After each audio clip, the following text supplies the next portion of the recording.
Do we know which order are we going to do in this order? Yes. Okay. The order is in right. Fine. That works for me. Let me know when you're ready, Scott. All right. Loading up. Okay. All right, we're live. All right, it's Monday, June 13th, 8:27 a.m. And we are convening a session of the Aransas County Appraisal Review Board. We have a quorum. Yes, we have a quorum. Okay, great. We have a number of cases this morning. Just to point out, we have our regular case listing, but we also have this account listing as well. And this listing indicates the order in which we'll be in one of these cases. And are you? So is all the evidence loaded, or are you wanting?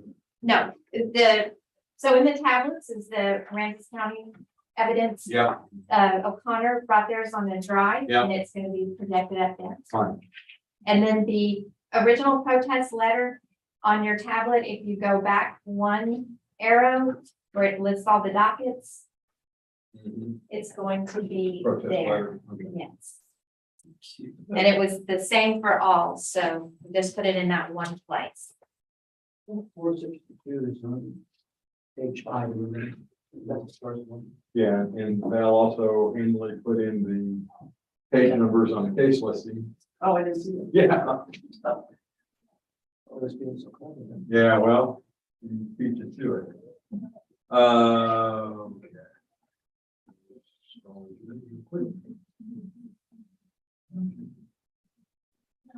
And they're in sequence in our tablet, right? Correct. Okay, thank you. Yes.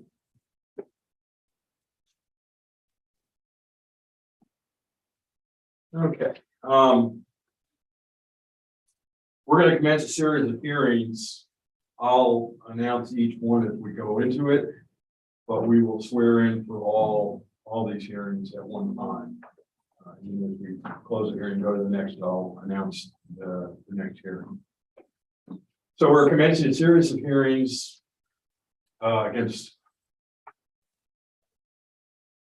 case numbers 2022-462, 419, 482, 391, 426, 533, 554, 423, 384, 424, 555, 769, 508, 464, 399, 394, 413, 422, 416, 390, and 411.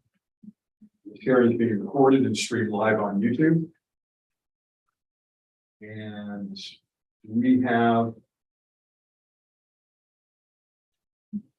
the items under protest. We'll also verify as we get into each case, but I think they're probably all the same in terms of the items under protest. There's a protest letter associated with each account under protest, and it's one letter. Is that correct? I'm not familiar with it, but that's the normal practice is to send one letter and then to attach a document with all the account numbers. Yes, sir. That's what I indicated. There's the one letter has, you can read it if you wanted to, but it pursuant to section 4140 tax code, it goes on to talk about market and valuing people. It talks about in addition, the protest includes properties appraised excessively. You know, it's that letter that you generate. On the screen, Oh, okay. since they provided it on the drive.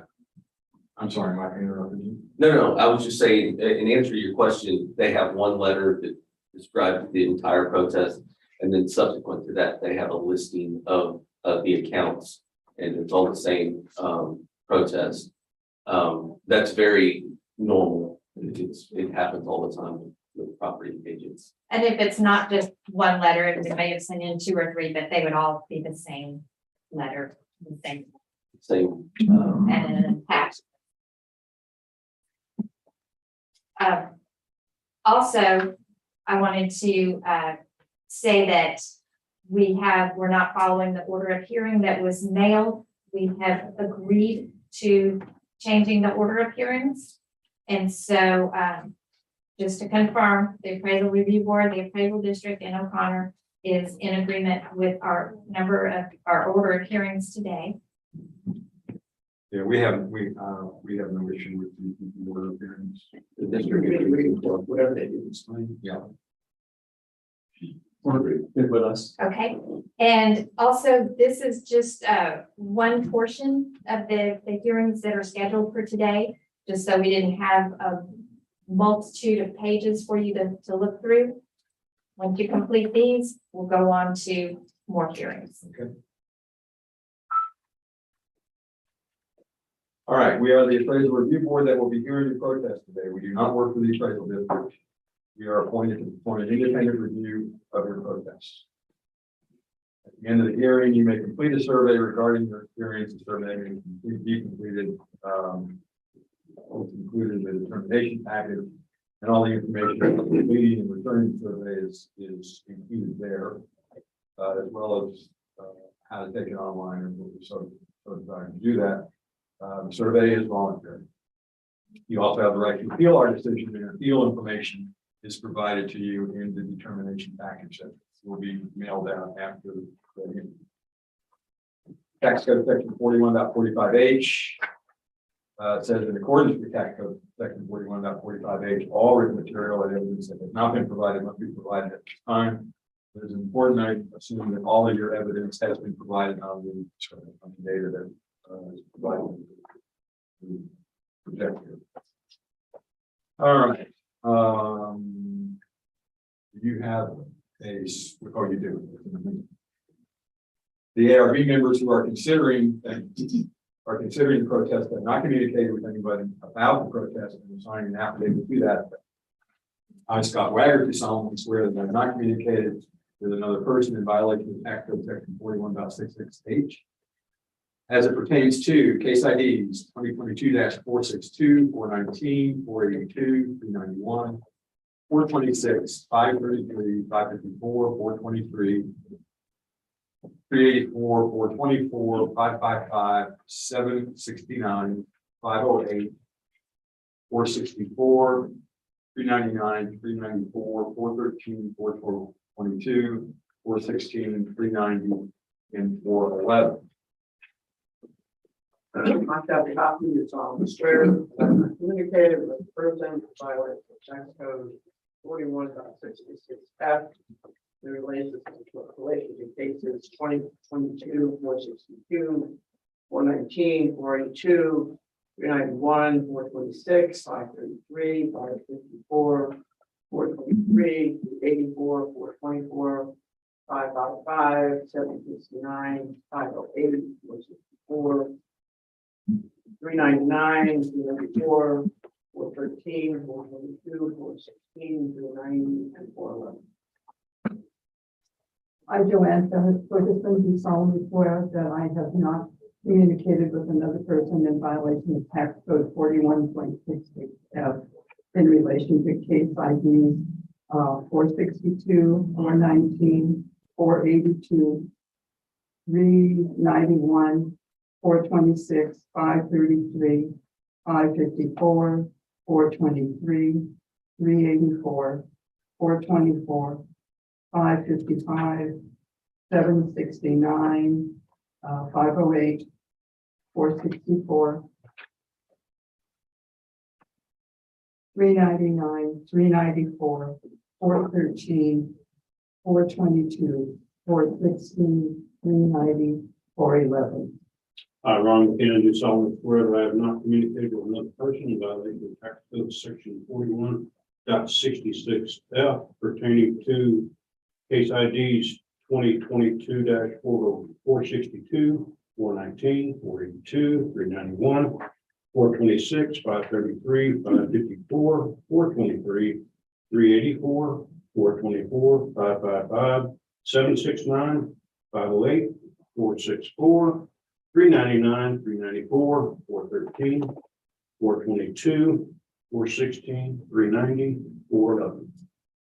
I, Peggy Bird, do solemnly swear that I have not communicated with another person in violation of tax code section 41.66F in reference to cases 462, 419, 482, 391, 426, 533, 554, 423, 384, 424, 555, 769, 508, 464, 399, 394, 413, 422, 416, 390, and 411. Okay, all testimony from all witnesses must be given under oath, but you two will be asked to swear in at this time. You'll read this sentence aloud and insert your name. I do solemnly swear or affirm that the testimony I shall present to the appraisal review board for the Aransas County Appraisal District is true and correct.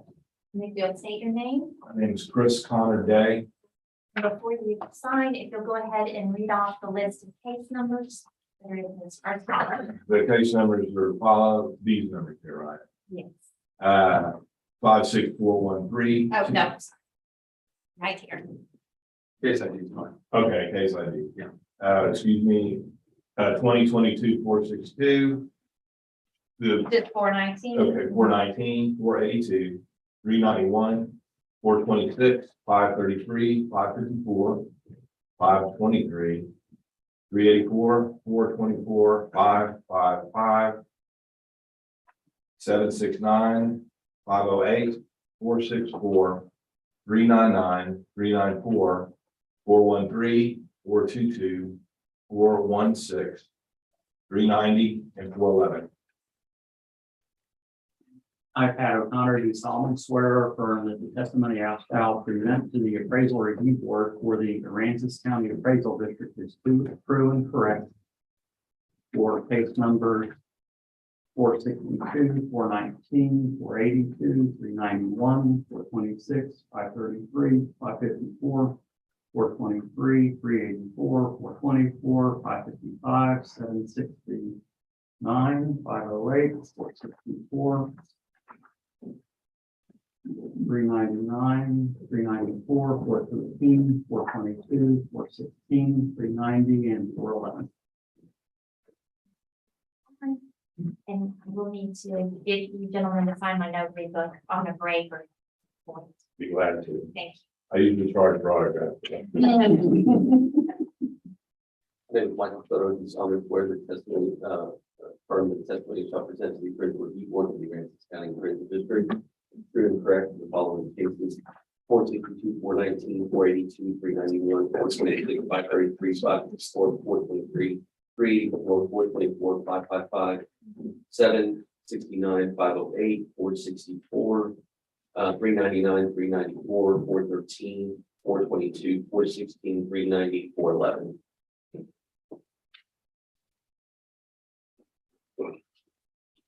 Okay. Chris, Pat, is it okay if I call you that? Yes. Okay. Do either of you hold a license certificate from the Texas Appraiser Licensing and Certification Board? I'm Chris Day, I do not.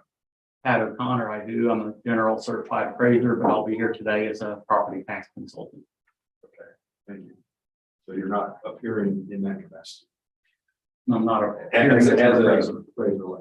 Okay, correct. Okay. Underneath your pile of stuff is a chart. Yes, I'm this one. Actually, no, Yes. it's the hearing procedure guidelines, and it's also on the wall. This here. Yes, just want to make you familiar with that. Right. Okay, and it's how we're gonna run the hearing. So we have the option here of having you present first or having the district present first. And you guys get to make a choice. I'd like to present first, please. Okay. And it'll speed things up just slightly. You want to use that same process for each one, or should we Yes, add I'm you I'm for pretty each sure. case? Okay, stick with the winner. All right. Okay, does anybody else have any questions before we get started on these? How do we see the appraisal district evidence? Do we need to turn this on? We can put it on the tablet or it will be displayed up on the screen. Okay. Well, now that we Displayed on the screen. Yeah. We have to use a separate computer for that. So let me get you rolling here.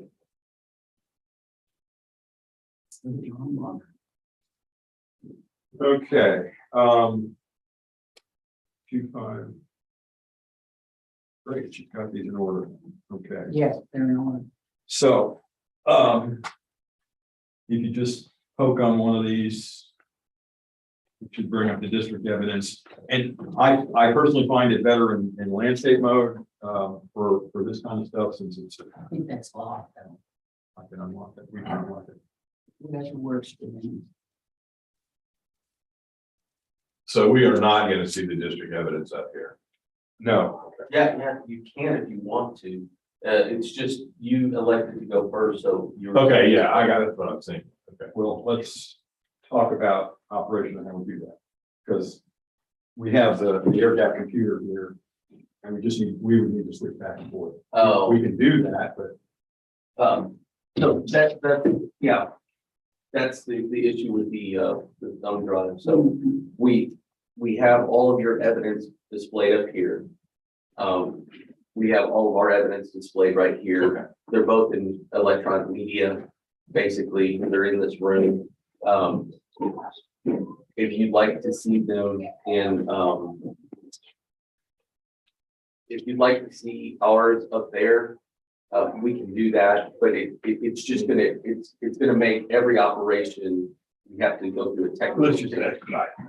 Okay. we can. And see, I got, everybody reasonable with that. Yeah, that's fine. Fine. And if we have to, we'll Yeah, if there's something that's absolutely ingent, we'll go ahead and stick it out there. But I don't. Okay.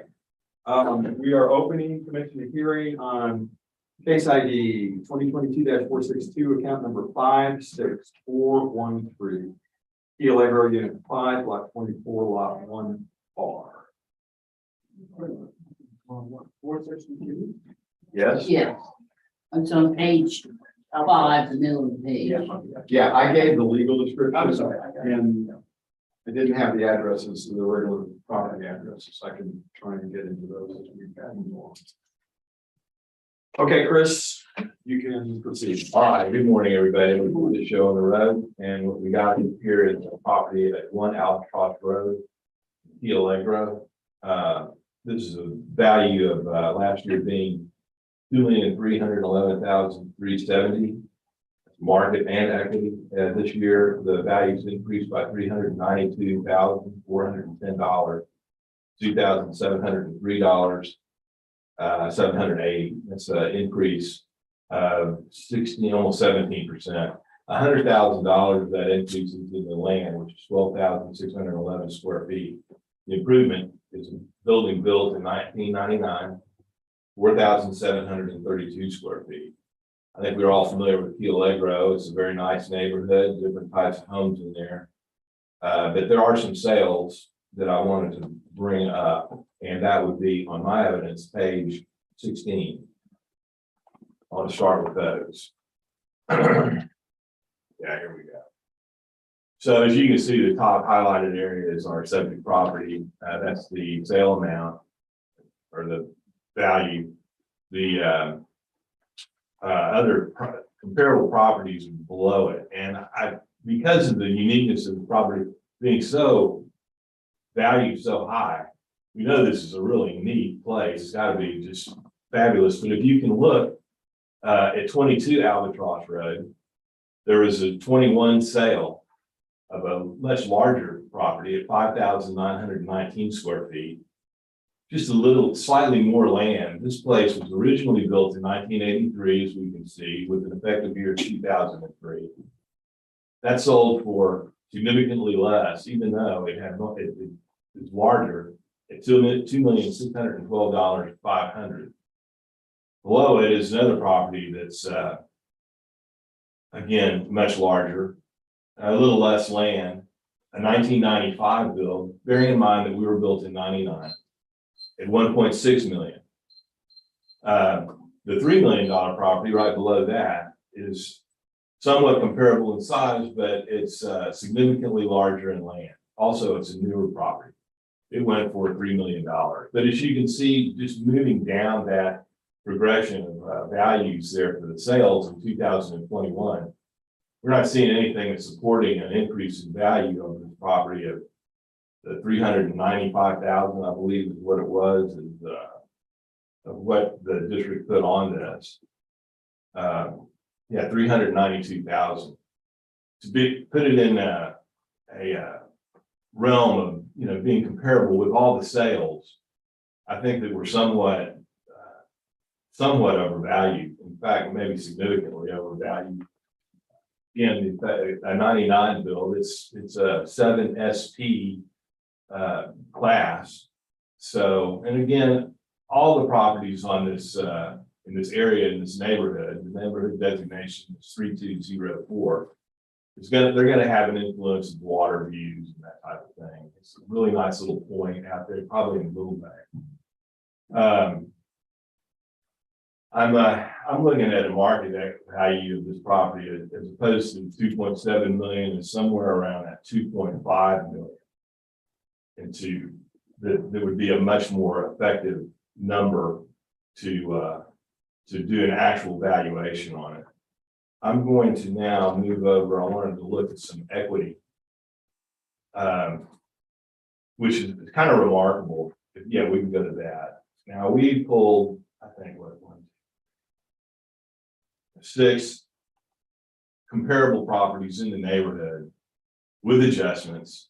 You can see these are a little bit harder to read sometimes, but you know, we have that number one, top one, number 1 Albatross Road. That's our subject property. But you can see some of these other properties that have been loaded in here.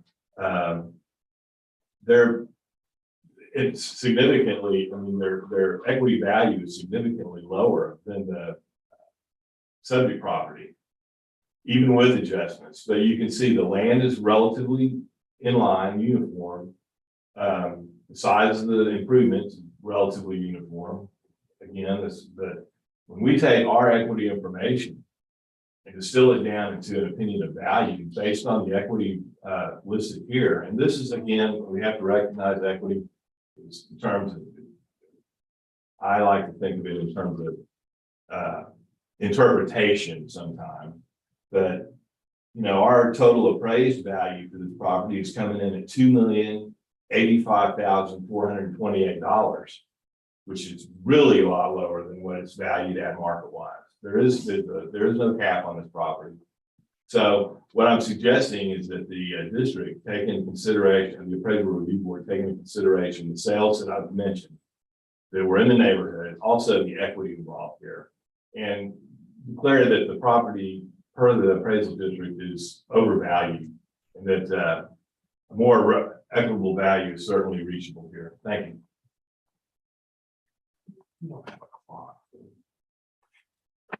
Stay within that 5 minutes. Yeah, we're timing you here. Okay, good. That's fine. That's fine. Okay. We're out of patience. You don't need to get in there. You don't, you know. That's in my original testimony. Go ahead, 2 minutes for cross. On the cross time, if we'll go back up to his sales, not equity, sales. 16, I think was the page. Yeah. And so in here, you know, as far as looking at just this evidence, if you look, the most congruent thing that you have, or the most valuable attribute of the stuff in Keel Lake Road is in fact the land. It's the land attribute, it's the attributes that have access to the water. There are some things in Keel Lake Road that don't have access to the water. Those are not in question. Neither the subject property owner agent nor the district is presenting any information like that. But you do have other sales that have water attribute. The other thing is that you'll just look in here, and there's a nice list up here. The thing that you have to consider is that one, if you look at these, you're looking at the land value itself. The land is huge. I mean, there's one other sale like the subject property owner's agent indicated, that was really big in here. And it was congruent with the 47, this one right here. This one sold for 3 million, and that land was also big in that sale. So there's a lot of value that's attributable by just the land. If you go back to its equity, the only other thing I want to point out is that we try to stay, and these are 7 STs, which is a good attempt to look at that. But again, he talked about how a person looks at it. You have one that's 7 SP that's the same in the 7 SP class, which is the 7 special. It's really the top of the top. Having said that, that's a pretty good comp from the standpoint that if you look at the square footage, 4,700 to 4,700 and change, it's really good. They're both 7 SPs, and that one is, I think the total value is 3.1 on that particular property. That property has much more land than the subject property. We'll talk about the differences here. I'm going to go into my evidence. Start on 5 minutes.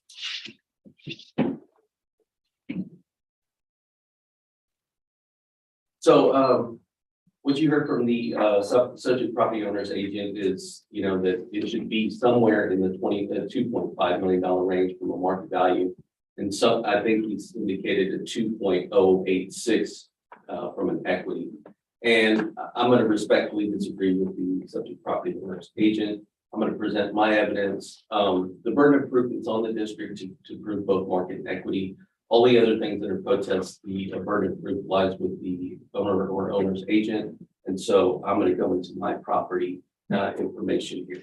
You can see that we have 2.7 on the subject property. You can see the property card in question right here. And I'm just going to use this. Oh no, it's in our evidence right here.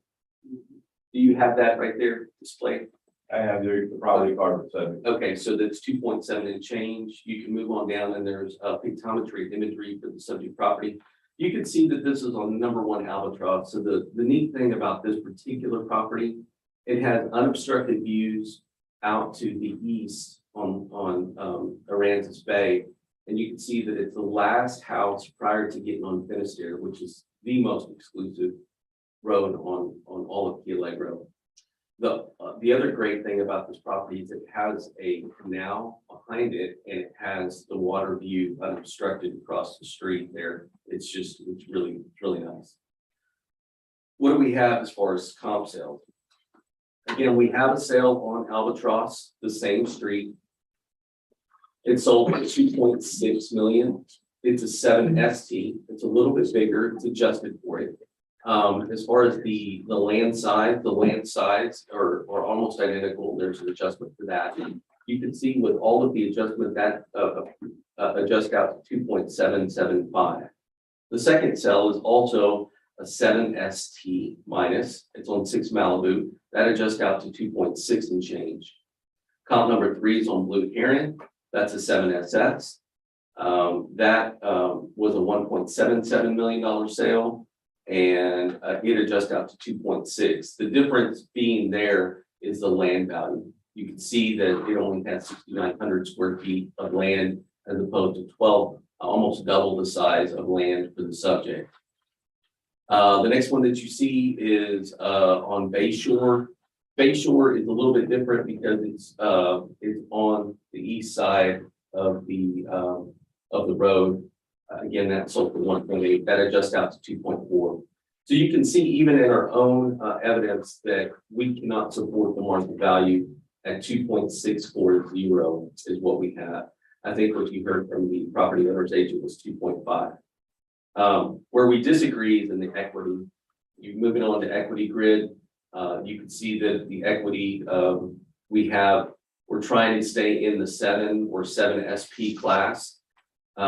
You can see the very first one. The very first one has a larger land mass than the subject, and so there's a negative adjustment there. That one adjusts out to 2.6. The second one is on Bayshore. That one adjusts out to 2.8. The third one is comp number 3 on Jamaica. That adjusts out to 3.02. The next one is on 22 Albatross. That's on the same street. and that adjusts up to 2.8. From an equity standpoint, ours is supported at 2.8, although in our market value, it's not supported. And there's a requisite adjustment that should be made by the ARB to 2.6 and change. Beyond that, we have just the sales ratio report. And you can see that in the sales ratio report, there's several pages of documentation. We have a really robust year. There was 109 total transactions for the period, the sales period in question in Key Allegro. It was very robust. You can see that we're not even at market value.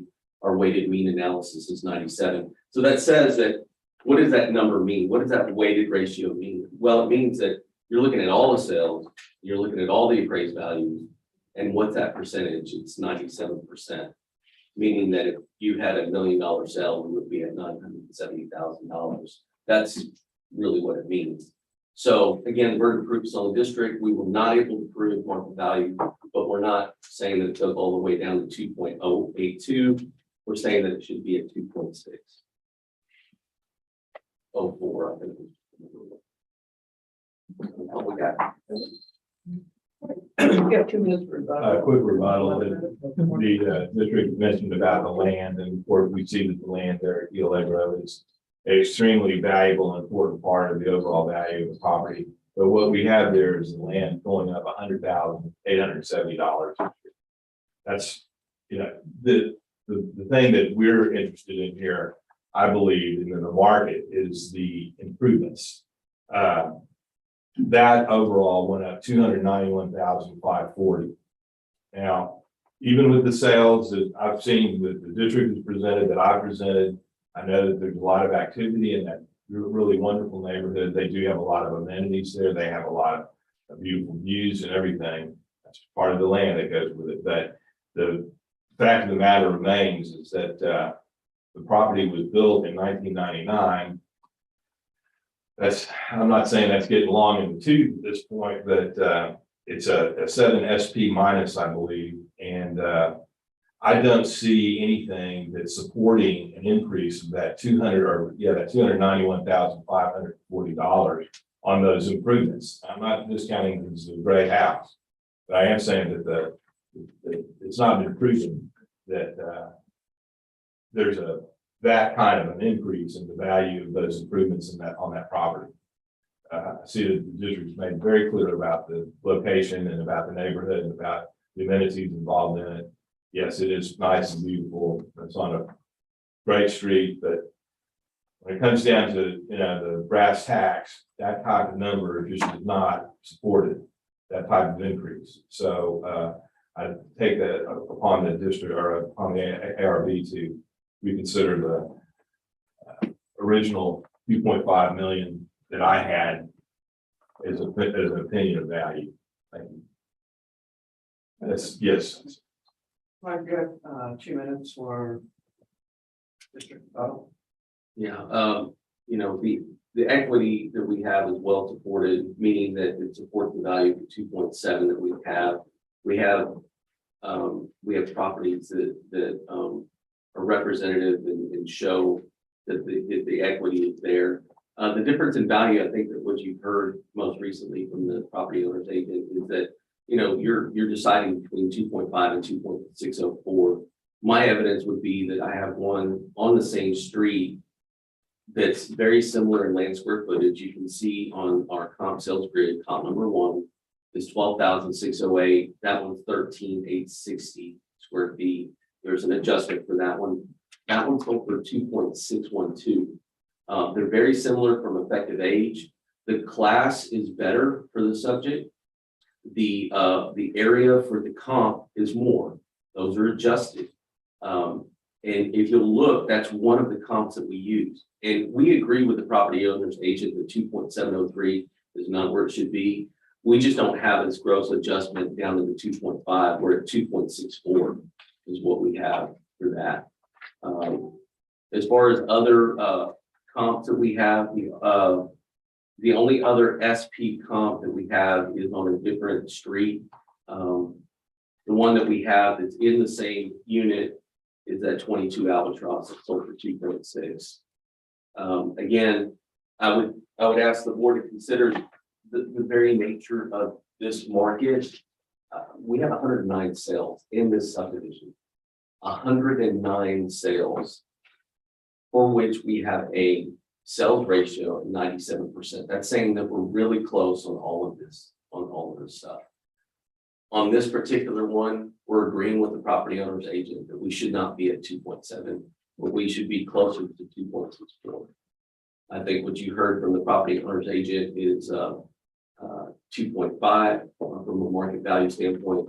Equity, they were pushing for 2.086, but that's not where the property needs to be from an equity standpoint. Okay, wait a minute, closing. Nothing further. No. Okay, then the ARB has 5 minutes to deliberate.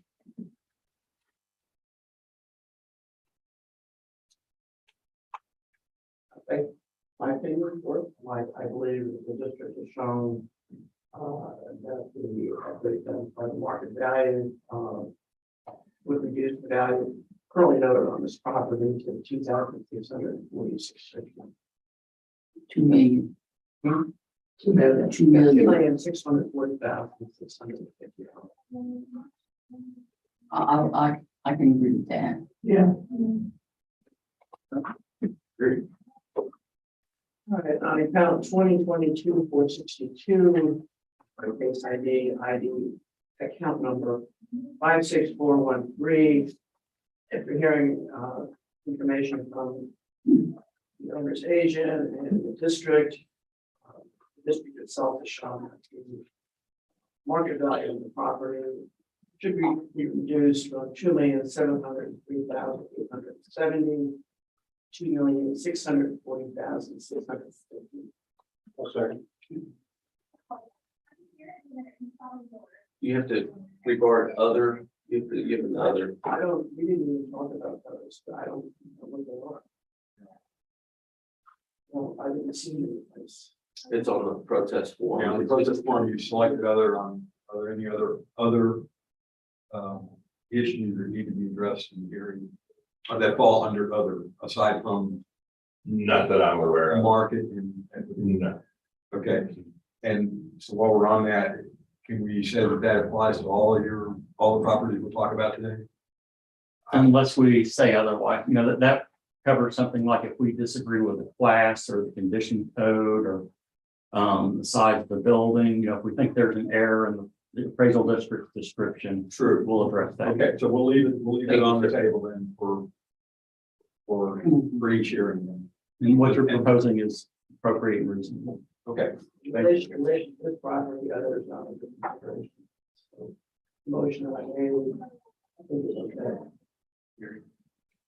Yeah, and Ron seconded that. okay, all in favor? Aye. Anybody opposed?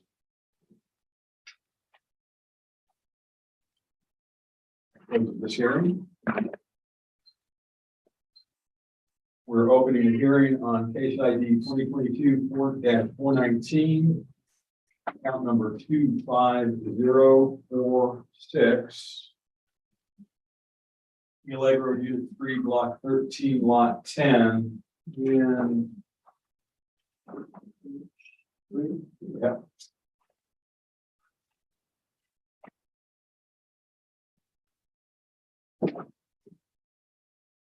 And they have an address. 8 Edgewood Lane. Edgewater. I'm sorry, Edgewater Lane. Rockwood. Thank you. Something on Page 3, Bob. Yeah, if I had to 3, I would just love to be in sync with you guys. Ours too. That's okay. I'll catch up. Here we go. Case ID 419.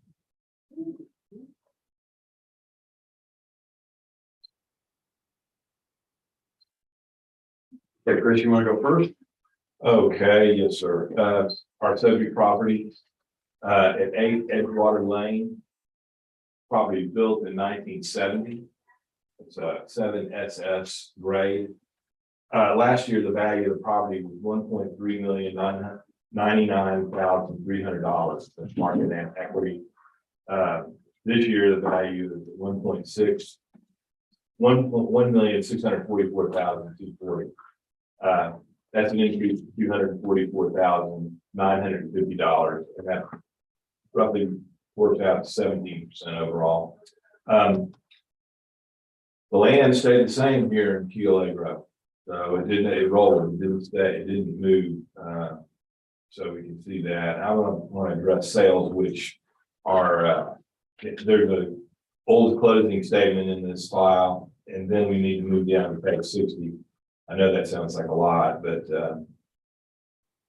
there's a whole bunch of equity information here too. So let me just go down to the sales. I want to talk about those. This closing statement is from 2018. What page do you? I'm going to page 60, I think. I believe that's where I want to do that. Yeah, okay. Again, the size of the improvement is 4,409 square feet, originally built in 1970. It has an effective year of 2000. These are comparable sales that are below our 70 property. We have a property on 1909 Bay Shore Drive right below there coming in. It's a sale in January of $1,760,000. It's somewhat smaller, but it is a much newer property. It's also a 7 ST in terms of class. It's the size of the lots are somewhat, uniform here. There's not in these groups of sales, there's nothing that's really a huge lot or anything bigger. Right below that at 21 Bahama is another very comparable property built in 2005 with a 2007 effective year, selling at 1.420. And again, as you look, some of these get smaller, the price of course goes down. The comparable property that I mentioned in 1909 Bayshore Drive, somewhat out of the ordinary, because it's so much newer than our subject property. We're at 1.64 for market. I think I mentioned, and I just want to bear with me a second. The value went up $244,000 based on it's not really overwhelming sales. Again, the neighborhood had great sales, but these sales for the value, these values was somewhat limited. Let's see here. Again, we're equity. I need to move over to that quickly. I did not get a full separate file for equity on this. Just give me 1 second. Get down to that.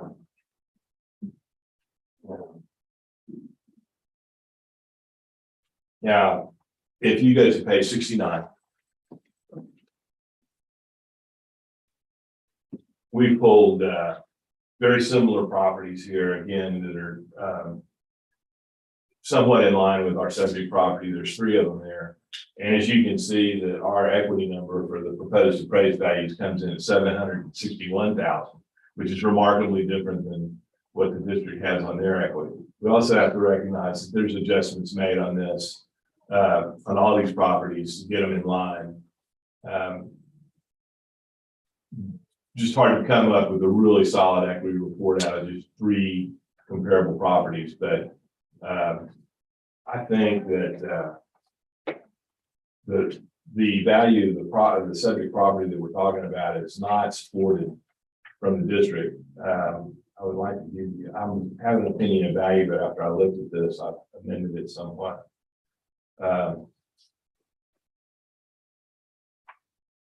I'm in the range of 1.4 million for the subject property, and that's market and equity. So, and I'd like the district to present with the opportunity to amend my opinion of value afterwards. Thank you. Okay. Yeah, you put 2 and 5. Please. We're gonna leave it right here. This is the property owner's agent's equity opinion. Now, I want you to look at this number and ask yourself, does that seem reasonable to you? From the district standpoint, it doesn't seem reasonable at all. It's not even in the realm of what should be presented as good evidence. It's very apparent when you see that the subject is a 7 and you've got 3 other things that are all lower class. I mean, that's one thing that just jumped off the page. So from an equity standpoint, I'll present some evidence of other properties that are more congruent with the subject property. Go back to the sales. You know what? I don't have to look at the sales. It's fine. We'll just go straight into my evidence. Currently have on the subject property, currently have a valuation of 1.644 and change. Find it okay? Okay. And you can see that this is on 8 Edgewater Lane. This is unit 3, which is kind of right in the middle of Key Allegro.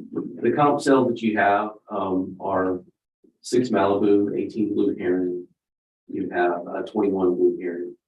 The one thing that I would like you to notice is those are all class 7 homes. The very first home is actually bigger than the subject property. It actually has less square footage as far as land, so there's adjustments for each one of those. That sold for 1.61. Again, a good sale. Both of these are older homes that have been renovated to some extent. We have effective years that are shown right there. Column number 2 is 18 Blue Heron. That sold for 1.668 million. Again, another class 7, just like the subject. That's actually smaller than the subject. It's actually renovated to a newer degree than the subject, but that's adjusted in that grid. You can see that one adjusts out to 1.686.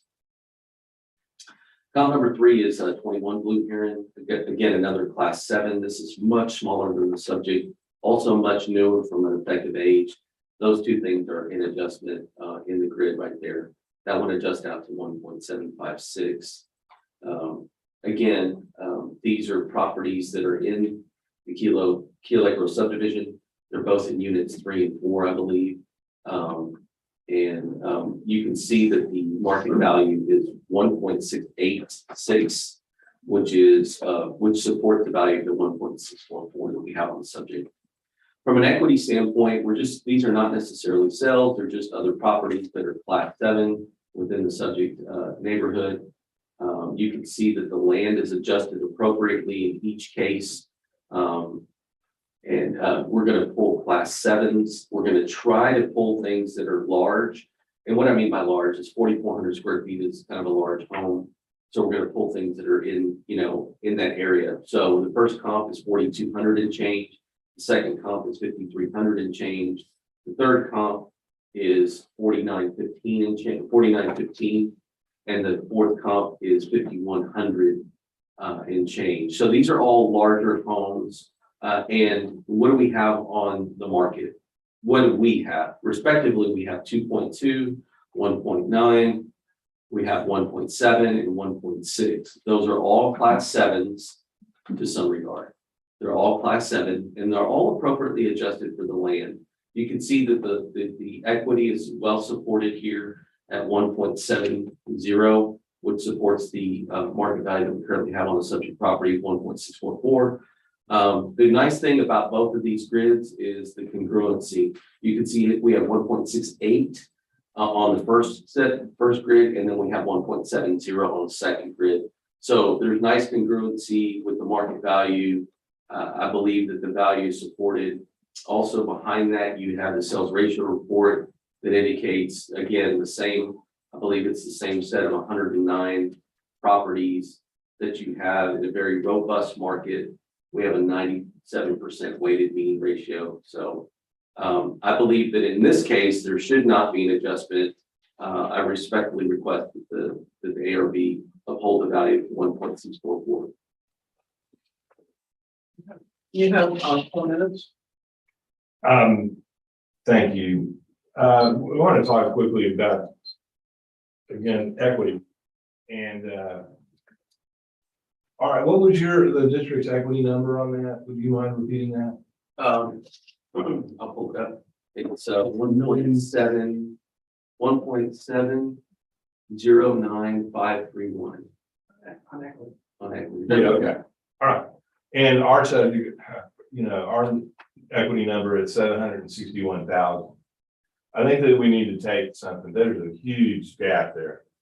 Okay, equity is something that has to be considered almost subjective in terms of how it's interpreted. The adjustments made by the district will be different from the adjustments made by us in terms of trying to get a number that's an effective number for the actual appraised value of the property. The district's goal is to get that number as close as they can to what the sales are. That makes sense. If you look time after time into the if we look at a market equity, they are trying to and they do create a number that gets them as close as they can to that sales ratio number, that sales number. But we're looking in equity at what the actual values of these properties are. We're not trying to hit any specific number. Also, so I just wanted, again, my original comment is that equity is a real funny little animal. It's a subjective animal. It has a lot to do with interpretation. But the market, I think, is supported not on the value that has been presented by the district. The value is because of the sales and because, again, the robust activity being mentioned. I'm not going to discount that, but I do feel that we're overvalued. That the property the subject property is not supporting the major huge increase that it's had.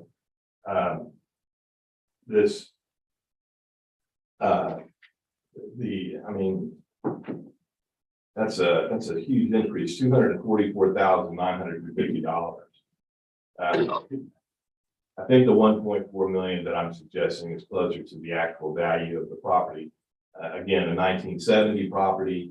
It's in a nice neighborhood and everything. I'm not going to discount that, but I'm going to stay, in my opinion, a value at 1.4. Thank you. I just comment briefly that on the sales, and I think it's an issue of just the data that's available, but the subject property was built in 1970, which was before the appraisal district came into existence. So, there's imperfect information in terms of the grade of the property. And of the three comparable sales the appraisal district has, the first one was built in 1995. The second one was built in 1977. And the third one was built in 2005. And the one that was built in 1977 was arguably the most similar to the subject, although it is smaller in square footage, but it sold for $1,450,000. That's all. Thank you.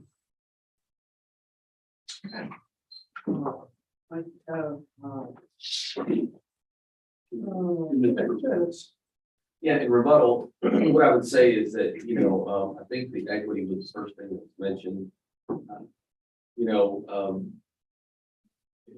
I think what was implied is we're trying to go to some predetermined value. That's absolutely not the case. There's many cases where this board has already heard that we show an equity value that's lower than our value, and we present that data.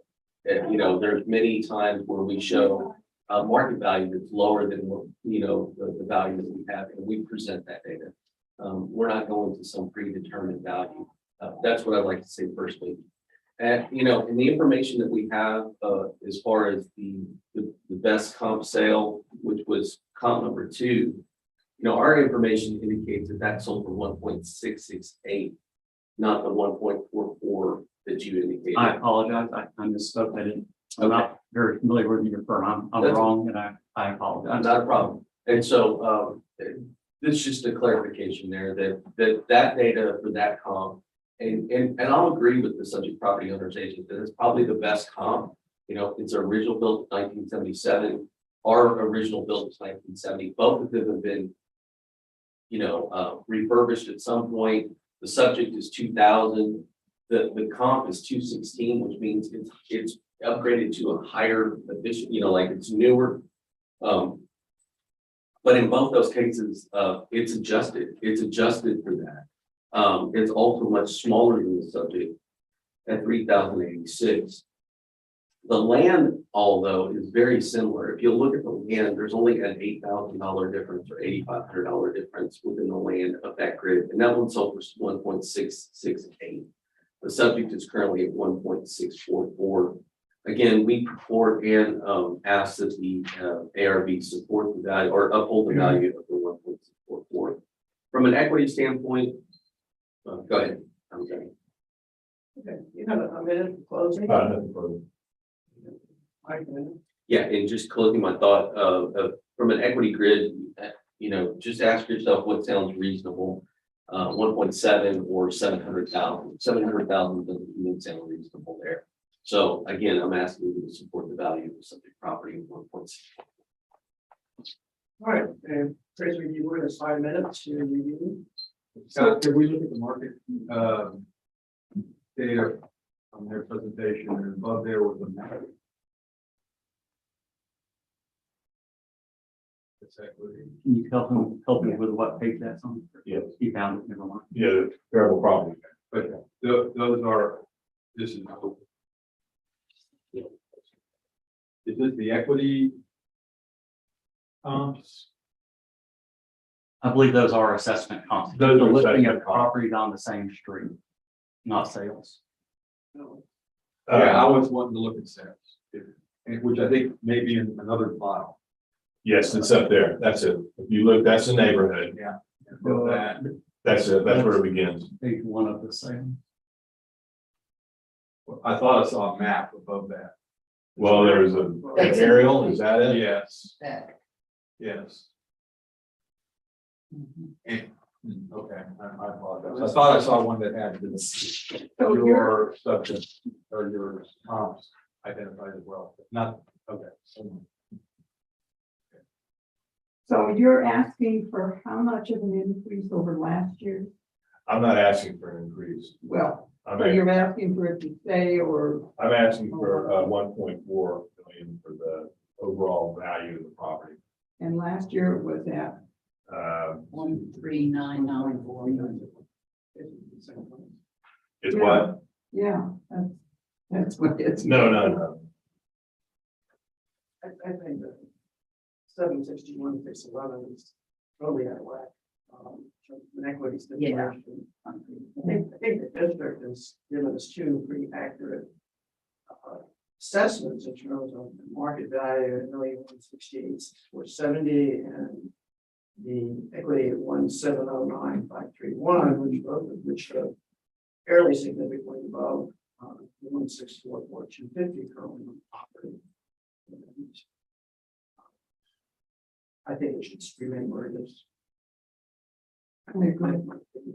Yeah, I'll agree with that. I think the district has shown that in. I agree with that.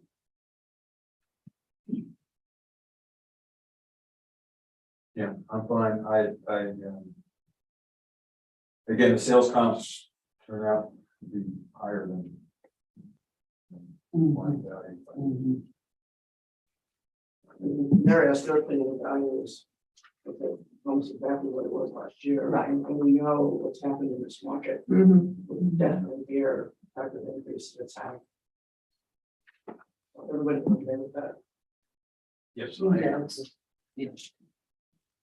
Case ID 2022-419. Account 45046. Address incorrect appraisal market value, appraisal ratio exceeding median level appraisal, and others indicated. I don't know if there was another on this account or not. Are there any other issues to address? No. No. That's in Q1 and Q2. I think the district has showed that the market and equity values are higher than the currently noted value on this property, and therefore it should remain 644. I'll second that. All in favor? Aye. Anybody opposed? Okay, motion carries.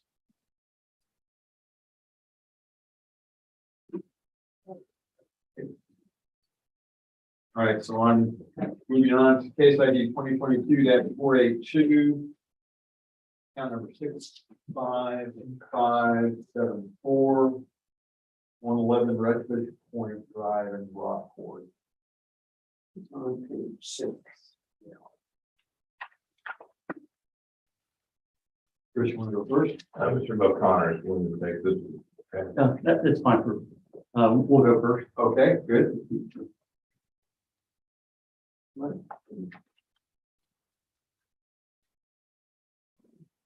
Pat is going to go first. Yes.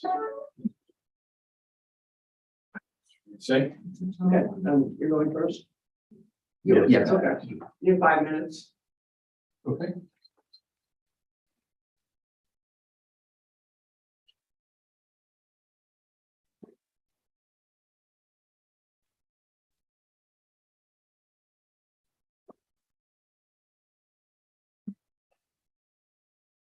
Did you say the district is going first? No, yes, he's going first. Okay. We're just getting it up on the screen. Let's see, this property went, my eyes are being true to me, from 684,000 to 1,514,000. 121% increase. Could you go to the sales? Yes, we need to run down to page, the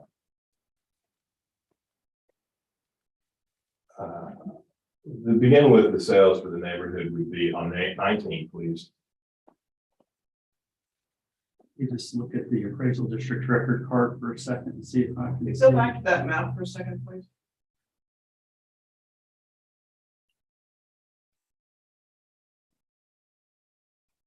What page would you like, Chris? Well, she's looking at the aerial. I and just then- want to see the location. Okay, then we're good, just one down to 19. That's the beginning of the neighborhood sales. And then below that are some of the other sales. This is group sales. Do we have neighborhood sales? Yes, neighborhood sales went up, one sale. Let's look at that. Okay, well, we'll So, start here. so you need to go to page 19, please. Page 19, Yes, sir. that one? Yes. Okay. Okay, so let's see. So the subject's valued at $531 a foot. I'm just gonna round, and if I misstated, please call to my attention. My eyes are getting a bit old. Subject on it, 1,514,000. That one sold for 1,510,000. And I can't quite read the subject size. I think it's 2,800 square feet, and the comp is about 3,500 square feet. The land area is a little bit higher on the comp. It's at $40,000 versus 40,000 feet versus 24,000 feet for the subject. The causing a difference of about, I think it's about $250,000, $240,000 difference, $377,000 for the subject and $615,000 for the comp. The subject is much older though, so, although it has an effective age of 2010. So, you know, taking this comp at face value, it would seem that the subject should be valued at more in the range of $420 a foot with an adjustment for the land.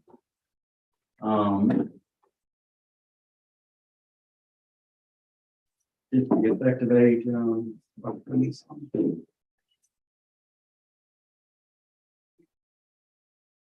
$430.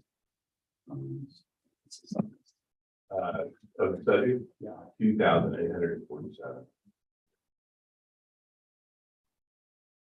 So about 1,220,000, you can take the 427 times the size of the subject.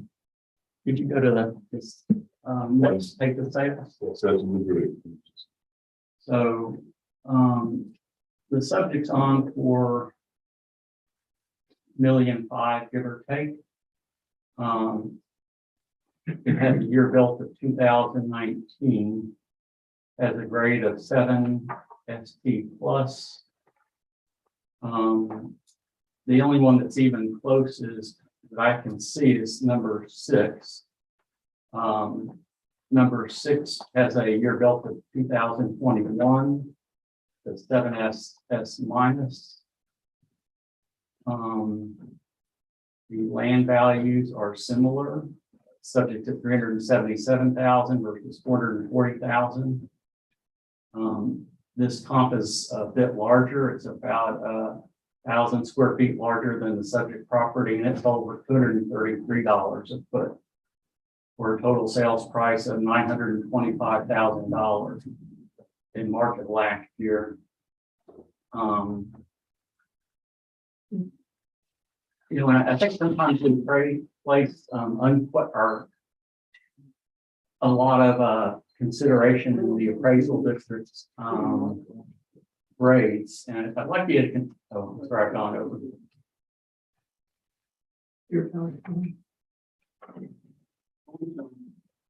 I thought I went over it. Okay, sorry. Like, 2 minutes for first combination and or 2 minutes and 5. I would like 2 minutes. So in answer to the question, do you, when you represent property owners, do you do any kind of survey or anything, with the property owner, like, you know, I've seen some of that with other, property tax agents where they send out a questionnaire, like, has anything changed? Yes, when it presents itself, yes. Did you get any information about the current listing for the subject property? Yeah. Okay, can you confirm that it's on the market for 1.9? I can confirm that it was listed in August of 21 for 1.9. Okay. And so it's no longer on? That is not, that's gonna, it says the days on market was 136. So it didn't get any bites at that value, No bites at the 1.9. as far as I know. Okay. Yeah, I don't have anything else as far as, you know, they're pulling what they can from their sales, which Osprey numbers 2 and 3, those are across the street. There's no water attribute to those.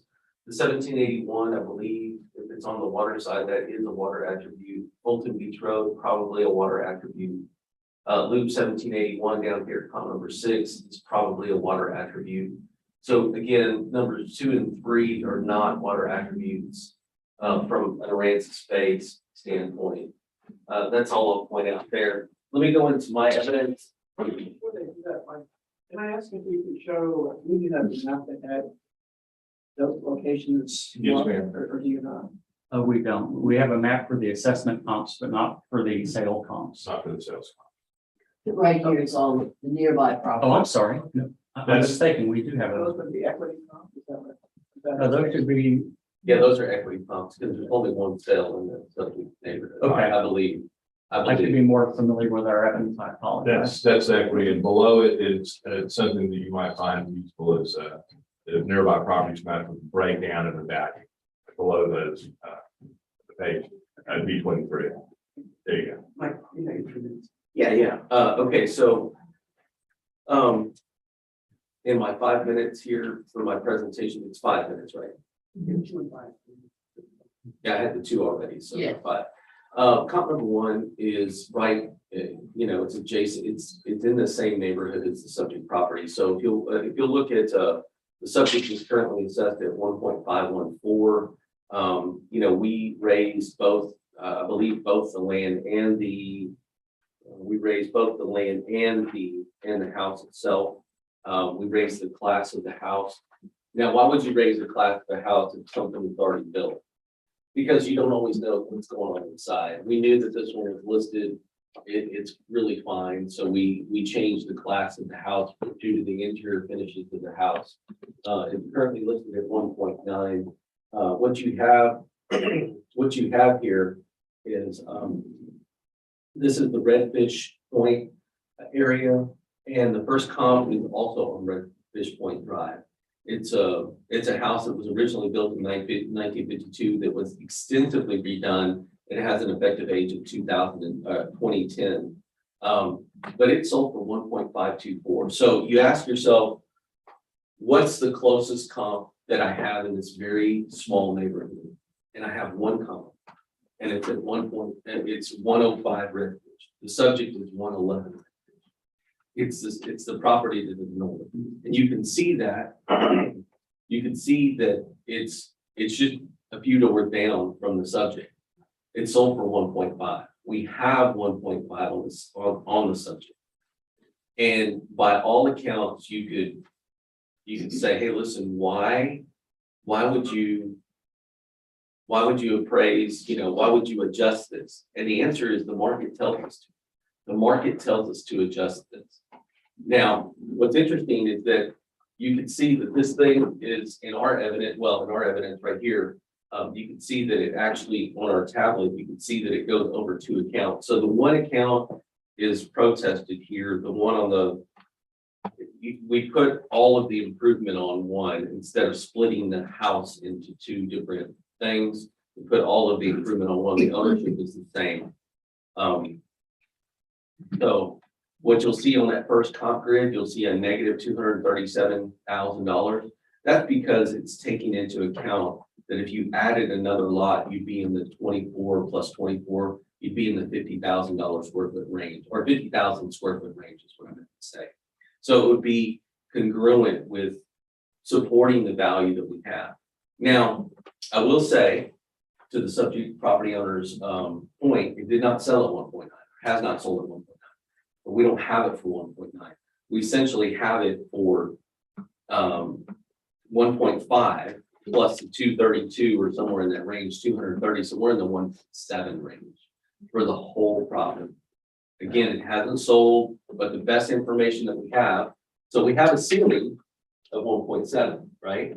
But we have a floor of 1.5. Why do we have a floor of 1.5? Because this one sold at 1.5. It's older, it's smaller than the subject. It's a lower class than the subject, which is the 105 record at this point. Coconut Village is another property that we have. Again, you can see much lower class than the subject property, sold for 1.4, adjust out to 1.8. Comp number 3 is also Coconut Village. These are properties that are just down the street. That one sold for 916.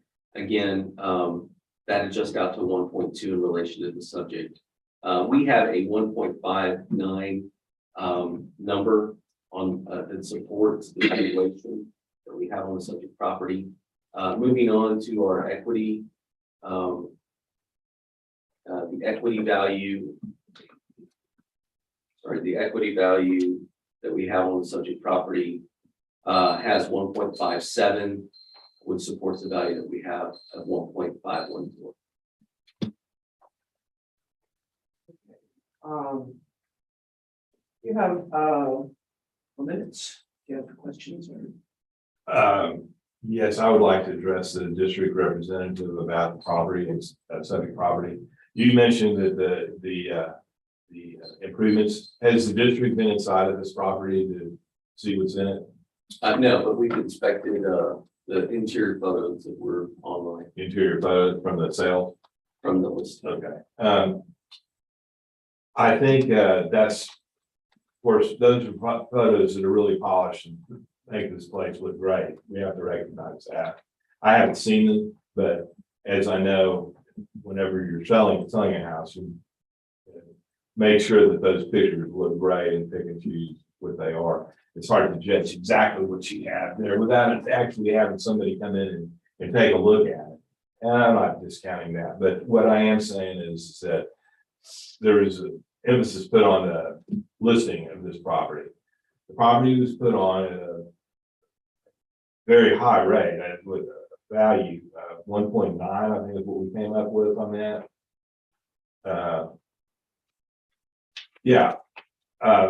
This is kind of a crazy market down here. This guy, he didn't get any bites on this property.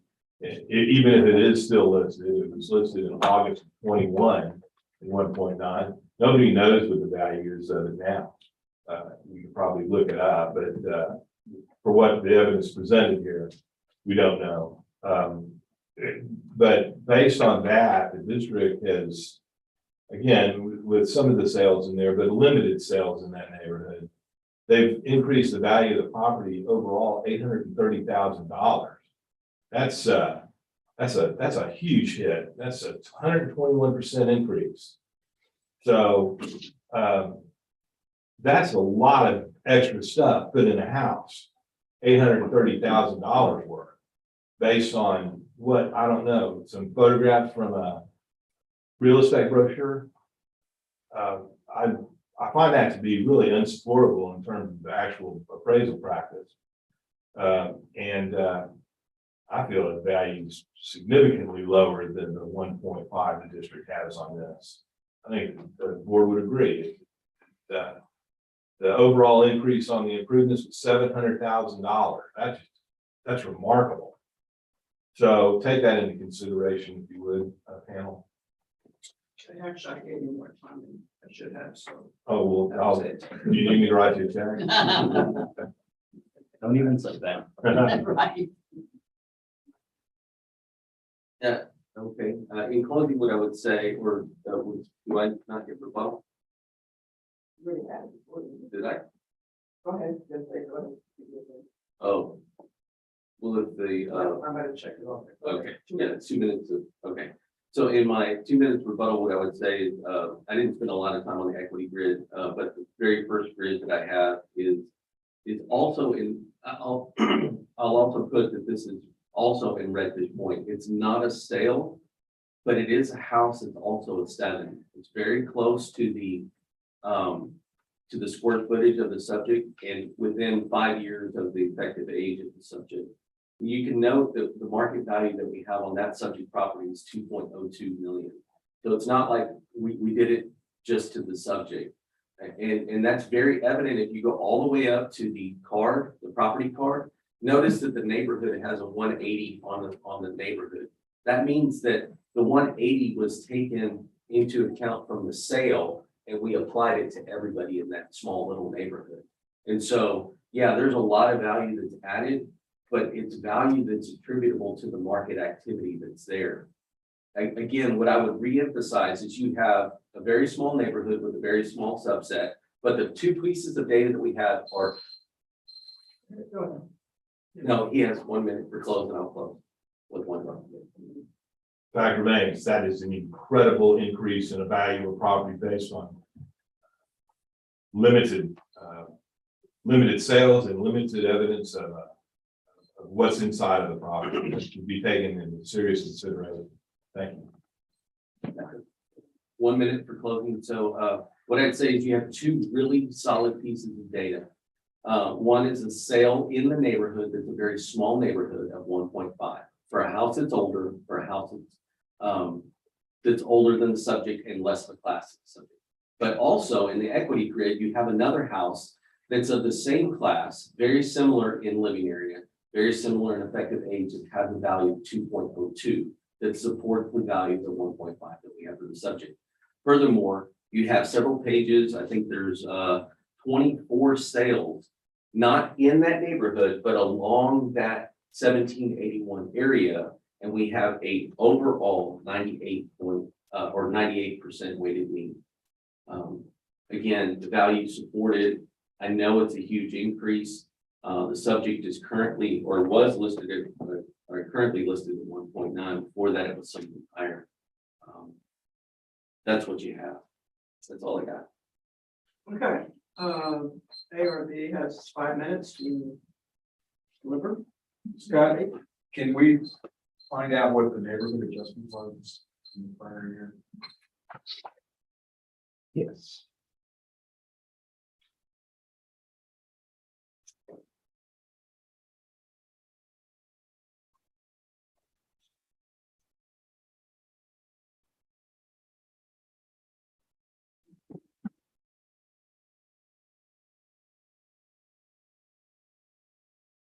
There was no, it was 100%. So there's a lot of the increase right there. I didn't really second. There wasn't one. But there wasn't one. Yeah, so that's That's 100. current year, it was 100. 180. Yeah, so we almost doubled 80% increase just because of neighborhood adjustment.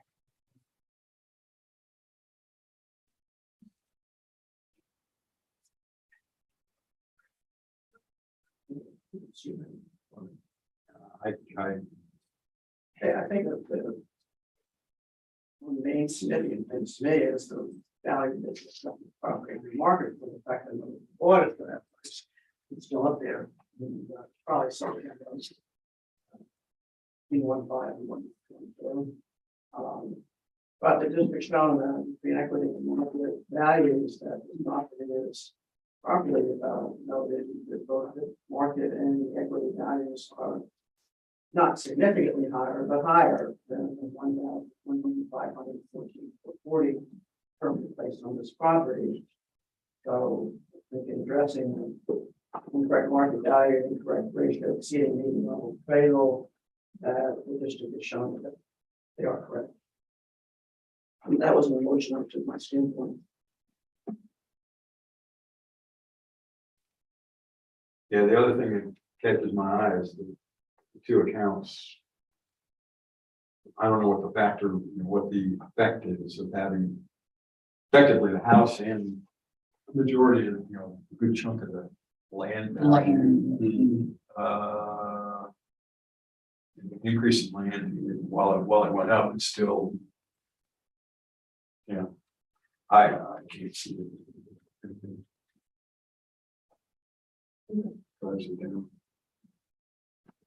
Okay.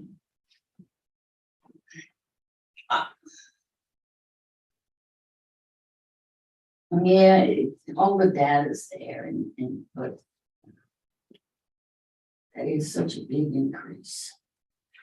It is, You know, it's a shown- market adjustment, I know, basically. So. yeah, I know what you're saying.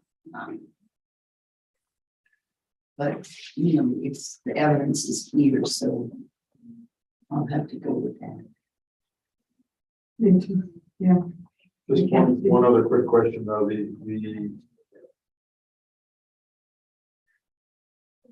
oh, you got it so you can see both? Yes, sir. Excellent. We look at Victo for a second? Sure. So we got it so we can switch back and forth between sheets. And what I'm interested in also is the Pocono Drive versus the comp number 2. We're, man, I don't want to go there. Not comp number 2. Maybe number 3. Yeah. 3681 Pocono Drive. Okay, so that's that. I don't know. Pocono Drive is.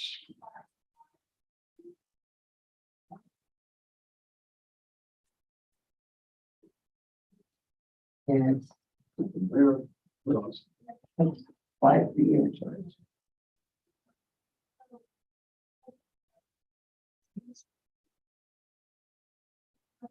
I can give you a 66083 as the account.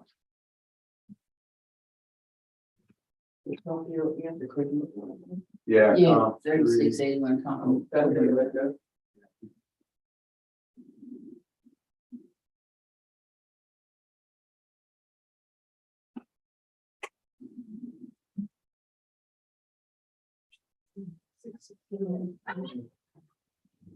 That's the property you Well, 66083, not, it's shown there. Yeah, it's right on. I was trying to see where that was in comparison. It's quite a bit. So, I mean, that, That's quite a ways off. It's quite a ways off. Well, and you've got that one right next, Yeah. you got that one right next, on Redfish, 105. That's the evidence. equity comps are all. Number 105, number one comp on the sales grid, it's, the 1.5 and it's really close. It's probably one of the best comps. Yeah. Oh, Yeah, the district is even lower from the median value. Hey, I'm trying I'll to go bring with it up. that. You want to make a decision? I like the question.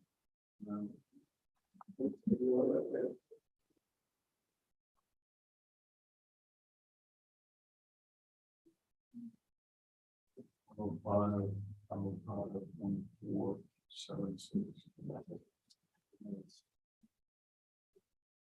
Yeah, based on the other comps and the change, yeah, I don't see.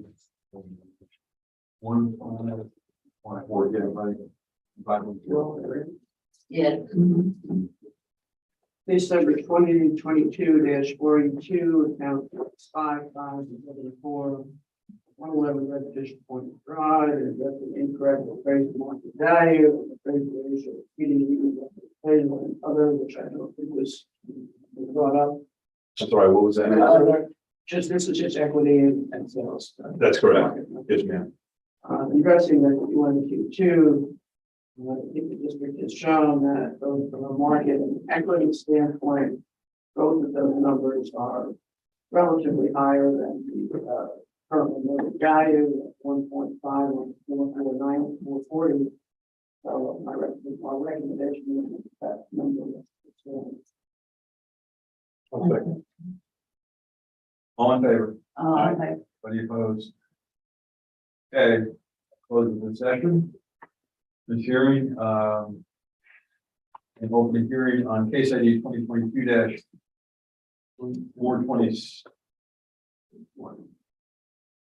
391, 2022-391, case number, account number 17201. Which is 3481, loop 1781.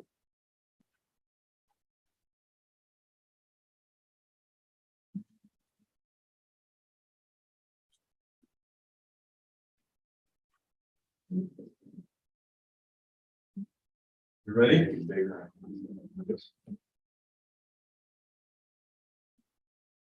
Okay, would you guys like to go first? You want to go first? Yes, please. Okay, 5 minutes.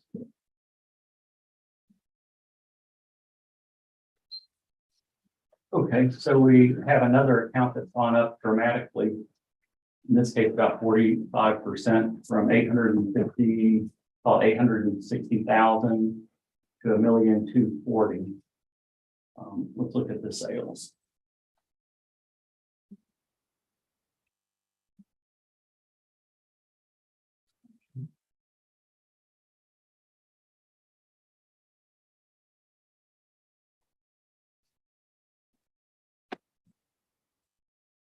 This is, oh, okay. We're gonna look at ourselves.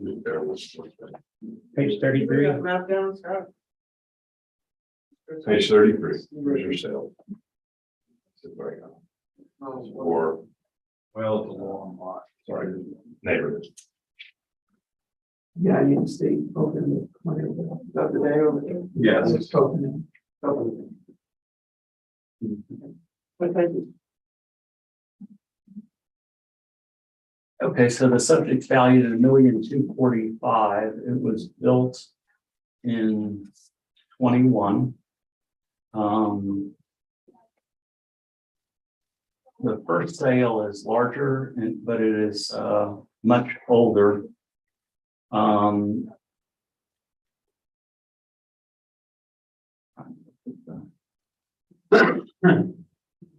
second one was built in 21 also. It's a 7S. What is this? What is the section? 6FP or 6FP. Excuse my ignorance, the 7 is better than the 6. The 7 is better than the 6. Yeah. Not being a smart aleck. No, not at all. Okay. So sale number 2. Sold for 925,000. It was built in 21.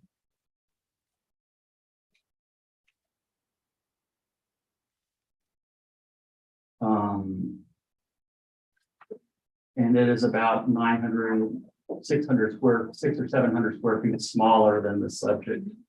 and it sold for $925,000. So that would indicate the value somewhat higher than that. Without the adjustment for the grade. The comp number 3 is the December sale. It's about half the size of the subject, so not really a great comparable, and both the district and we are having a hard time finding sales data that's on point. I would argue that the comp number 2 is perhaps the best adjustment, and if we adjust for size, you did the math here, 233 times 46. $1,080,000. So that's the value I'm requesting. On market is $1,080,000. And keeping in mind that that's the typically smaller homes sell for more per square foot.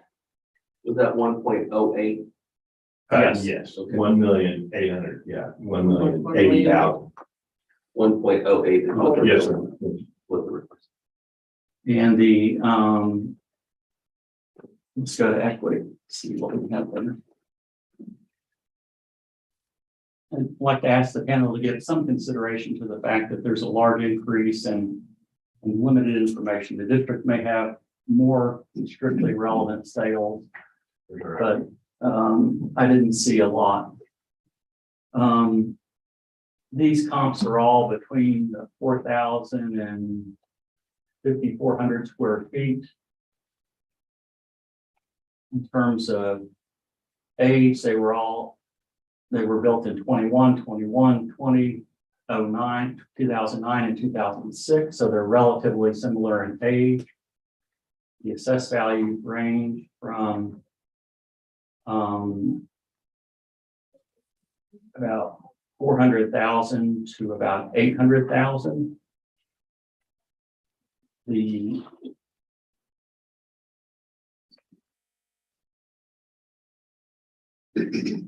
The subject does have a higher land value by about 300,000 to 400,000. Thank you. You'll have other minutes. Might have 2 and then 1. Okay, well, I'll let you use it all together. I'll agree with the subject property owner agent. This is a difficult one from the standpoint that it has 3 overall structures in the subject. You have a garage, you have a little house, it was an old house that this land used to be on, and you have a house that's under construction. So although it started in 21, it's still not finished. So we had a value 45% complete, and now we have a value of 75% complete. And then part of that is we just put a class of what we think it's going to be. So we have a 6 FB on the property, but it may turn out to be better or the same. And we'll see when it's complete. In our first evidence that you can see a picture in our, I don't know if you can, yeah, this is the commentary right here. So is this our evidence? This is our evidence. Yeah. So you can see that you have a little garage, you have a little house thing right here, and this is the new house being built right over here. We can go back to the card. Yeah, you can see that there's garages and several things going on, but this is the new house. This is 4.8 acres on the bay. This is beautiful, absolutely beautiful. It's going to be fine when they're done. I think it's going to be a family compound, but I'm not sure. Having said that, we'll go through our evidence. I think this is what you have. If you'll zoom into this is what we have as far as the percent completeness. You can see stuff is still going on as of the first of the year. You can see that this is the second. Go back up to the first card. You can see that we have 75% complete here. And then go to the second card. And you can see the other improvements are here. This is that other little house with a garage, and then you can see an external garage here. So we have very limited value on the front stuff altogether. We have one point. Oh, the big house? Yeah. The big house the big house is right here. So you have 2,000, and then you have 1,200, so it's gonna be 3,200 and change. Is what it's gonna be on the front house over here. It's gonna be fine. I agree that we're having trouble trying to find good comps for that. Our grids in this are showing, supporting the value. It's in excess of the value. We have 1.419. The best comps that you have are on the same thing, on the same street, basically. You have Coconut Village, but it's all 1781. That's all overlooking Little Bay. I mean, not Little Bay, or Coconut Bay. It's all overlooking Coconut Bay.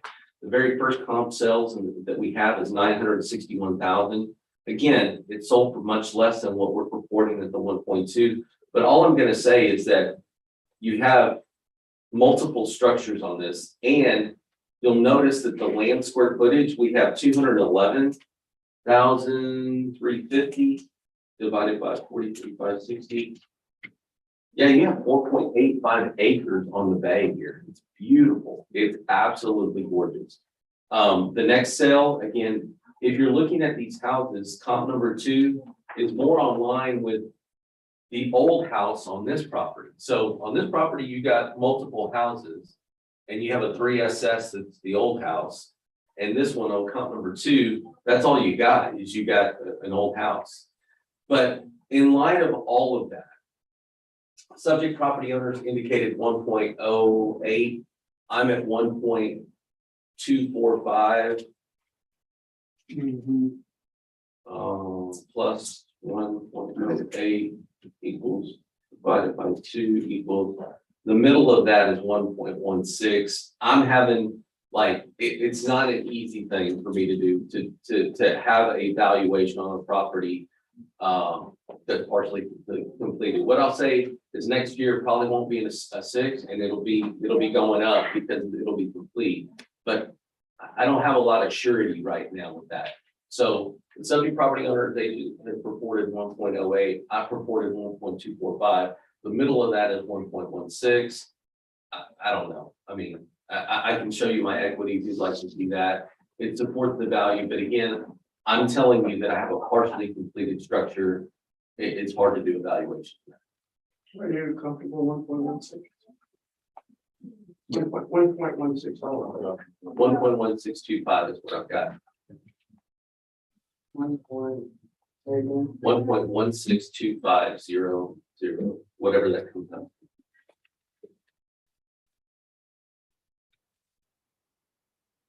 $1 million. Let's do that. 1.1262. 0, 0, 6, 0, 6, 2. 0, 0. Ready? Here it goes. 1.662. And let's just do all the numbers. 1.1620000. Million 162. Is that agreeable? Agreeable with that? Yes. On case ID 2022-391-391, count 17201, 3481-171, address incorrect market value and trade relation, for the legal level of trade and other, which I believe are others I think. Correct. That the district and the property of the agent have agreed on well-rated current notice value is 1.245540 to 1,162,000 even. Second. All in favor? Aye. Anybody opposed?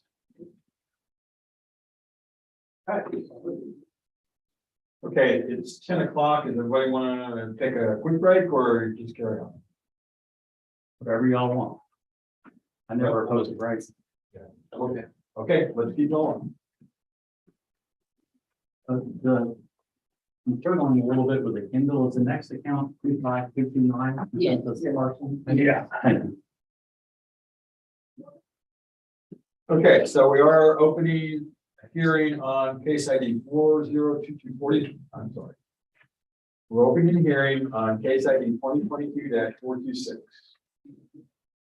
Page 5, top of the page. Account number 25226. 50 Blue Heron in Rockport. So, Allegro.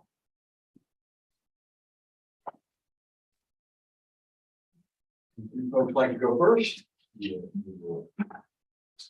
Yes. Do you want to go or do you want me to? You want more? Yes, sir. Yeah, 5 minutes. This is the sales.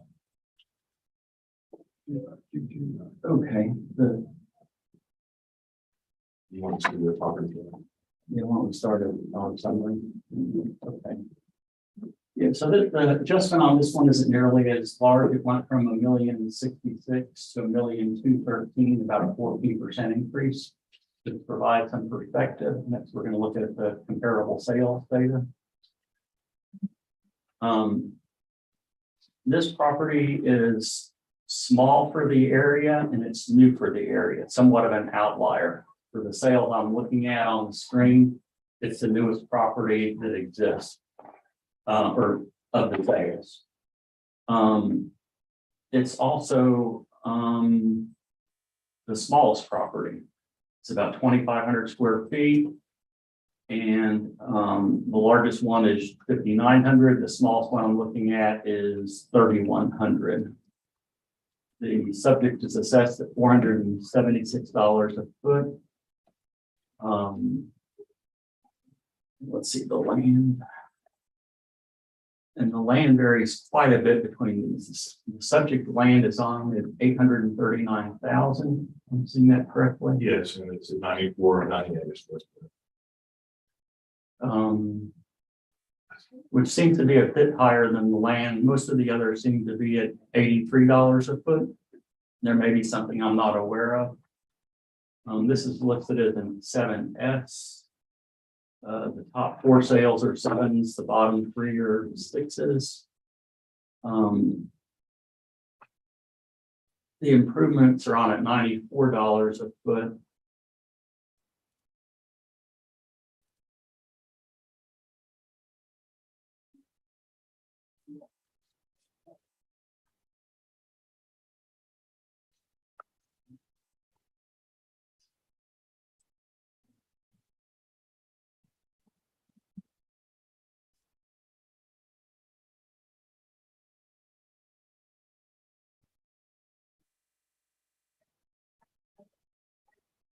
I'm going to ask that the panel consider a value of $1,000,001.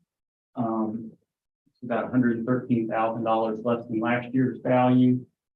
We all know that we've seen an upward trend in the market, but we don't really have any specific data for this size property. The closest property that we have is about 2,900 square feet versus the subject at 700 square feet. Also, I'd ask the panel to please consider that the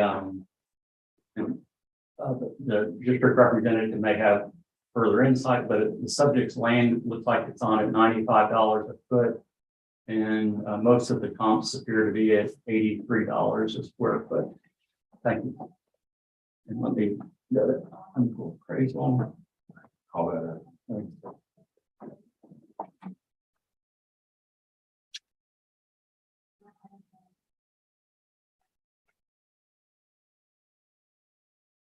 I'm guessing it's gonna be, Do you want to look at the data? yeah, let's look at the data. Okay. Okay, so the subject's built in 2017. It's a 7S. The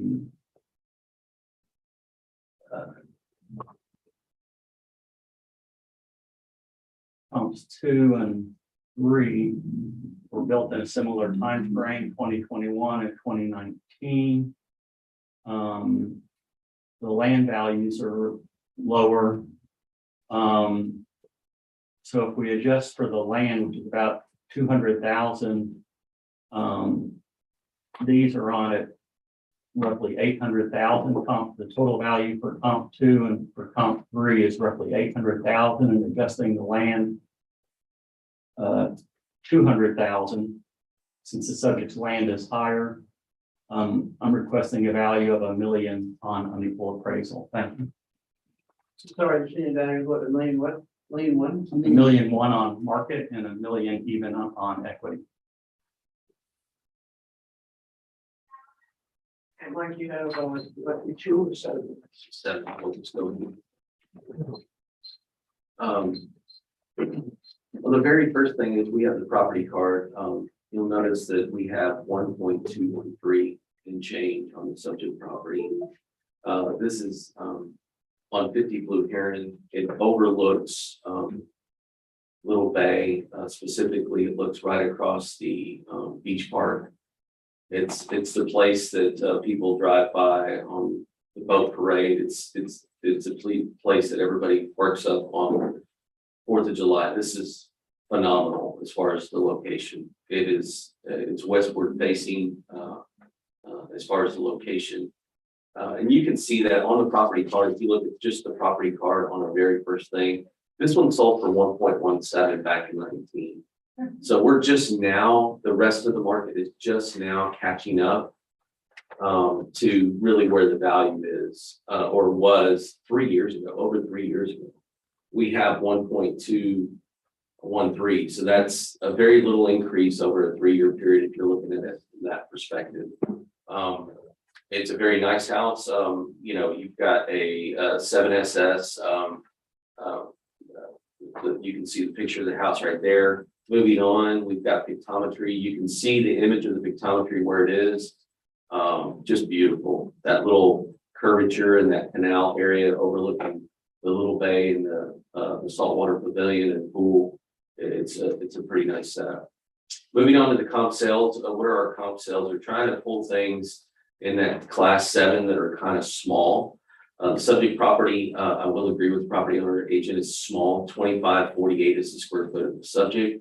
You can see comp number 1 is 2,001 feet, and it sold for 1.17. The difference there being just the land value. We just showed you the image of the pictometry of where it is. That land is phenomenal. Very similar as far as effective age. That one appraises out or adjust out to 1.388 on comp number 1. Comp number 2 is also on Blue Heron. It's 33 Blue Heron. It's a little further down the road. So that land doesn't have the superior view like the subject. That one sold for 993,000. There is an adjustment for the age. That one's an older property. Again, it's a little bit bigger than the subject property, but quite a bit older than the subject. That one adjusts out to 1.078. The last comp is also on Blue Heron. Again, also a class 7, a little bit bigger than the subject. The land value is very similar to the subject. That one sold for 1.566. That adjusts out to 1.579. Again, you'll see that the median value of those sales comps is 1.388. That well supports the value that we have on the subject property. And as far as market value is concerned, you have to bathe all of that in the light that this subject sold for 1.17 back 3 years ago before there was a market increase generally. Moving on to equity. These are, again, not necessarily sales, they're just other comps that are class 7s. You'll notice that all of these are class 7s, and we're trying to get the square footage very similar to the subject. The subject, again, as a reminder, is 2548 as far as square feet. First comp is 2458. It's very similar in effective age. You could see that the difference being the land, and we've already talked about the land and where it is in reference to the Little Bay, how valuable that is. So the only thing adjusted really of any significance here is the land, and that adjusts out to 1.283. Comp number 2 is on Bay Shore, also a cute little home. I say cute. It's also a class 7 home that's 2,300, so it's slightly smaller than the subject, but the land value is better on that particular one. That has an unobstructed view of Aransas Bay, and it's 2 lots. You can see that it's much bigger than the subject. Comp number 3 is on Nassau. You can see that it is also a class 7. It's also a small home, 2,200 square feet. You can see that the land adjustment there reports a value of 1.244. The median value supports the value that we have, the 1.213. Both of our grids show that the value reported. The first grid shows a value of 1.388. The second grid shows a value of 1.244. The value that we have on the subject is 1.213. Again, this is on Blue Heron. This is in a neighborhood that has 109 sales, for which we have a 97% weighted mean ratio. What I've got. Okay. You have 2 minutes for cross-examination and 2 minutes for rebuttal. 4 minutes. Okay, I'll do it in less, hopefully. I think we both agree that the big issue is the land, and the appraisal district has an adjustment on the land of 300,000. And I understand the challenge the appraisal district has with putting correct attributes on tens of thousands of properties across the county. And I'm asking the panel to consider that, perhaps the adjustment should be 200,000 instead of 300,000. It's a subjective matter. And it is a large adjustment. And even looking at 2 of the assessment comparables provided, they indicated the value that would have been about 100,000 less, including the full land adjustment. But these adjustments are subjective. They're done by people. And as people, speaking for myself, I make mistakes. So I appreciate your consideration. Thank you. Just to have you reiterate, you were saying 200,000. I'm one following what you were. I've got 130. Yeah. I'm sorry. Generally, the land adjustment is about 300,000 on most of these comparables, on many of the assessment comparables and on the sale comparables.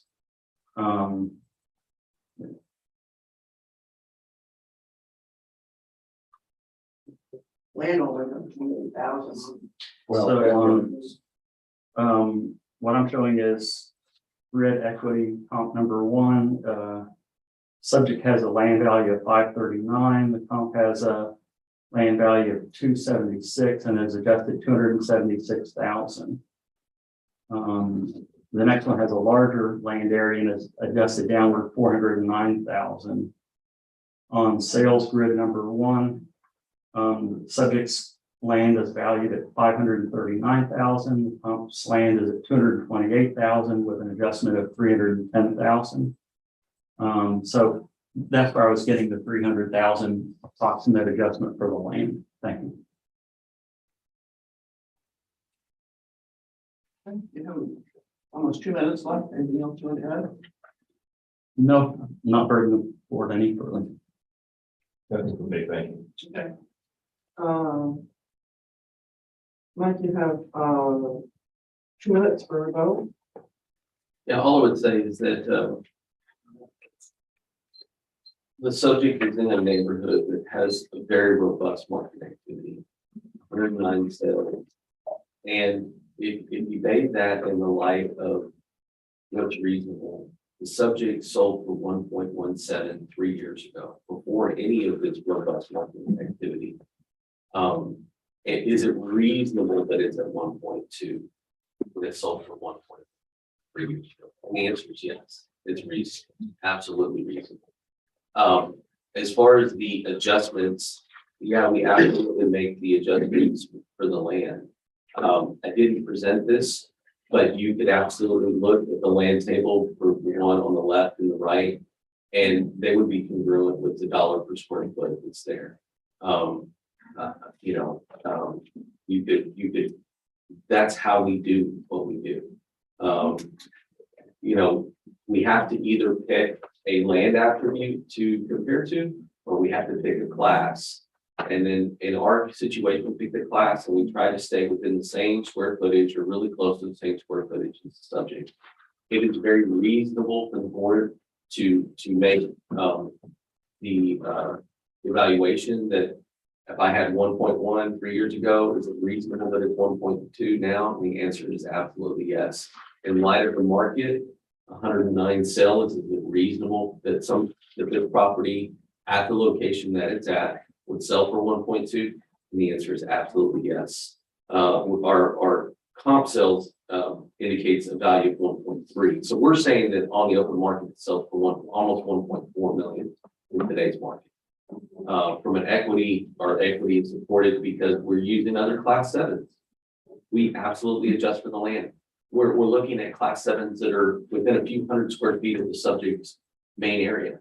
So we're trying to make valuable and reasonable considerations.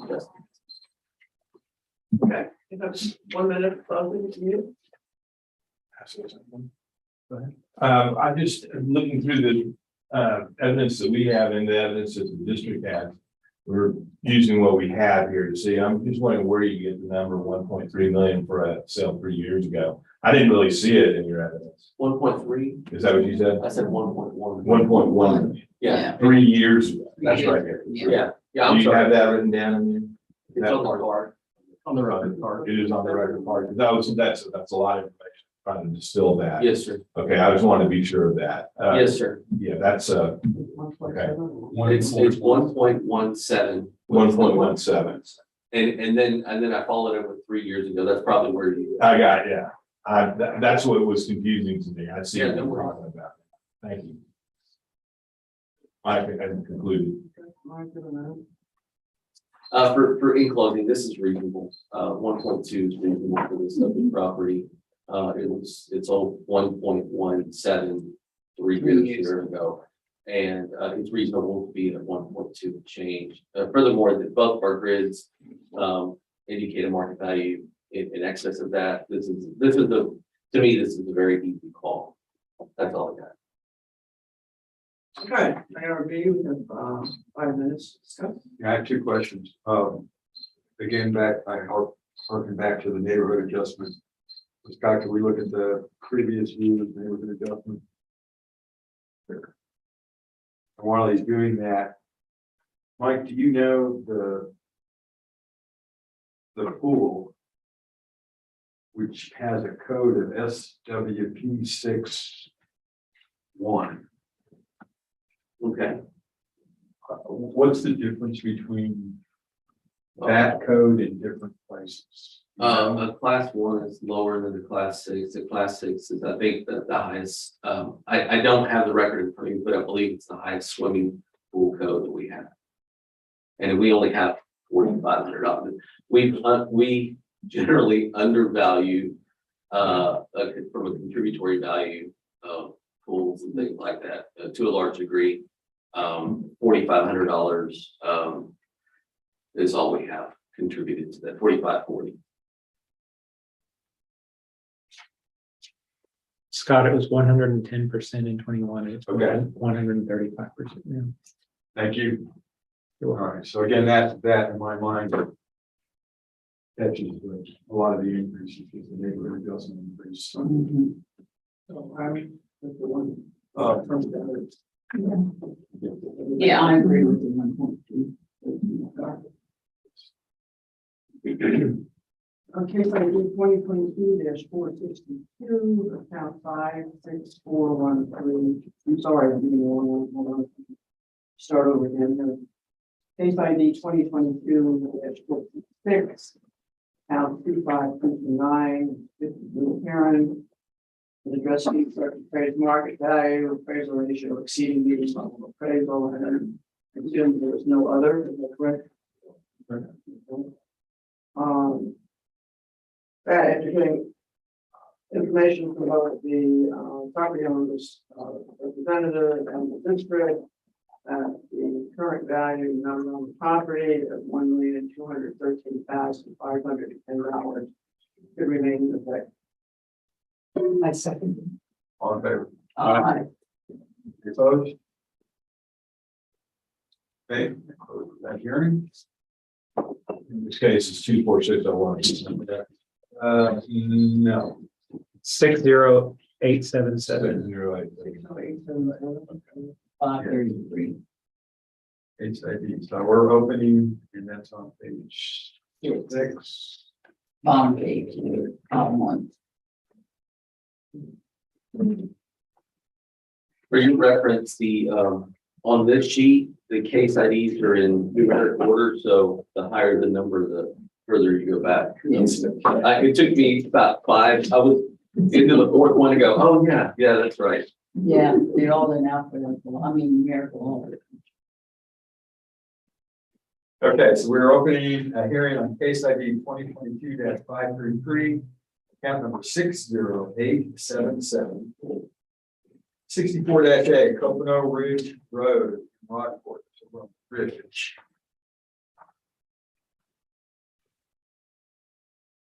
Anyone want to go first? Okay, Sure. Okay, that's your 5 minutes. you want to? I'll take it, yeah. All right, just give me 1 second.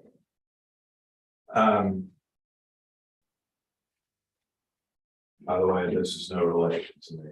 My last name is Day. This is Roxanne Day. So I don't think I have any peasants.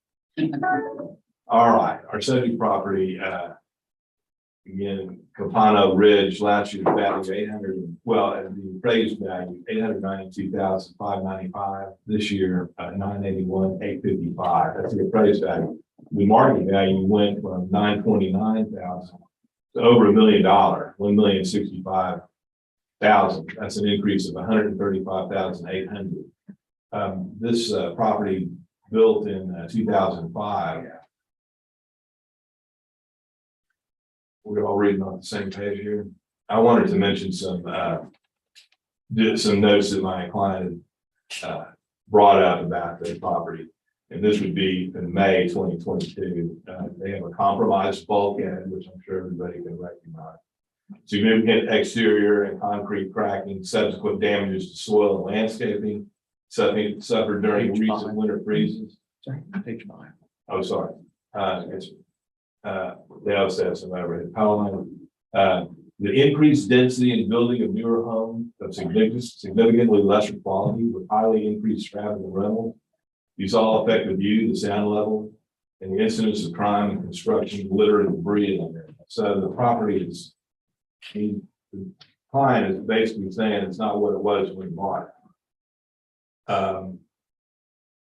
I will go into the sales, is what I want to look at. Next, I'll take the page, just 1 second.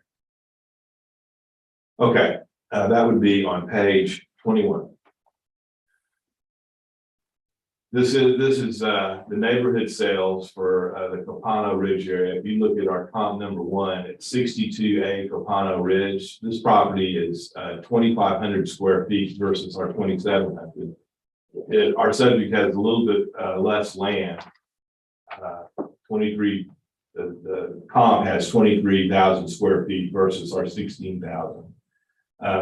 This property built in 2015, so it's even newer than our 2005 build. It's a 5 FV plus versus the subject's 6 ST plus.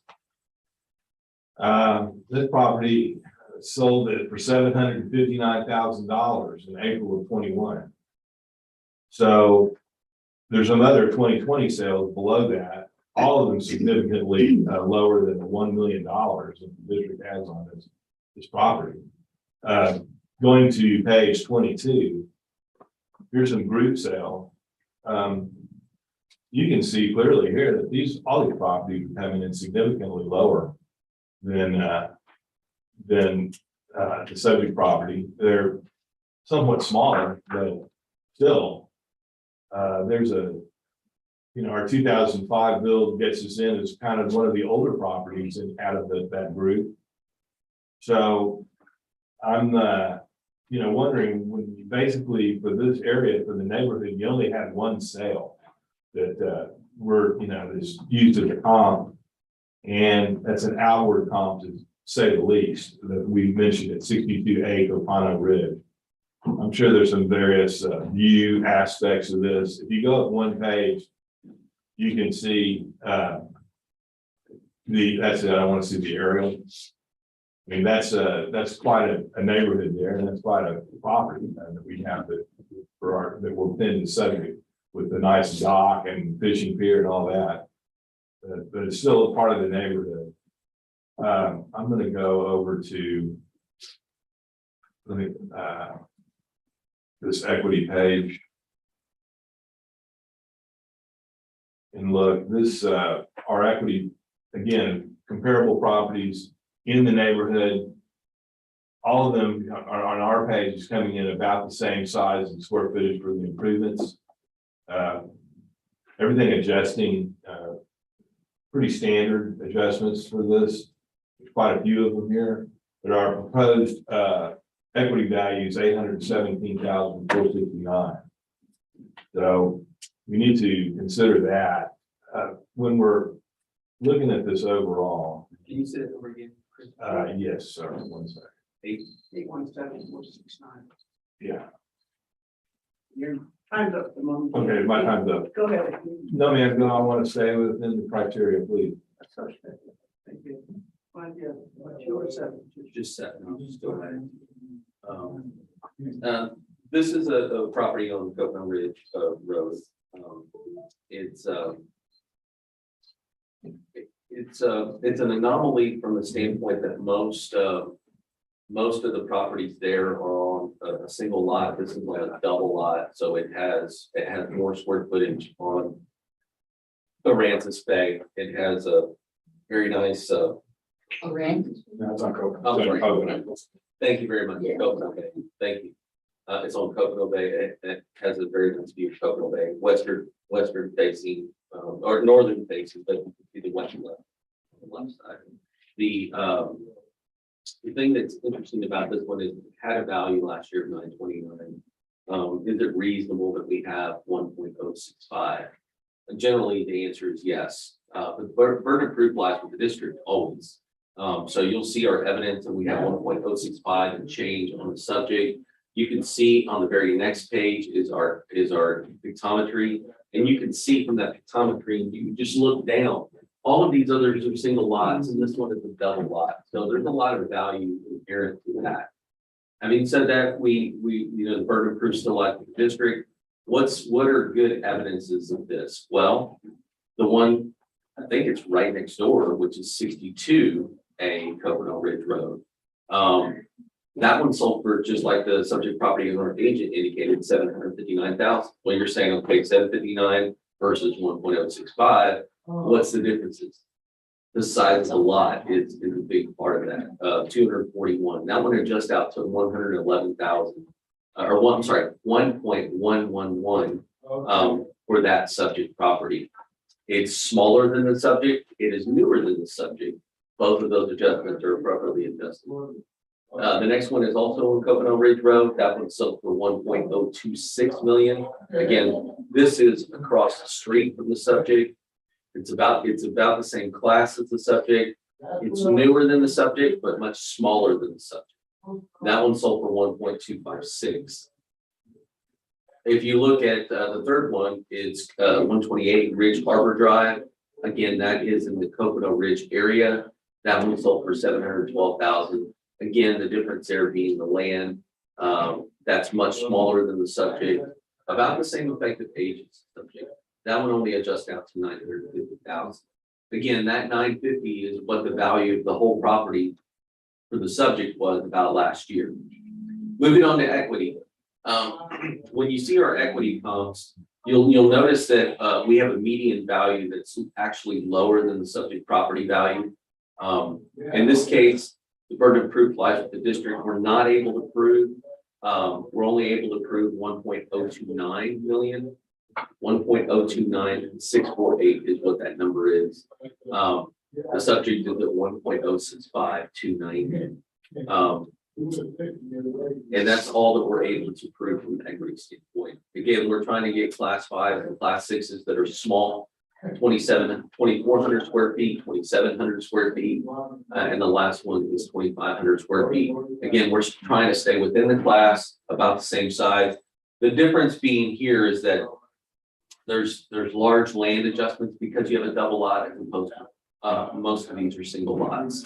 And so all I'm going to say is that the district cannot support the value of the 1.065, and we purport a value of 1.029648.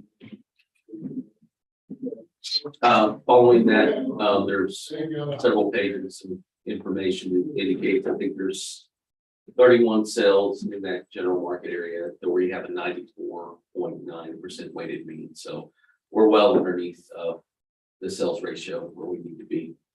And so therefore it's supported. Okay, good. Okay, you have 2 minutes for rebuttal. The, one of the most challenging parts of real estate valuation is valuing land. You know, people think income properties are hard, but land is actually much harder to do than income property. And I would ask the panel to consider that a home buyer, when they're looking in an area, may not pay dollar for dollar. If you look at the base lot, just for example, is 10,000 square feet, and you have a 30,000 foot lot, someone may not pay triple the amount for the land. And that's the way the appraisal district is doing it here. So I'm asking the panel to consider that this lot, which is about 3 times the size, let's see, looking at this right. Which grid, sir? Or are you looking at grid?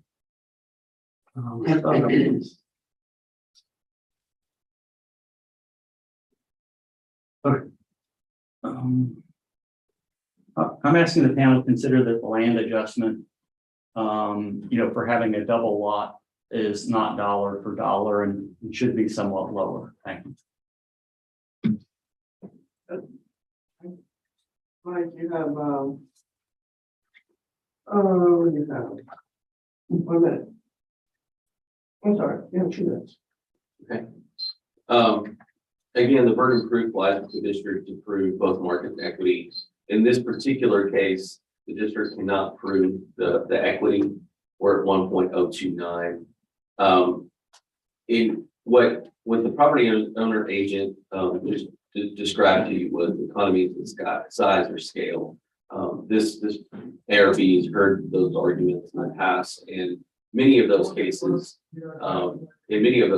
that's absolutely true statement. Like there are economies of scale or economies of size in play. Those are only in play when the market tells us they're in play. Meaning that if the market says that they're going to pay $26 a foot for this many square feet, then that's what they're going to pay. And if they're going to pay if they're going to pay for the double the size, they're going to still pay $26 a foot. Then that's what the market tells us. We're not making any interpolations that's outside of the market data that's there. And so I'll say as a general rule, we just look at the data and we look to see what it tells us. And if there's breaks to be had, which means there's economies of scale to be considered, then we do those. If there's not, then we don't. We just let the market drive our considerations, our deliberations. And so having said that, we cannot prove the 1.065. We can prove the 1.029. We recommend a lowering of the values that limit and no lower than that. Okay, you have 1 minute for closing. You need it? Well, we both agree that on the principle of economies of scale, but we haven't seen any evidence that the economies of scale apply or don't apply in this neighborhood, that people would pay 2 or 3 times the price for a lot that's 2 or 3 times larger. Thank you. Mike, you have a minute? Yeah, we could do the math on the sale of the one next door and see what that comes out to. I mean, if you look at an abstracted analysis, we have a market value of, and we've raised the neighborhood in that area. And so if you look at the market value of 759, 050, and you look at the market value that we have is 750 or 656, 220, we're already at a ratio.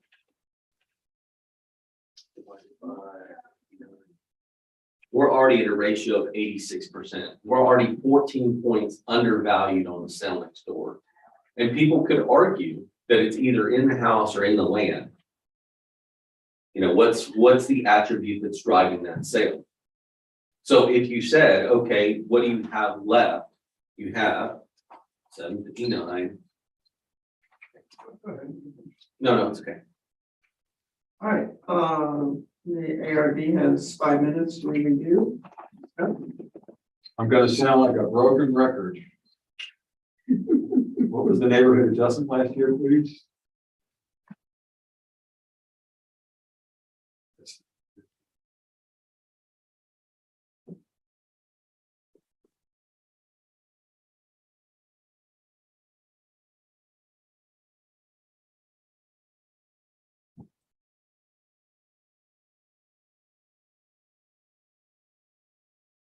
$140. Okay. Which more than accounts for the increase.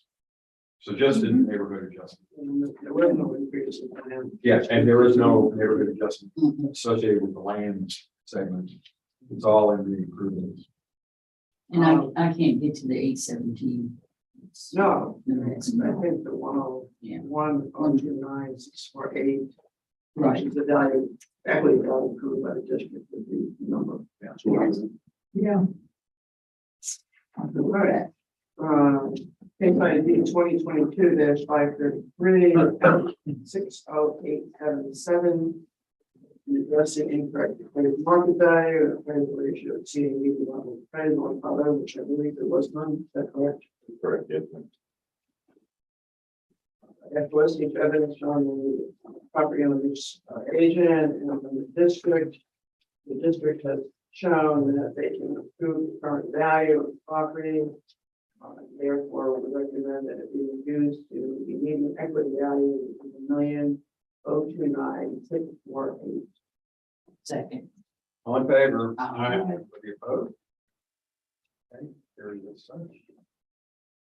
Can you make a break? We sure can. Thanks. Any time on the break? 5 minutes or so. If there's a line forming at the, adjust accordingly, take a number. But by the way, we have a stash of candy down here if you need a.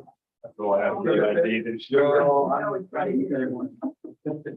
Make that go.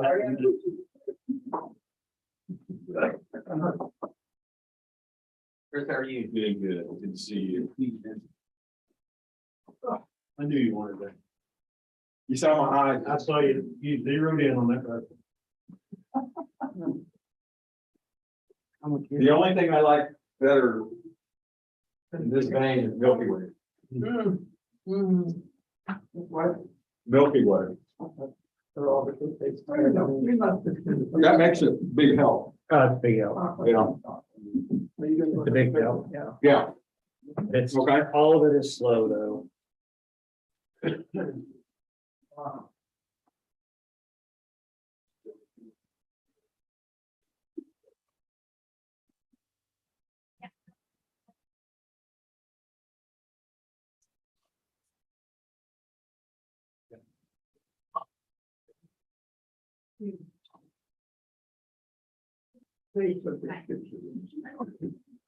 This must have been my after the.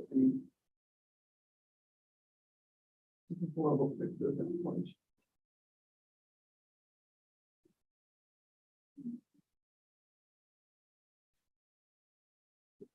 There's a lot of them.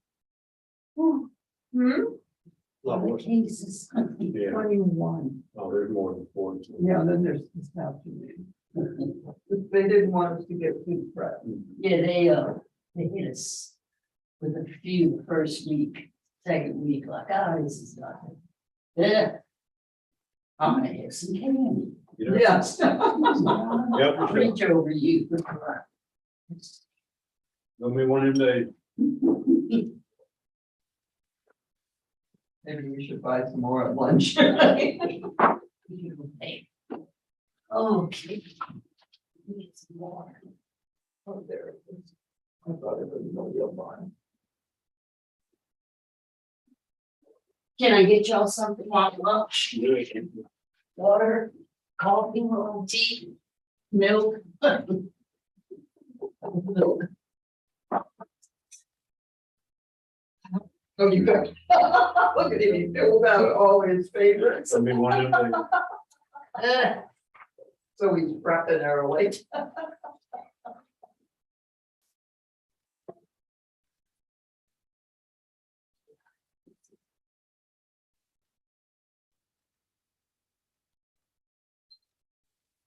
And they have to stop in for margaritas. It's, excuse me. I don't know why that's set.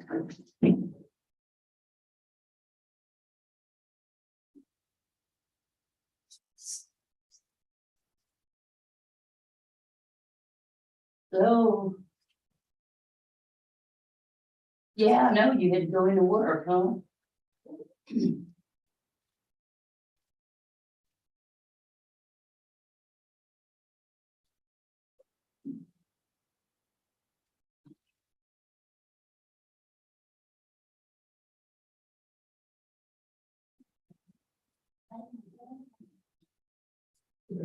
Hmm.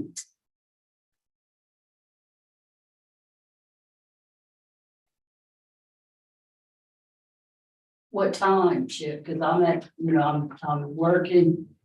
And Tom has to go to, he's got a meeting tomorrow, so what time were you looking at?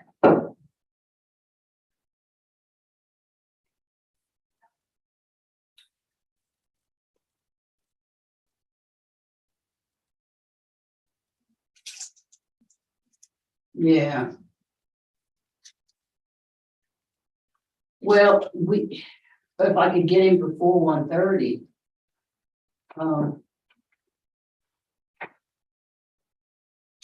Okay. Okay, well, that's good. Well, be safe going to work. All right, thanks for calling. Okay, bye-bye. My son called me every time he's driving into work. We went by yesterday and he was called in. He was on the call, and I told him he's the one that was the nurse.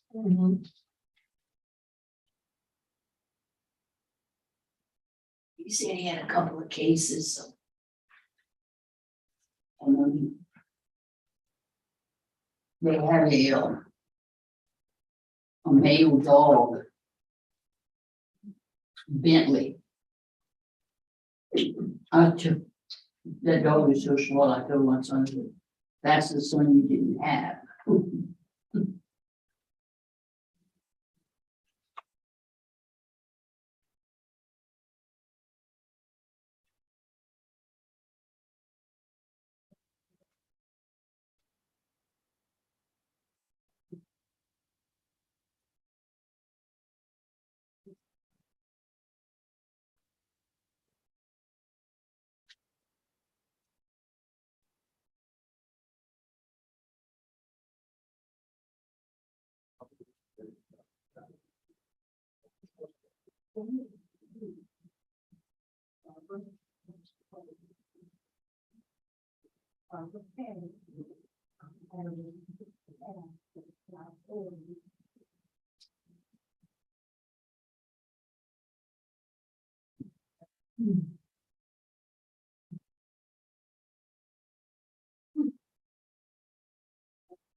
Yeah.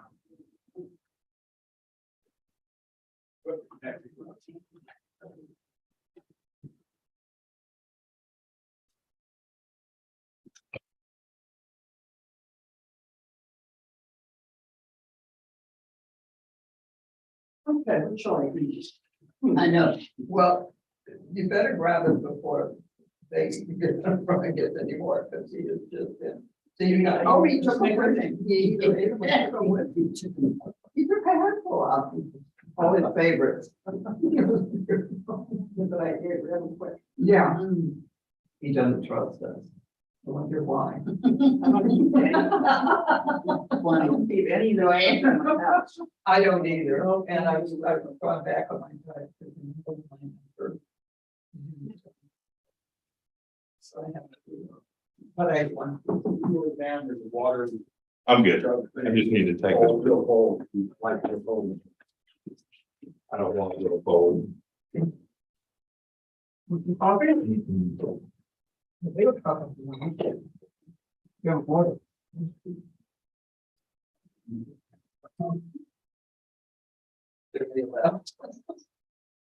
I can go get some more Okay, this coffee here. and water as well. Oh, water. So I need to say. This one you Okay. Caffeine from my chocolate. So you guys from Houston, you come in? Yeah, I got it this morning. Whereabouts in Houston? Where do I live? I live in Memorial. Okay. I live, there. Briar Forest. Right on, that's all. Okay. Yeah. Road. Yeah. You didn't trust this. So you- I spent my senior year in high school in spring, Oh. but that was a long time ago. And I had an opportunity where I used to be really big in motorcycle riding, touring bikes and stuff. And, I went, let's say I left Houston in 71. And it was probably 91 or 2, I had the opportunity to go back, ride through, and I said, well, what the hell, we'll go down to 1960. Right? Yeah. That was like, you know, a different world, because when I lived there, 1960 was a 2-lane road. Yeah. Kirkendall in 1960 was a 4-way stop sign. And now it's 6 lanes, divided highway, stoplights every 30 feet. Isn't that the truth? Yeah, I used to go, Stoplights are at Pilgrim. yeah. I used to go bird hunting at where Cinco Ranch is now. Well, Get in my car, go off and leave high school. And go down there and shoot dove. things change. And now it's a huge neighborhood with a golf course and everything, with rice fields, a lot of. Okay. Yeah, my father and little brother used to go. And there too. Duck hunting. We did shoot a lot of duck. But I remember I came from that one time and I saw they graded a new road and I thought, uh-oh, give it a chance. I know. That's too big a road for this little area.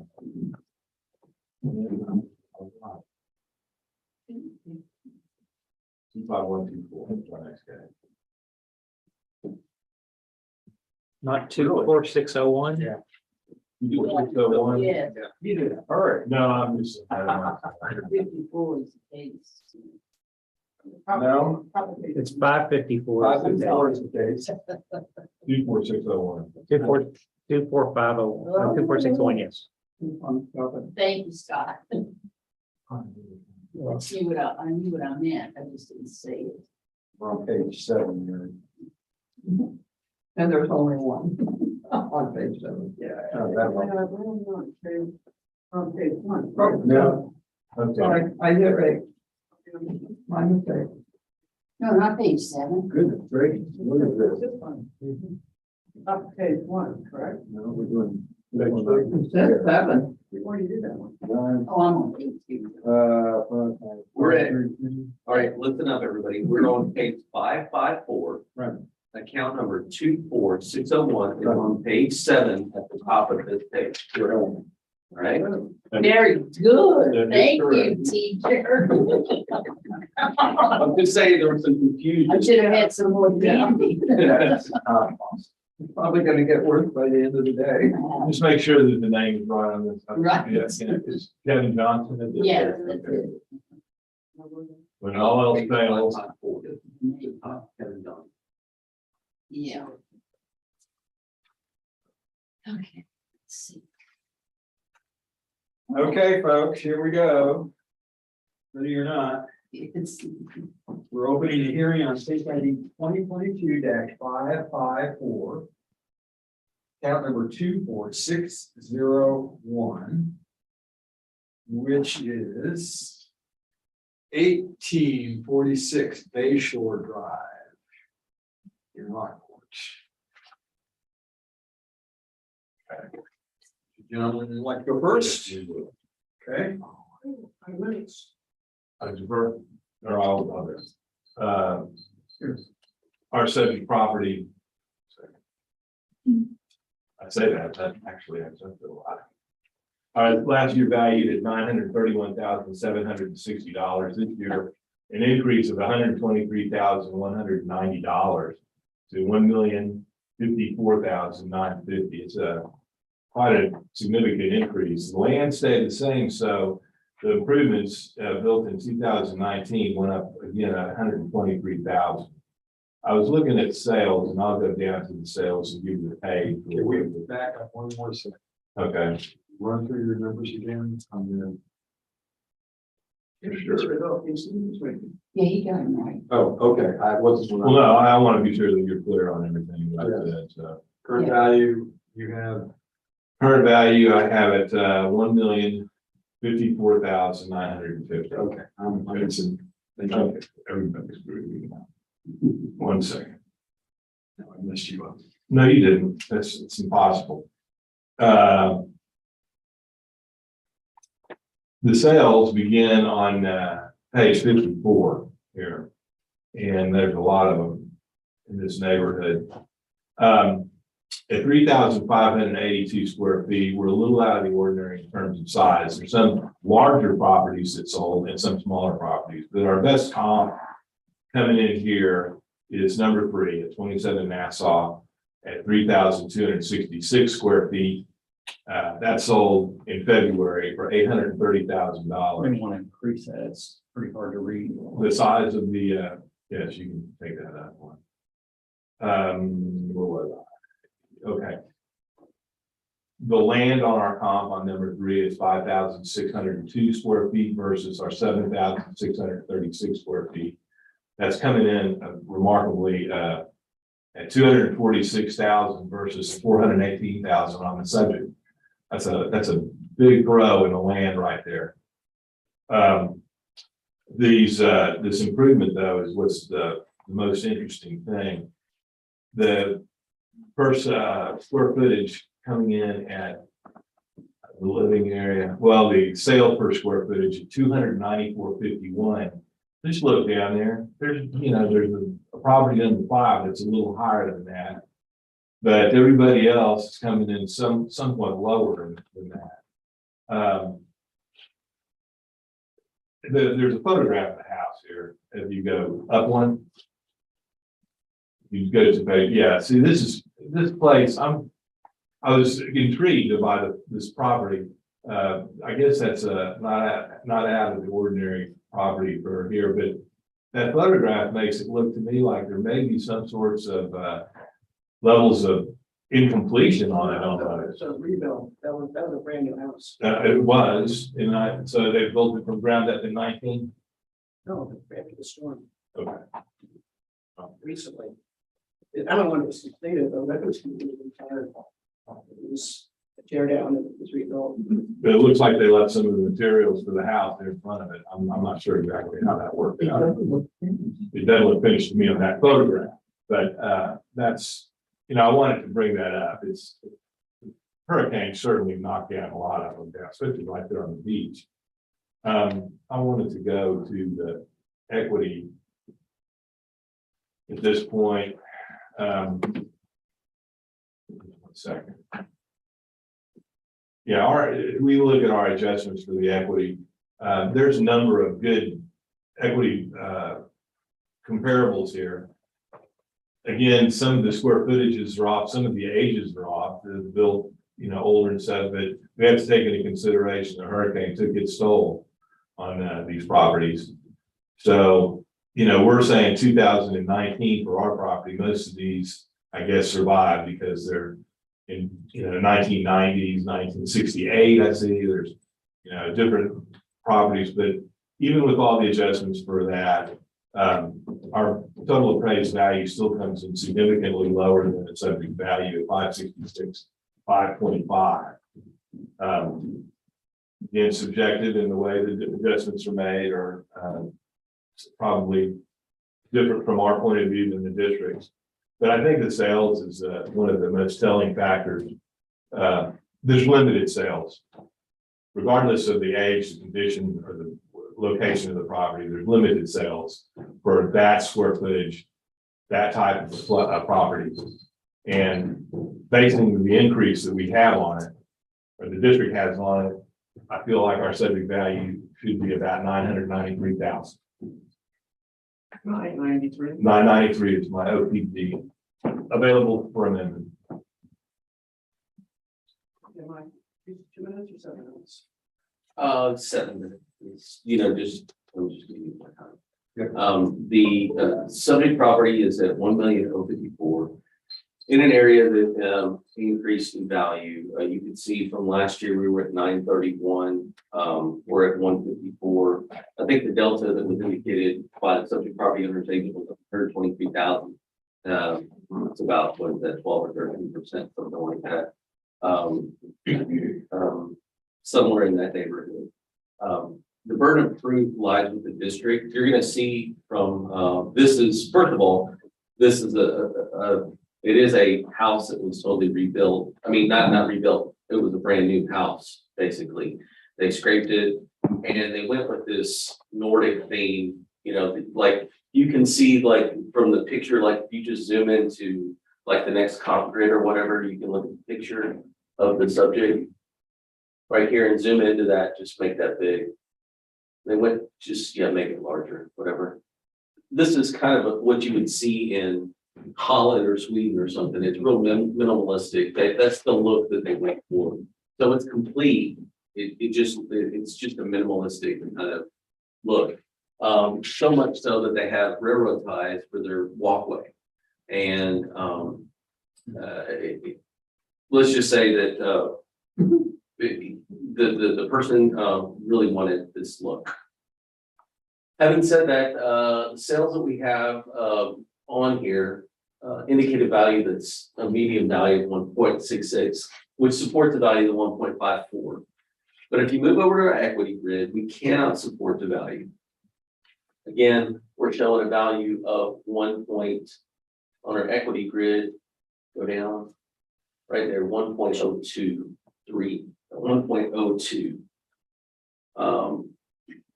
Let's see, 1.028325 is our value. So, it's not the 1.54, it's a 1.28. You have the subject property owner agent indicated the 1.993. Those numbers are not very far apart. 993, just not It's one. I'm sorry, 993. Yeah, I was thinking. Yeah.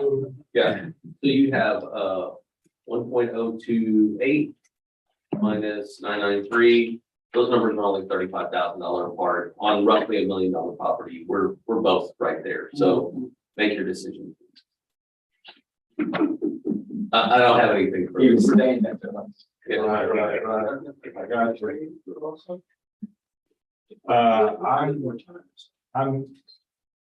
I feel like that's a fair value. I feel like the district's offered a fair value. 1028. The 3.5. The 102. 102A comes in at, well, let me retract that. I do want to say something that's important that, and not that I have time. Okay, look, what we're looking at here is I looked at the photographs of those comparable properties. Our subject property is so outside of the normal in that neighborhood that it sticks out almost like a sore thumb. He said that that's a Nordic deal. I'm waiting for a Viking to come along.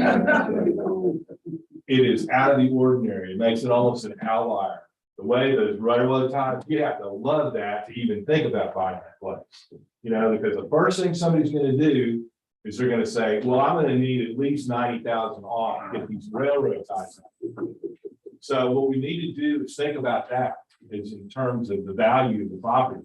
I'm not discounting the house. Personally, I like it, but I don't like it in that neighborhood. I'm going to stay at my 993. All I'd say in rebuttal is we're literally $35,000 apart on roughly $1 million property. Your choices are 993 or 1.028. Please make your choice. Are you both through? I'm done. Yes. Yeah. All right, ARB has 5 minutes. Scott, did the neighborhood adjustment go up? Well, let me tell you. I'm at 993. You know, I have to agree with that. Yes, I agree with, across there's, yes. it doesn't, it's not a, I've never been inside. But that was his choice, or their choice. I know, but. You know, and so we're feeling sorry for them because they have no. No, I just think the values. That's not, that's just me. I'm doing the, I'm okay with the 993. I am too. I'm up to the 1028. It's one on that. Yeah. Oh, now it's gotta be a vote. Now it's a vote. I have that 38 there. I'm still waiting on the neighbor. He's still. waiting on the- 125. And he's on the. So we got a 20% increase, 30%. 30%, that's what I said, isn't it? Thank you, Scott. Close to it. Keeps me on 76.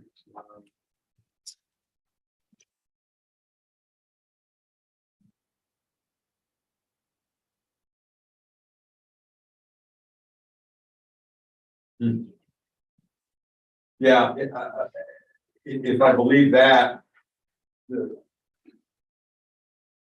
improvement, I mean, the value actually went down. I mean, applying the new neighborhood adjustment put me at 1.2. So, Let's put it to a vote. yeah, I'm actually at 102. So just everybody else. How about splitting the 993 and the 102? You're all. That's a lot of money. And it's not. No. It's, again, we're 35,000 hard. 15,000, so 17,000. Okay, so I'm not even gonna wail on the calculator, I'll just do 993. 997. What'd you get? What'd you get? 101. 101? Yeah. Okay. I'll go with that. That's taken the 17. You're splitting in 993 and 102. You can have what? 101. 1.01. Is that okay? Oh, 1.010000. But again, that was, that doesn't seem right. That is correct. That is correct. 1, That's splitting the. 0, yeah, 0, I just took what I took was the 993 plus 17. All right, I'm fine with that.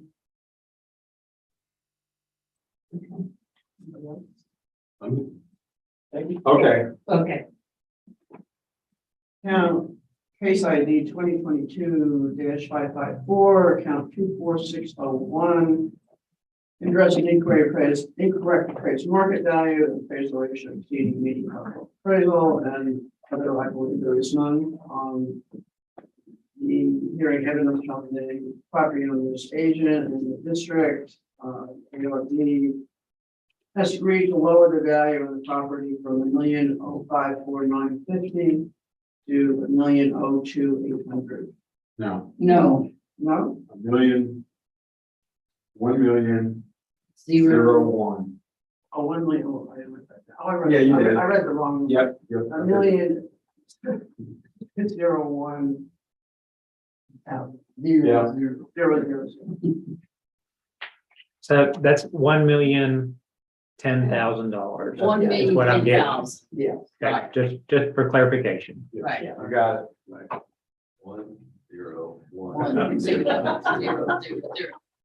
I read it out. I'll get confused. Okay, Yeah, second. okay, all in favor? Aye. Anybody opposed? Okay, that closes this hearing, and we are now moving on to Number 423, 2022-423. It's on page 4, middle of the page. Gresham, well. You got the case ID, right? 2022-423, case ID 25124. Right, That's fashion is what I said, trust. Yep. Yeah, okay, yeah. It's like, middle of the page. Page 4, yeah, middle of the page. Okay, got it. hang with me for a second while we're catching up.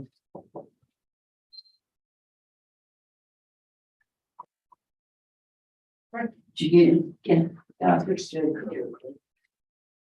on this Yeah, page, 68. for some reason.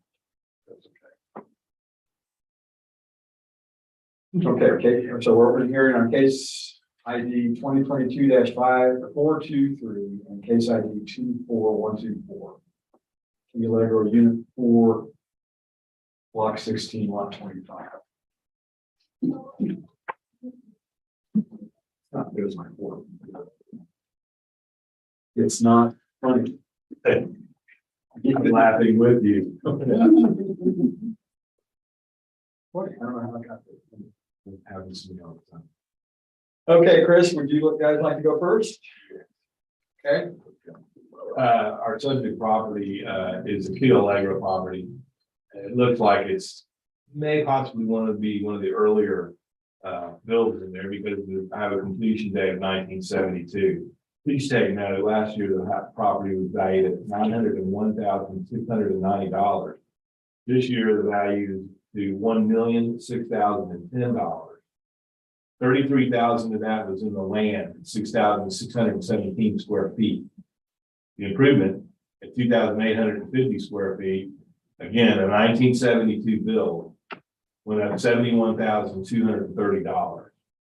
That's a significant increase, an overall increase of $104,302 on that property. Bear with me one moment and I'll run down to my sales. I wanted to look at this. And there are some documents. We can take a look at the photograph at page 23. This is a pretty standard place. As you see, it fits in with the neighborhood. You know, the pink house next to it is kind of interesting. But when we go down one page, we go to our sales, and this is for the neighborhood. Again, our neighborhood code at 3203, you can see with all those sales, 6 of them in that group at 2,850 square feet. We really are a little bit right in the middle of what's sold there. There was a 4,900 square footer that went for over $1 million. Then the number 2, you got a 3,400 that went for 992. Getting into the realm of our size, we look at number 3 at 8 Turkey Drive. Property sold in December of 21 for $945,000. That's 2,901 square feet. A little less land, very slightly less. And then right below it, up 6 Bimini. Again, a December sale, $945,000. And the land's about the same.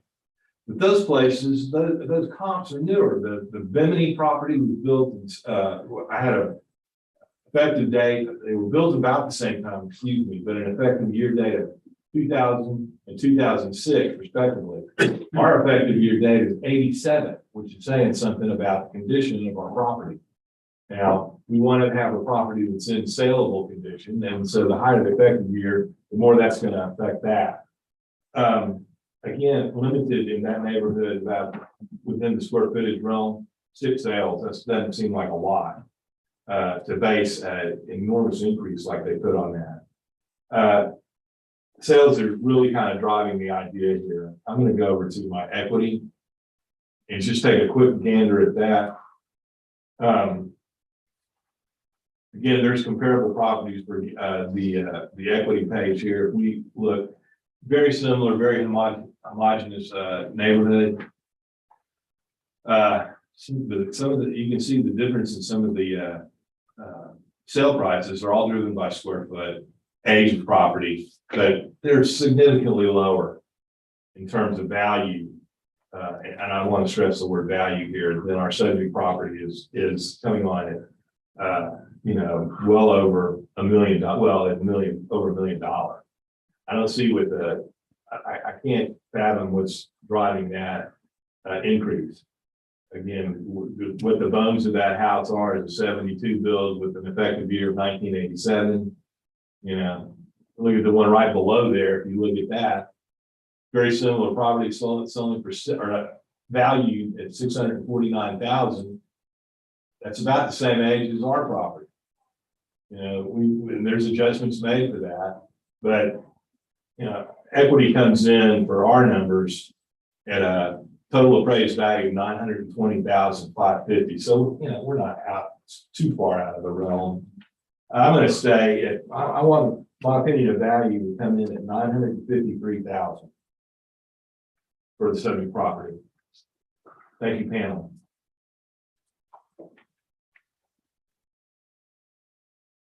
Thank you, panel. Mike, 7 minutes. Yeah, just, I don't have anything for cross necessarily. I'm just gonna go into my presentation.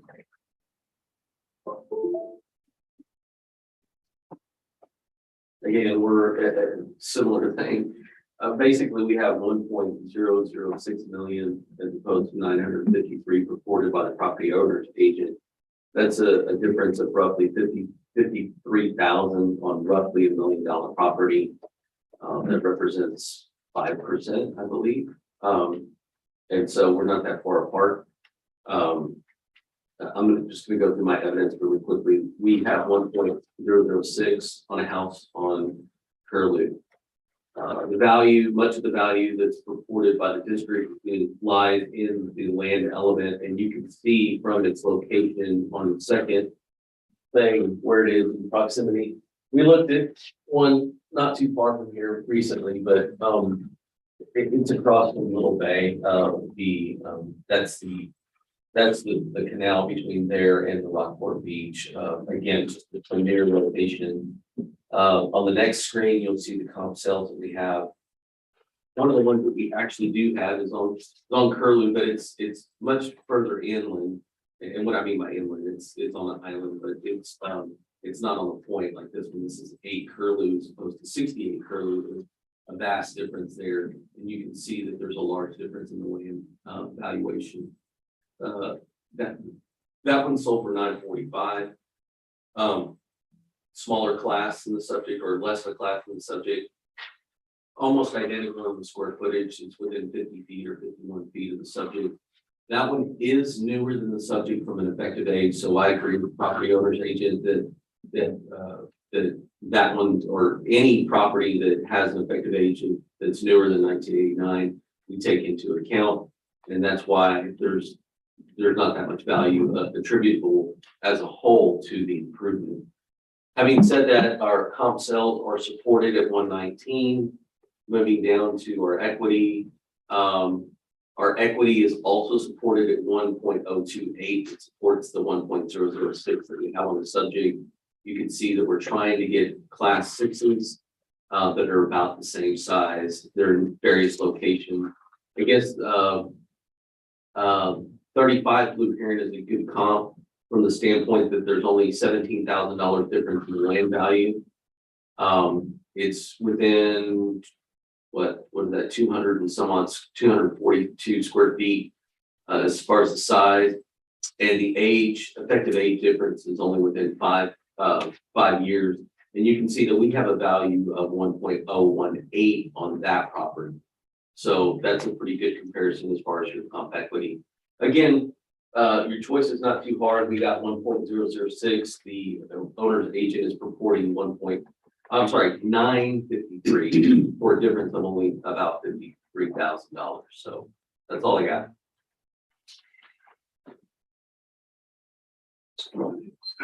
You have 4 minutes. No rebuttal. Excuse me. No rebuttal. Nothing further.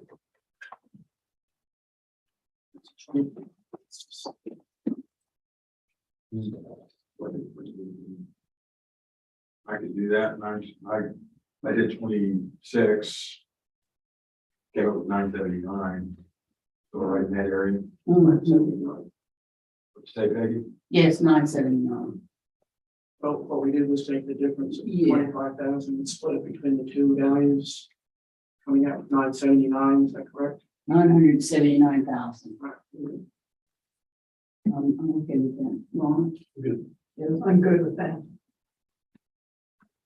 All right, case ID 2022-423, account 25124. Addressing incorrect appraised market value, appraisal exceeding the appraisal and other, which I think we're not considering. And the appraisal district has, made a decision to review and reduce the current noted value of $1,006,010. You mean the appraisal review board, What they say. the district. If you want to start a appraisal review board, will reduce the value on the property from $1,006,000. I'm going to give you the number, 1006. 010 to. $979,000. I'll second. All in favor? Aye. Anybody opposed?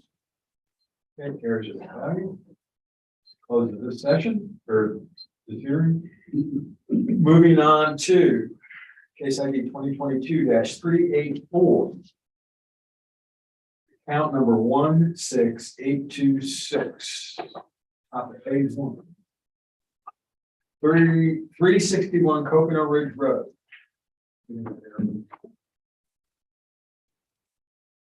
All right, you guys first? Well, I think we'll just stay with that. One moment, please. All right, our subject on top of it, again, Coconut Ridge.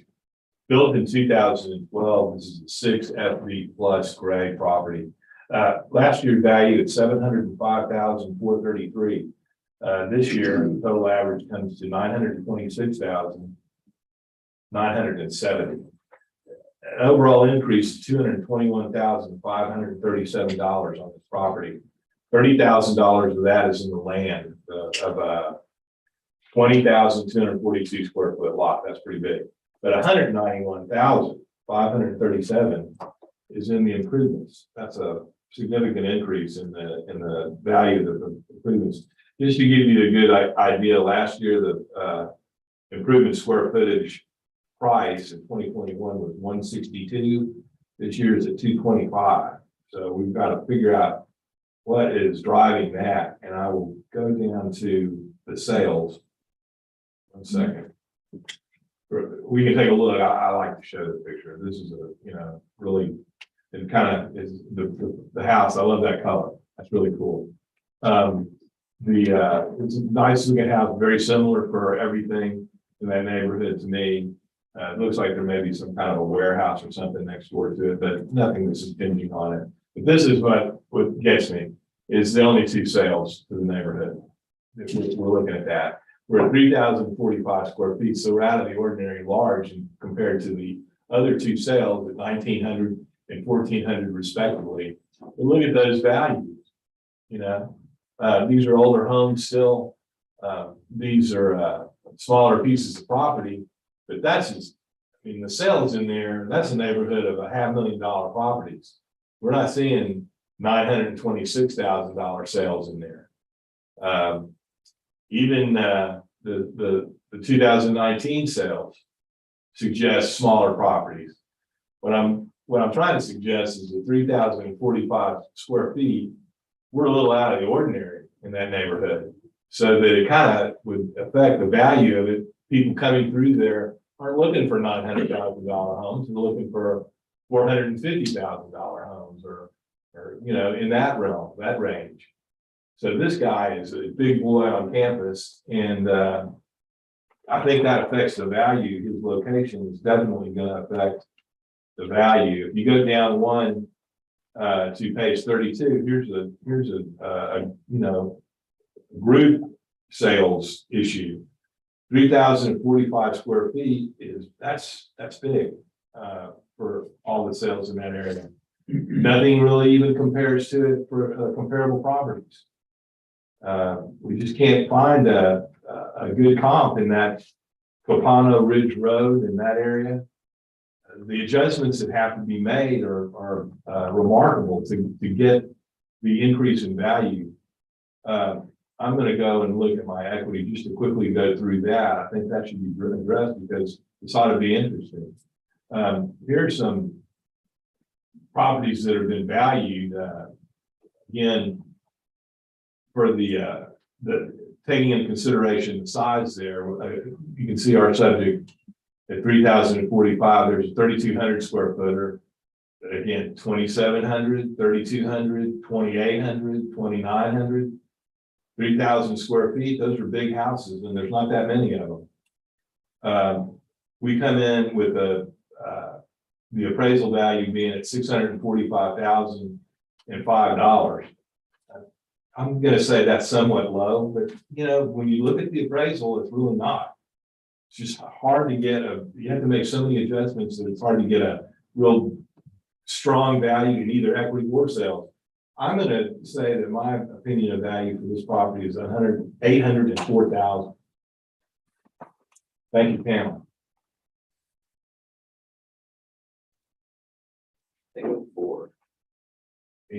We're gonna leave 2 minutes on, and I'm gonna go through this. If you pull it up, just one thing.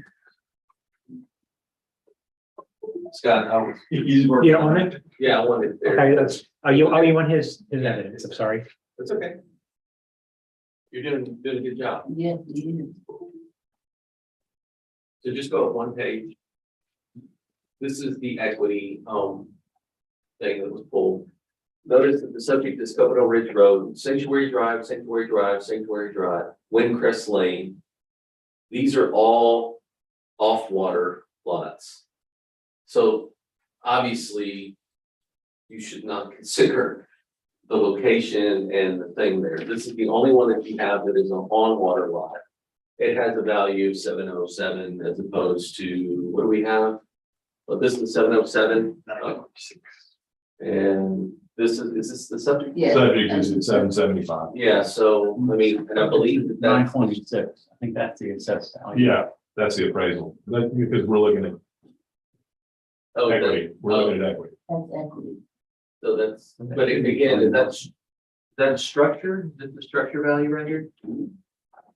No, I think we're getting. No, That's versus. Scroll down one, it'll show you on there, see where the improved value land use code, GOID, that's so the total value is there at 775.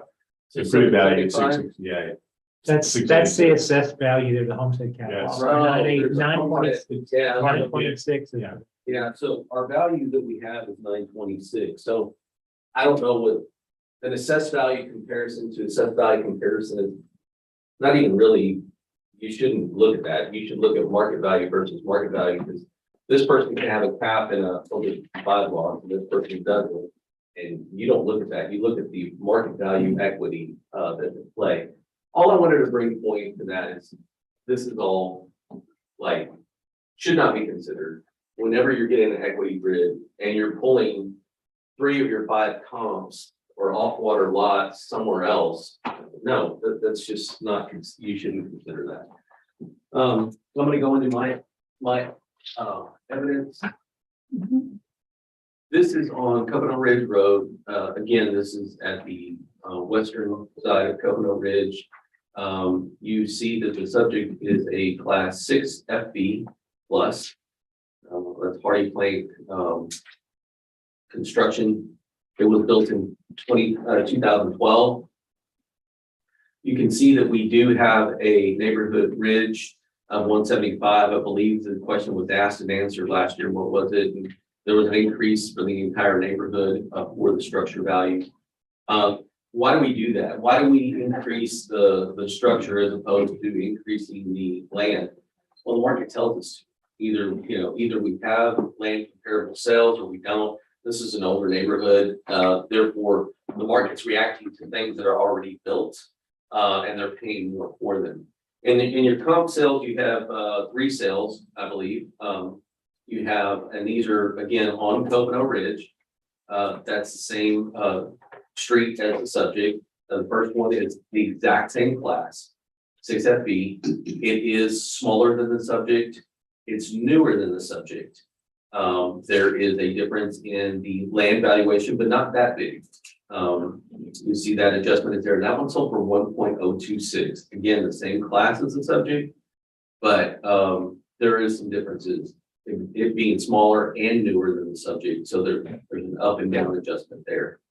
The same thing with comp number 2 is on the same side of the road, same road. It's on Coconut Ridge Road.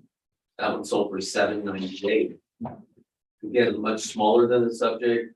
It's really close to the effective size of the subject, but notice that the land element is almost 1/3 of the size of the subject. So there is an adjustment to that one as well. Comp number 3 sold for 759. Again, the class is less than the subject. And you can see that one adjusts out to 931 right there. Notice that the value that we have on the subject is that's the market value. That is not showing, yeah, that's 926. Okay, so that's 931. So we do support the value of 931. We support the value of 926 we have on the subject. So in both cases, go back to the sales. Oh, that was the comp sales? Okay, go to the equity. So that's 941. So again, in both grids, we have 931 and 941. They both support the value of the 926 that we have on the subject. And you can see that this one, these are very similar in construction as, you know, you can see the comps that are here for equity. Again, we're trying to pull in 6 FBs. We're trying to get houses that are similar in style and similar in classification. And again, we support the value. And on this one, I think that the value is good at the 926 that we have on it.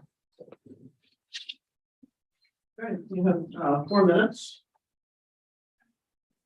That's fine, isn't it? A lot of those sales are pulled by the district, are they all in the neighborhood? There, the sales that we demonstrated, Yeah. or are you talking about the sales ratio report? No, I'm talking about the sales that you pulled as comparables there. Let's see, this is Coconut Ridge Road, go back up. Coconut Ridge Road and Coconut Ridge Road, they're all on the same street. Okay, they're on the same street. But the size of these properties are somewhat out of the ordinary in terms of comparables. There has to be massive adjustments made to get them into our realm of the 3,045 square foot. Well, there's adjustments made for the land, that's correct. I'm not talking about the land, I'm talking about the improvement. Oh, yeah, there's differences in the size, so there's adjustments. There's significant differences in the size. Yeah, I think 900 square feet is significant, or 800 some odd square feet. I think that when you're going out to buy a house, that when you look at 800 square feet is a significant number of how big it's going to be. Okay. I mean, I think everybody recognizes that.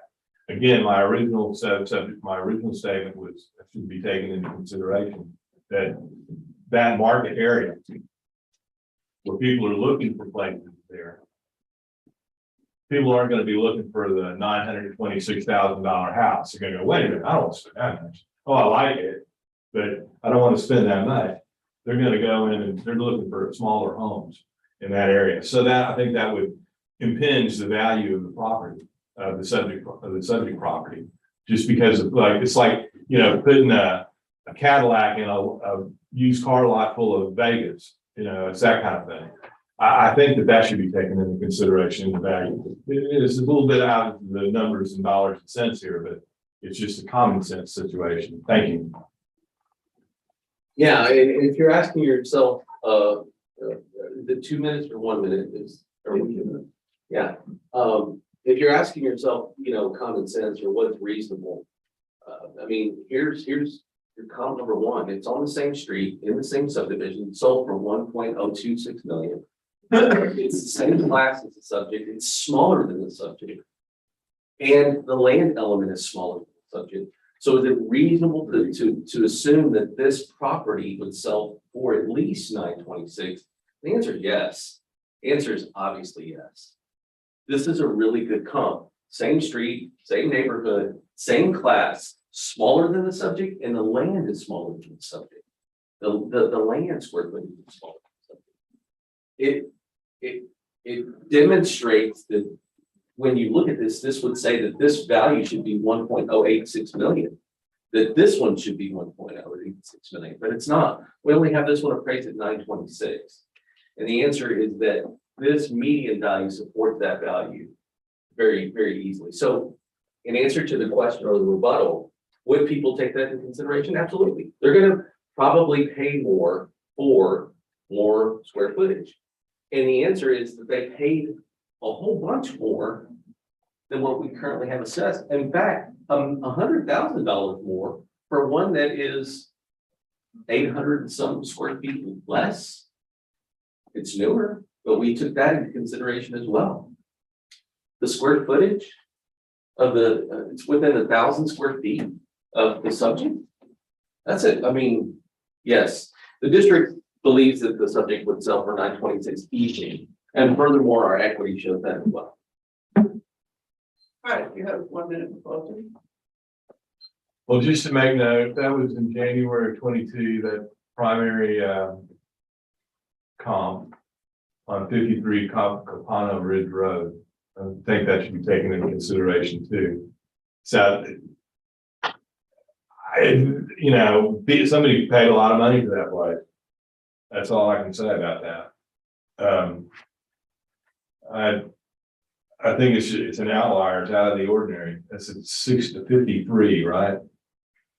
Yes. 53 comp. Coconut Ridge. Okay, yeah, I want to get a look. That makes it out of the ordinary also is that's a 1-story property, which makes it a little bit more available, I mean, more desirable. It's also not raised up on stilts. If you look at the photograph below it, and that opens its market up a little bit. It's a little, it's really doesn't fit so much in the neighborhood. Look at that. That's just like right there. I don't see how they allow people to build those right there on the water like that. You know what I mean? They do. I know they do. I know they do. If they got high enough, then you can. Okay, well, that's fine, but that's an odd place. It's 1 story, it's on the ground. It has a different appeal. I don't find that to be just the great comp that's been suggested here, but I'll leave that up to the board. I'm gonna say, in my opinion, evaluate 104,000. Yeah, in closing, what I would say is that the increase in value for the subject property is commensurate with the neighborhood adjustment. Is supported by the sales and then further supported by the equity. That's all I got. All right. ARB, 5 minutes.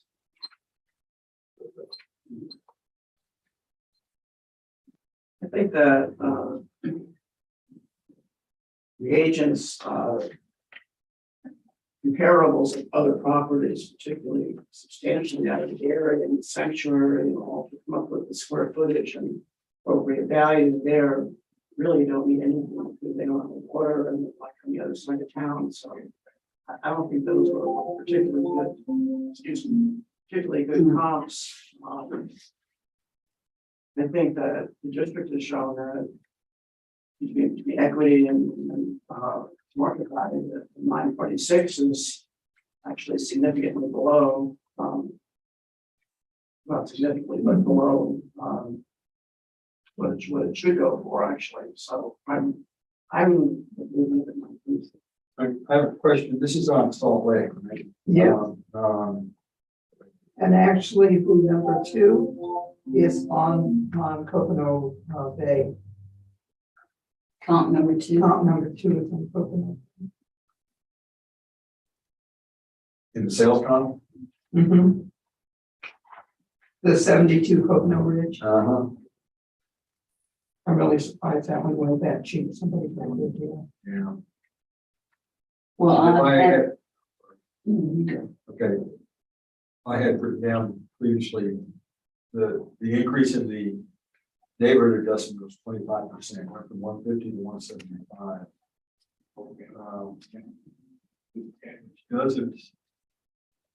get me to 926.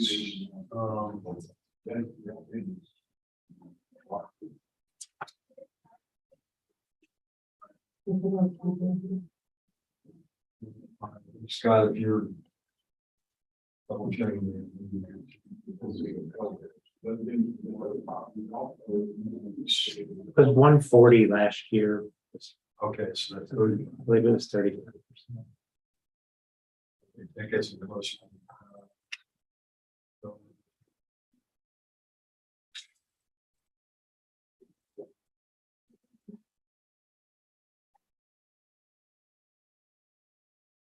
There was 30 in the land.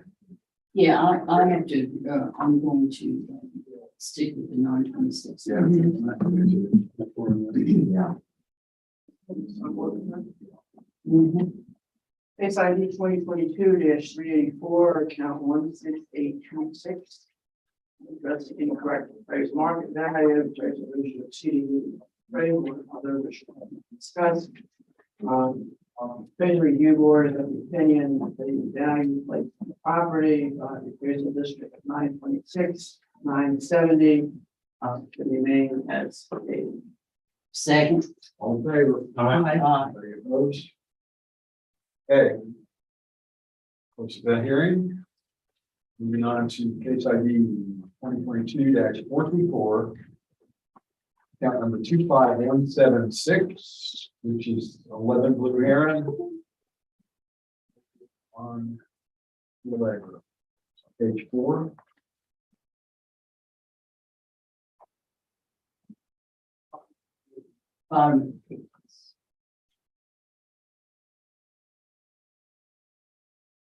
Dylan?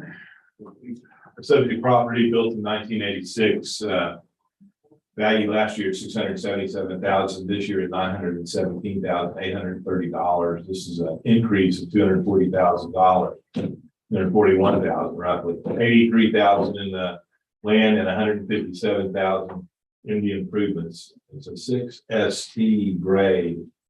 I'm looking I'm going down to my sales here. There was healthy sales in that neighborhood. Here's a photograph. You can take a look at this place. It's pretty neat. Like that upstairs patio thing. 3,084 square feet. We have various properties here, different sizes, and they're going, they're going for some serious money here. I'm not worried. Over $1 million on most of these. That's in the neighborhood. My closest in terms of value, goodness gracious, that's a lot of money that people are paying for their property. All right. But it's either there. I'm going to have to end up over and up with right now.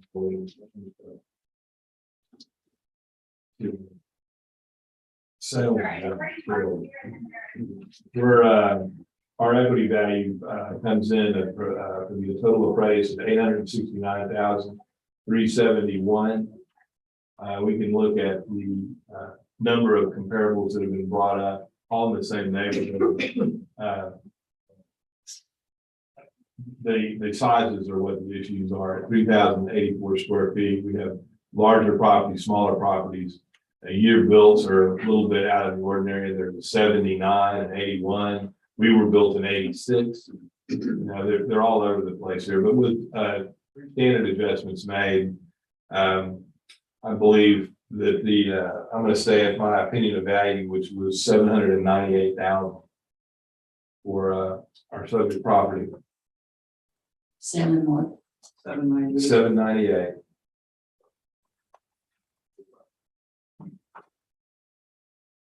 Okay.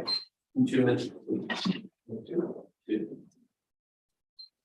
So the very first thing that I wanted to look at was, the delta seemed large there, the 677 and 917. So I investigated what was going on.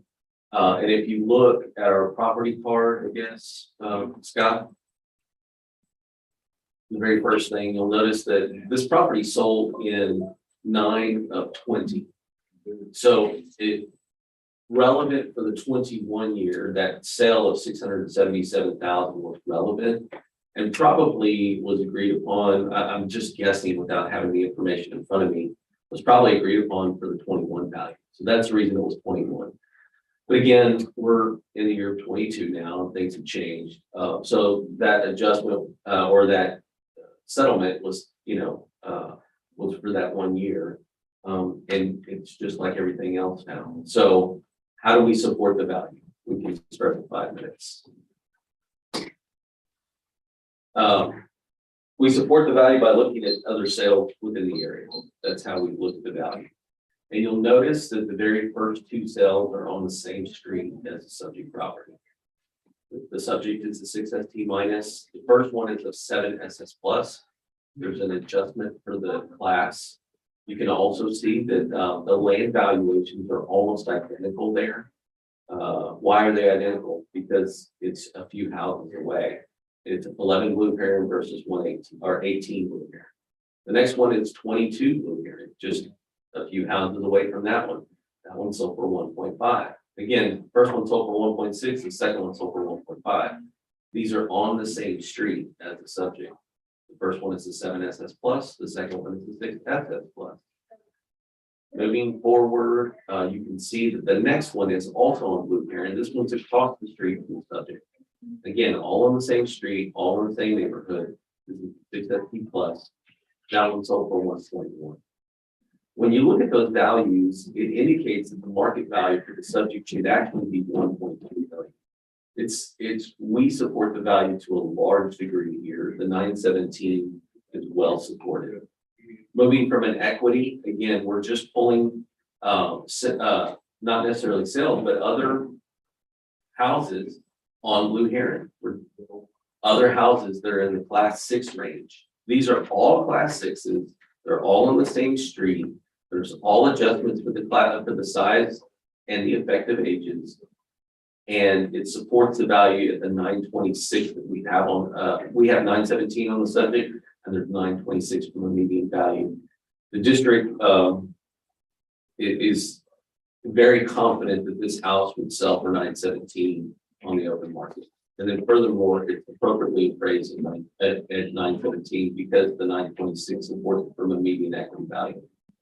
Moving forward beyond that, you're well supported. How do you, does this seem reasonable? Yes, there's 109 sales within the entire the neighborhood of Key Allegro within the subject area's sales period of time.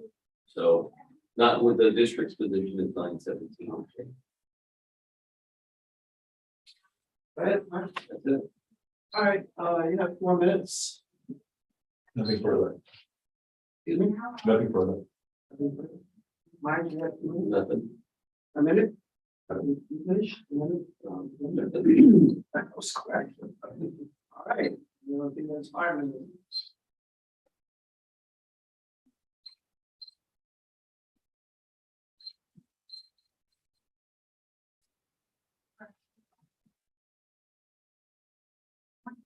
Well, I definitely keep it down to 798.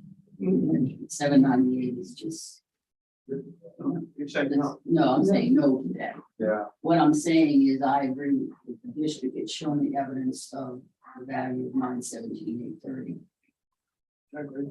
I do too. Yeah. The comps just. We like right there. Yeah. Yeah. The blue heron is really one of the most sought after streets in the field. And I think the sales too is just part of. Well, the sales, doing it yeah. Because. Yeah, Yeah. Okay. and they're even lower. The 917 is even lower than what, the sales grid shows. Okay, case ID 2022-424. Account 25186, addressing incorrect appraised market value, appraisal ratio appraisal, and Q5 is other. Opinion of the appraisal review board that the value placed by the district on the property is $917,830 should remain. A second. All in favor? Aye. Opposed? Okay. Let's do one more and then we'll break for lunch. This is gonna be a home dinner here. Maybe we should break for lunch. No, you see what I'm talking about? This is parent child. Oh, So it's a split lot. I've only got, the. okay, yeah. So let me over here. Yep, no worries. So we're opening the hearing on case ID 2022-5. Count number 8822467. And oh, let's see, how do we need to identify this thing? Undivided interest, is what this is. No, Yes. oh, I'm sorry, you're right. Yeah. 50% undivided interest. This is. So this is, 88224, there's two. yeah, so this is 424 South Fulton Beach Road, Rockport. There's two accounts. So there are two cases, there's the same case ID across two things. But, from what I'm looking at here, if I have a moment to speak. Yeah, take your 5 minutes. No, I want to, that's not gonna take, I only have, I'm only fitted for, the child account, 13994. Okay, I don't have, it doesn't look like I've got a bid for the other half of the property. I mean, I don't have it in my file is what I'm concerned about. That's usually if there's no bid that doesn't show up. They're both the same numbers. though. Well- Which one is it? no, there's two child, Two account numbers. There's two now. May I read something that was in the file that the property owner put in here? This is in 21 in May. Co-owned with brother when I homesteaded this year. CAD created two separate accounts. Building value above is my half only. New building value is 475,970. Up from 291,500 last year. No improvements since last year. They left the land value unchanged, but they raised the building value by 62%. I think it's important that be read into the record from the concern of the property owner. Value you getting for it? That's his opinion of value, I believe. Oh, is it? And yeah, and I'm not sticking by that. I'm gonna scrub this file a little bit more to see if there's anything else that can help us, because these kind of things get real confusing. yeah, and I'm not seeing anything that lines up with the numbers that were.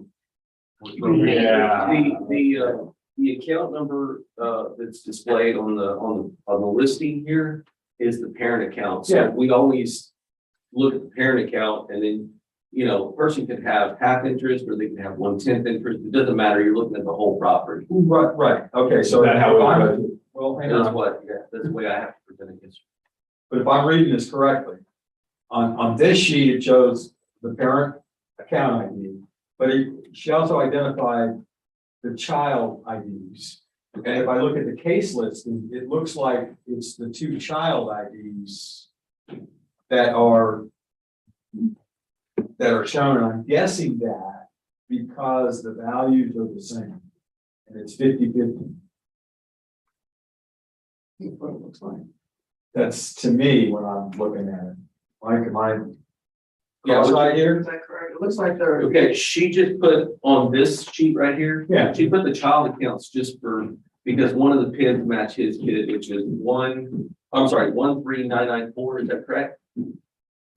That's correct. Yeah, so she did that for the purpose of affirming to them that this is one of the children accounts. Okay, but now look at the case ID. Okay, These the two accounts are exactly the same. Looks like they're split in half, 456. They are split.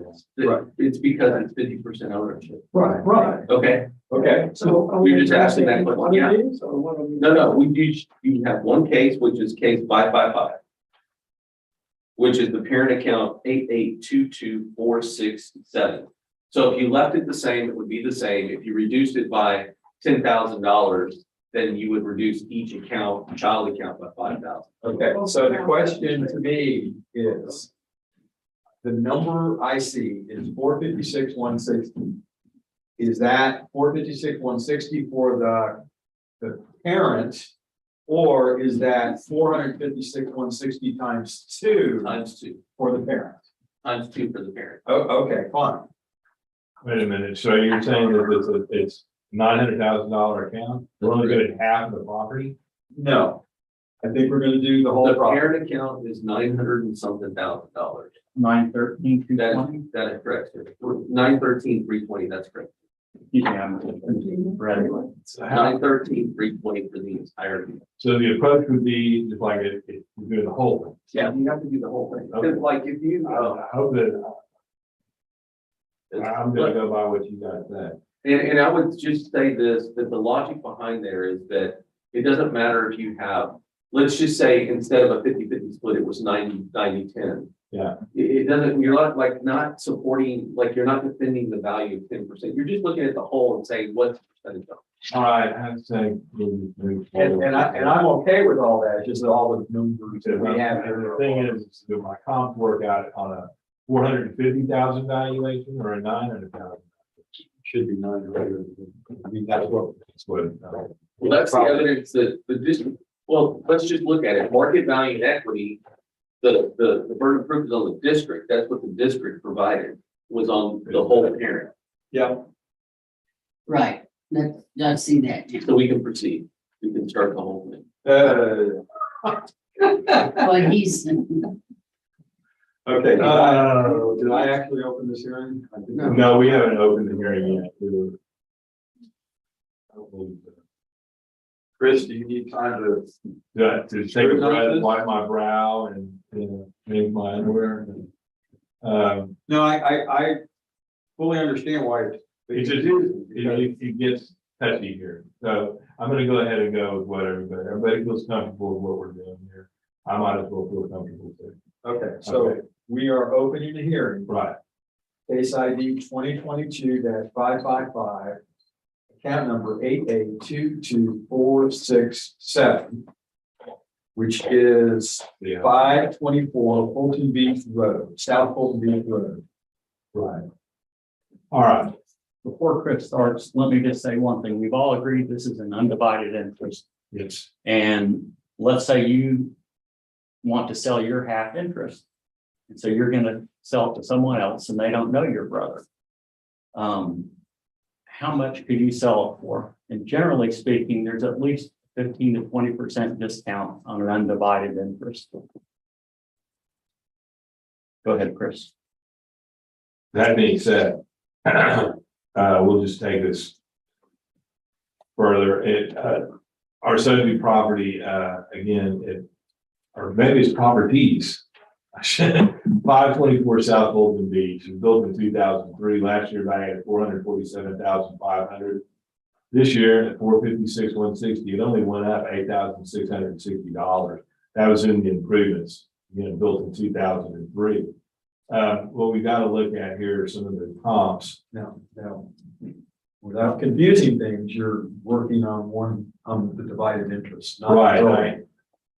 I know that's what's the confusing part. You said 860, 8,600, and it's really 16 or 17,200 at the total amount.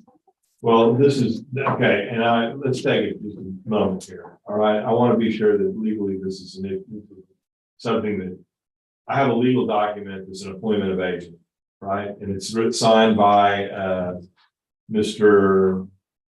ARB Nisham, who signed in May of 21. And it's authorizing me to deal with account number 13994. Correct. That have anything to do with the other one. That is correct. Okay, so I've got to approach it with not. That's how we've approached putting our evidence together. Right. So 13994 is what? That's one half of the undivided interest. Perfect. That's what I needed you to say. It is an interest in a whole. Okay, So we have to present the whole. You get to present whatever you want. Because like I said, it doesn't matter if it's 50-50 or 90-10. I'm presenting the whole. I'm surprised this has never come up before in. I really have never seen anything like this, and not in a formal not me, not Yeah. me. So you have the authority to represent one of the two. Right, So if this board moves this one down, moves the whole down by 10, then it's 5 to each. It's whatever, and if it were 90-10, it would just move it proportionally. You have the authority, and secondarily, the other owner has the authority to have another agent or represent themselves. right. And they had the opportunity, the other owner had the opportunity to come to this meeting if they wanted to, because this is a public meeting, or they had the ability to protest their half. But the information is the same. You're representing the whole. I hope that clears it up. And to an extent, it does, but I'm also have a specter hanging over my head of that I'm manipulating the value of another half of a property that I'm not authorized to do. You're just gonna work as though you're valuing the whole property. Yeah, Which would be the double of the 456. So, we have a value of 912,320 for the whole. That's correct, sir. okay, well. That's my issue. Just give me a second. I'm sorry I'm so dense about this. No, you I want to be sure that, I'm doing right for everybody here. My comps are based on the 456,000. So what we're looking at here are properties that are similar in size, 3,132 square feet for the subject. And I've got values, if you look right down below there, somewhat, they're smaller, but they're coming in at different values. So 399 for the property on Marion, 394 for the one in Frontenac. Are these in the same neighborhood? They're in the same. They are, well, no, we're not even in the same neighborhood. I don't see neighborhood sales. It's the group sale. I really got, and also when I'm looking at nearby properties, that's probably my best bet. No, that's not my best bet. Huh, they're actually comping itself. It's comping itself. Crazy. All right, I'm gonna see if I'm gonna run over to equity. Well, I don't even have an equity report on it. Huh. So, I'm somewhat limited as to the information that I have. I'm gonna make an opinion of value on this thing. It went up almost, under $10,000. I can see why this got through us in the informals. Nobody wanted to touch this. Just one moment, please. Oh, Yeah, the market value last year, to help you, Chris, the market value last year was one half of your account was 447 and it went up to 456, so less than $10,000. It's essentially the same as it was last year, but you might have got confused about the hole and the interest in there. That's only one of many things I'm confused about in this one. Okay, all right, well, I'm sorry. No, you're quite all right. I'm just gonna say an opinion value of 451 and leave it at that. That's what I gotta go by. That's what my evidence is telling me. 451 451 for the one half acre. for the 1/2 interest. Yeah, our evidence is gonna show, let me just go through my evidence. We have 912 and change on the whole property. In our comp sales, that's supported at 1.003. Again, the subject is on Fulton Beach Road, at 524. Why is that relevant? Well, at 501 on the same road, so for 1.7 on the same road, Fulton Beach Road, that's so for 1.3 on the same road. No, this is a different road, Fulton Beach Road, but it's on 35, so it addresses. That's just a land sale at 809. Comp number 4. Again, that's a sale on Fulton Beach Road. That one sold for 664. The market value is supported at 1.003.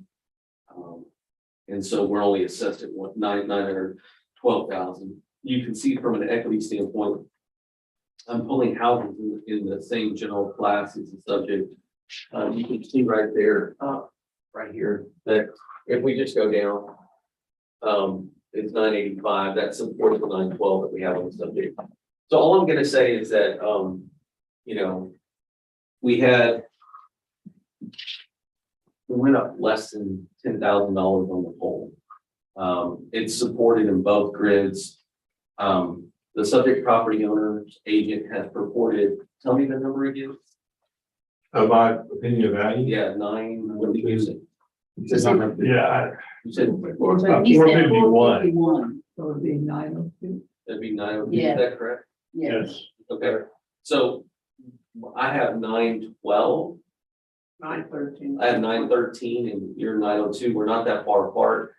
I'm actually going to agree with the property owner's agent, this, Mr. O'Connor here, that, when you look at undivided interest sales, there is an accommodation of, like, if you sold to a thing, it's harder to get into those. And so you're between 912 and 913, let's make a choice. You know, I agree with you that those are harder to sell from a standpoint, so I'm not opposed to 902, even though we're having it points to it. I can agree with 902.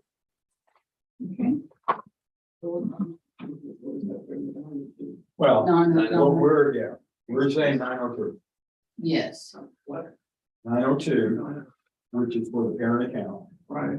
And then the key weapons will split that Let's do in that. half for each of the two. Yeah, we didn't do that. Someone else can do the hard work. Right. Okay, 902. Yes. Well, I'm only gonna refer to the one count. That's correct. Which is the parent, yes. Case ID 2022-555. Count 8822-467, correct account number. That is the correct parent. Yes. Correct the incorrect appraised market value and favor the level. Payroll, the property owner's agent, has agreed on a value of $902,000. I'll second that. All in favor? Aye. Anybody opposed? I never. Okay, we're going to recess the lunch until 1:30. 130. Yes. And let's, everybody check your tablets to make sure they're not going to. Yeah, look at the 58%. It's 32%. Yeah. Okay, you did a great job back there, man. That was good. I turned it on all. I'm play on mine too much. If anybody wants me to put them on the chart, I know. 36 on this. Please. Well, if you go on.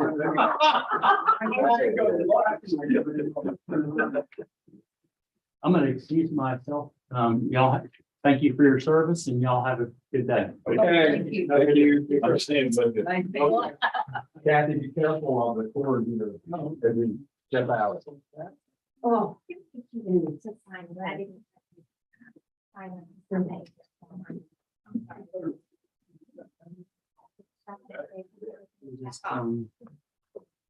Just sign here. Yes, sir. Thank you so much. You're very welcome. Good to meet you. Well, Thank you. 1:30. Time to figure out. Are we going to Apple Dumpling? Oh, let's go there. I love it. Yes. Okay, good. And we'll go Dutch this time. Yes. We'll get back on the right Get track. back on the right track. No, Oh, good. oh.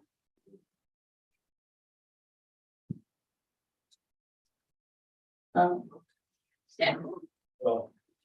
Okay, here we go. I'm gonna turn this one off here. Oh, go through here. We have doors.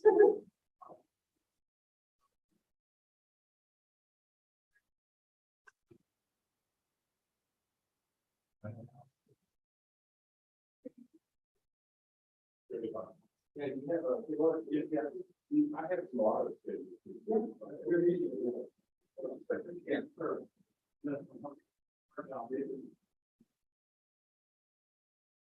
Okay.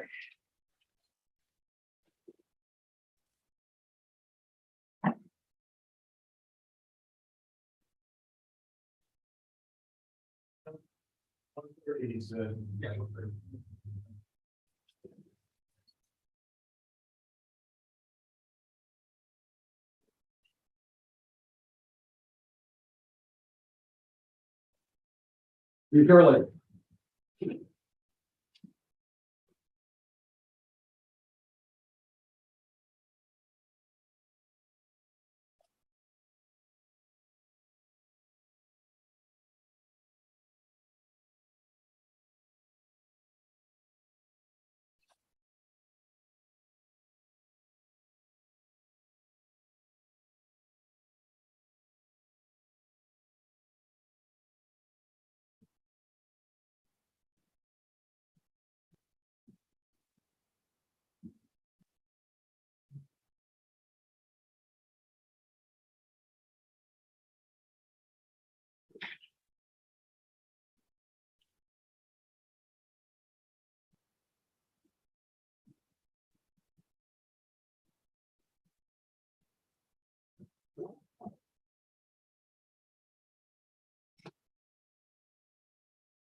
Anything you wanted to visit?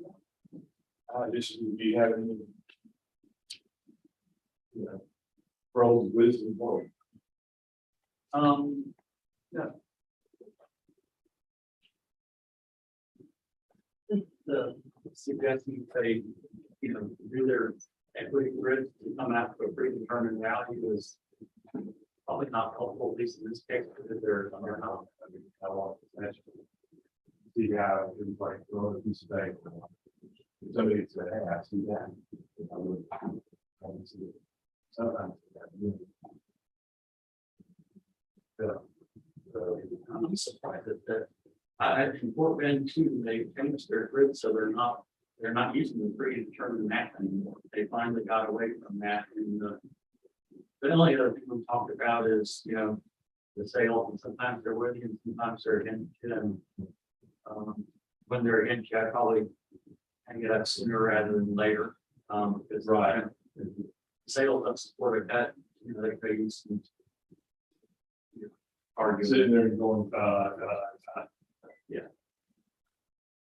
Thank you. You're doing good work. okay, thank you. So you're headed back? Yeah. Okay. Well, thanks for coming down. Sure. With it. I do too. I'll see you.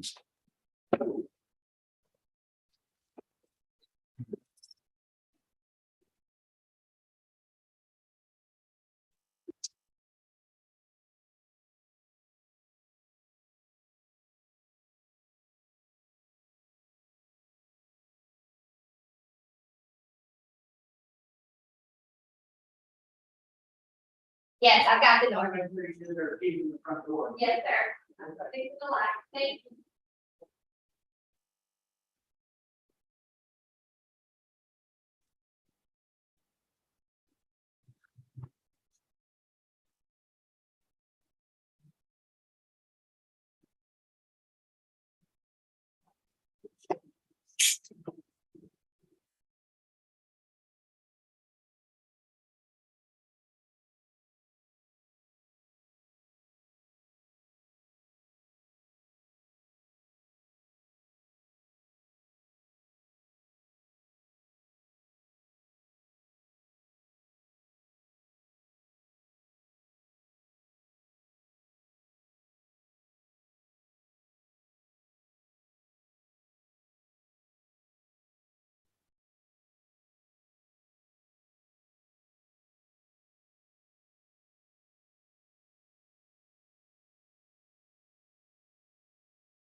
Again. I'm ready.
Well.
In the middle of dragon.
Yeah.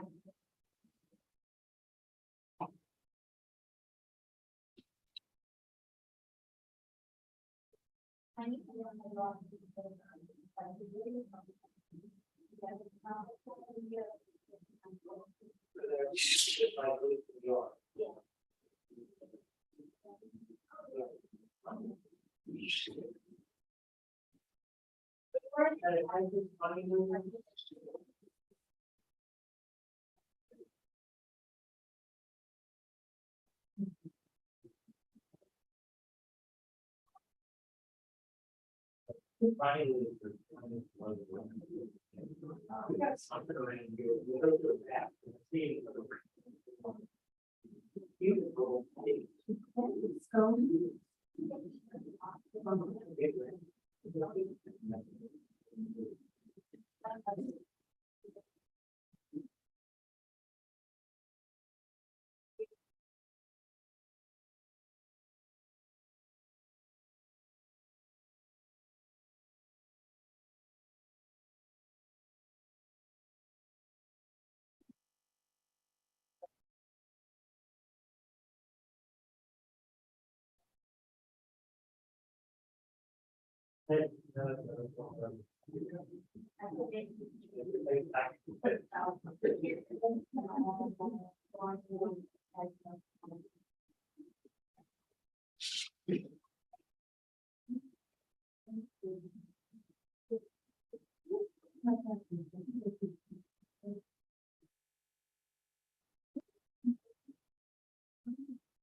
Here, yeah.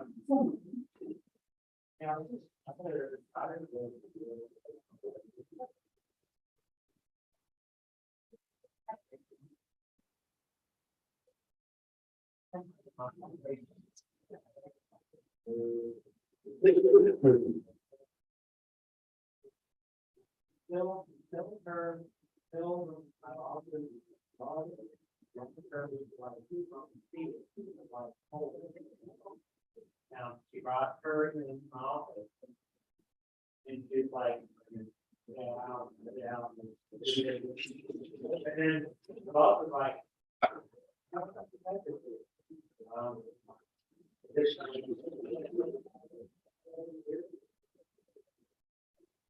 then I was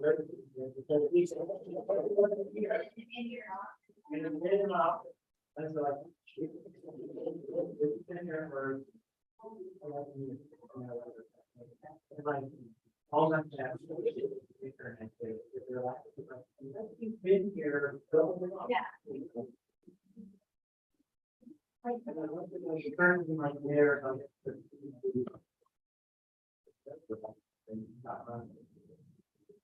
I did agree that it was 17 years of this. I think it was 17 years. I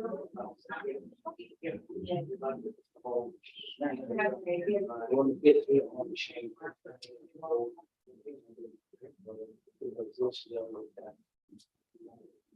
At least a bunch of screws here. This one, I want to go with that.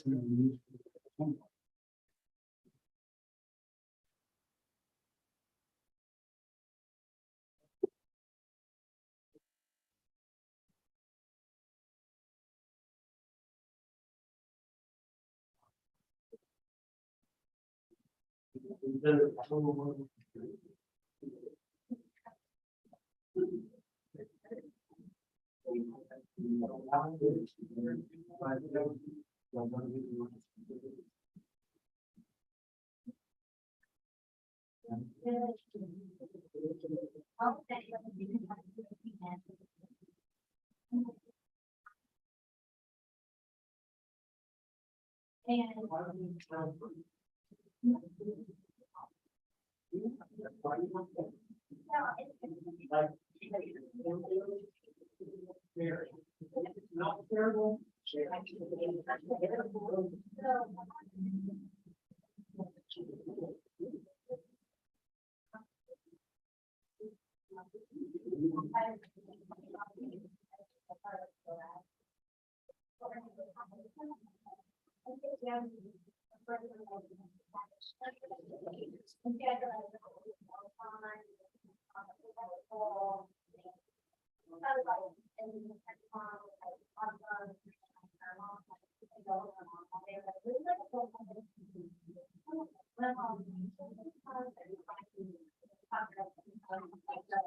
And for some, that's fine. But I'm not even. It's there.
No.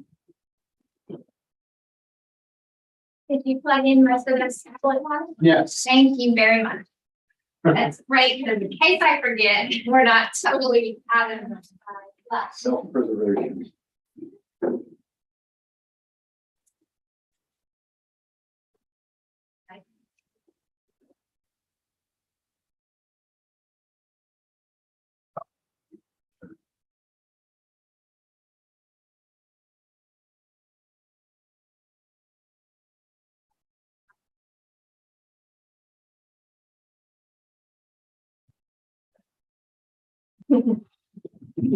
Well, Pat went back. Good. Sir, I said my competitor here went, you give the people up. Huh? Conditional officer. Yeah, he's the president of the company. Gotcha. I figured that was the last thing.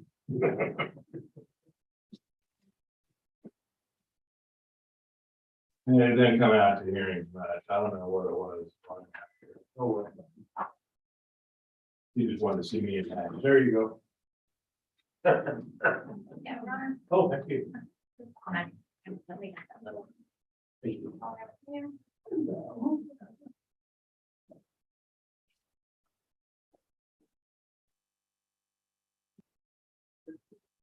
Oh.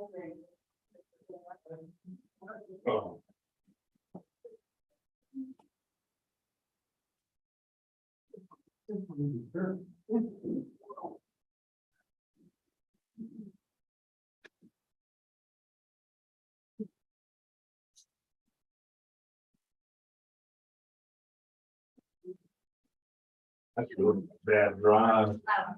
Now that they've got 59 or 69, whatever they call it. Right. Well, it used to be, wow. It was rough.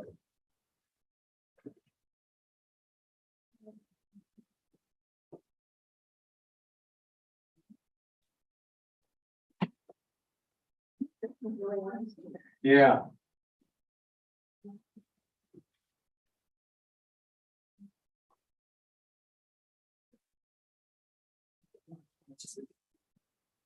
Got an extra one that we can use if we need.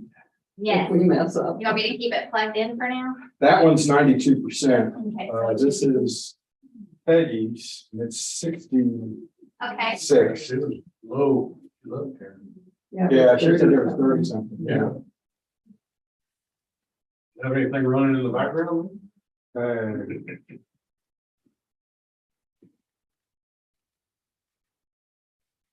This was 92%. Well, suck this one up and then.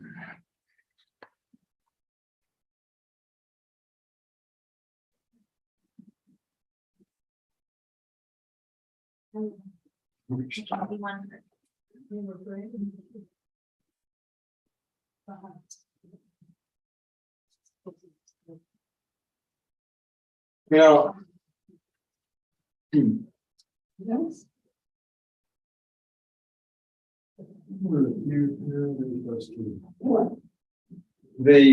This one got the. Oh, gee, we could. I don't know if we need this. But, you know, I know she's had problems where the thing slips off the, and it's because of all this stuff on it. Oh, well. I'm sorry.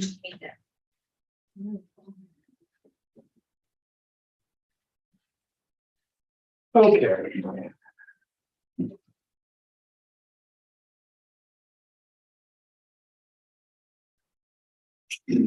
I don't know, but I think. There's no more life support. Yeah, they just charged up there for some reason. I'm checking it. They're exhausted. The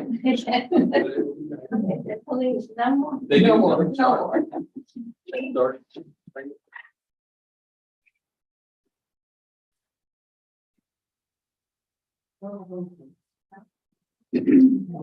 More for this afternoon. Oh, okay. This is just, We need to move faster. well, boardroom. You don't go as fast as you can. Yeah, and plus, we get through these and we've got a whole other stuff. Hanging out. Well, I can stay tonight. Tomorrow night is Taco Tuesday, so. Ooh, can't miss that. No. More the margarita.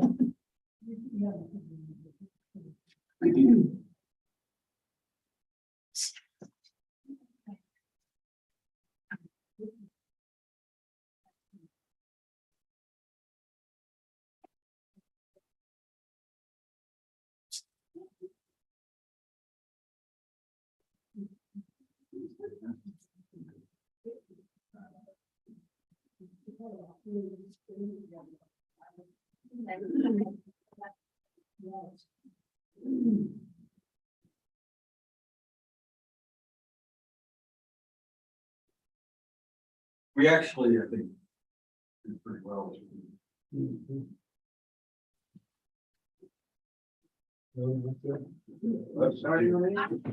No, I'm waiting for you. Oh, there I am, sorry.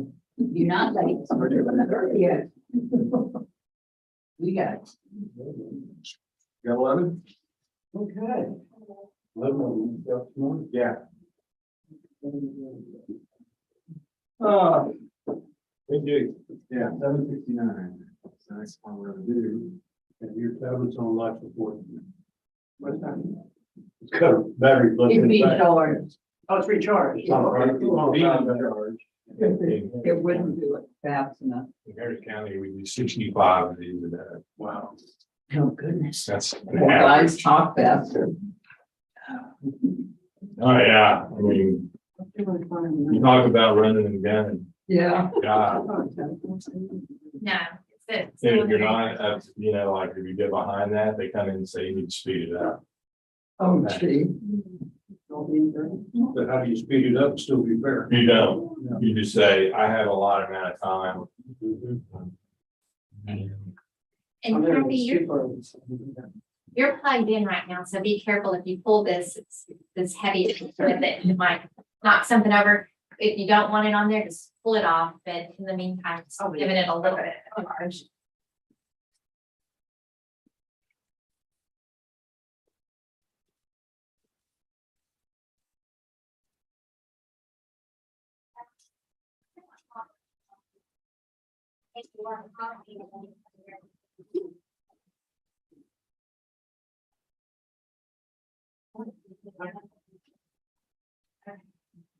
And it's still making. That was a short one. What do you usually get?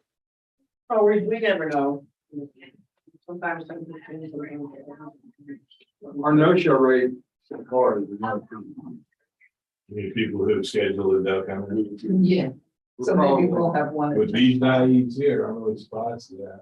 Well, last year was also high in terms of the no-show rate, but the values actually increased last year. Probably more significant. We did the majority of this stuff last year informally. Brought two agents down here and I don't think I took anything to a board. If we did, I sent an affidavit. With evidence of that. And it's only maybe just about 3 or 4, maybe 5. Yeah. But, you know, we got things settled.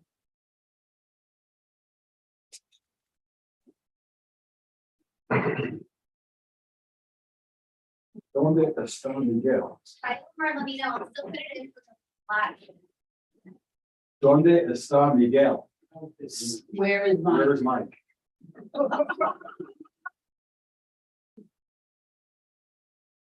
Open up the door.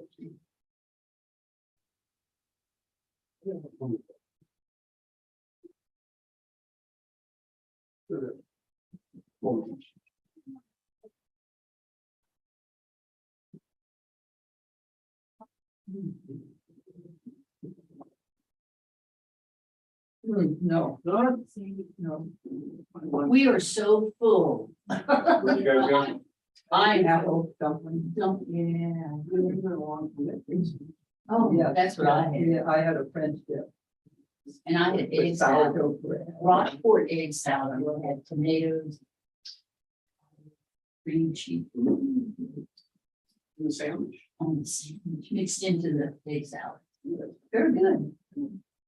On sourdough bread, which I love. It's a half a cent. which was more than. Yeah. I know, that was that. Can you order him? Huh? Can you order him? Oh, yeah, yeah. Well, I got $60 worth of fuel and bag chips. So it was That's what between you and the. And that gave me a half tank. And, yeah, I don't understand. The sports that we have at the gas station here is 35, it's like, I think it was 489. Yeah, it's all place. 489. 560. 469. And the evidence on the USB drive And. the property order number. Pretty cheap. Yeah. Yes, we had. Computer not plugged in. It's supposed to be, let me get. It doesn't seem to be, limiting the number of people on the road. No. But if it continues like they say it's going to, it will, because it just becomes too expensive to drive for people. I don't know how that's gonna work out. I've heard so many different stories about that.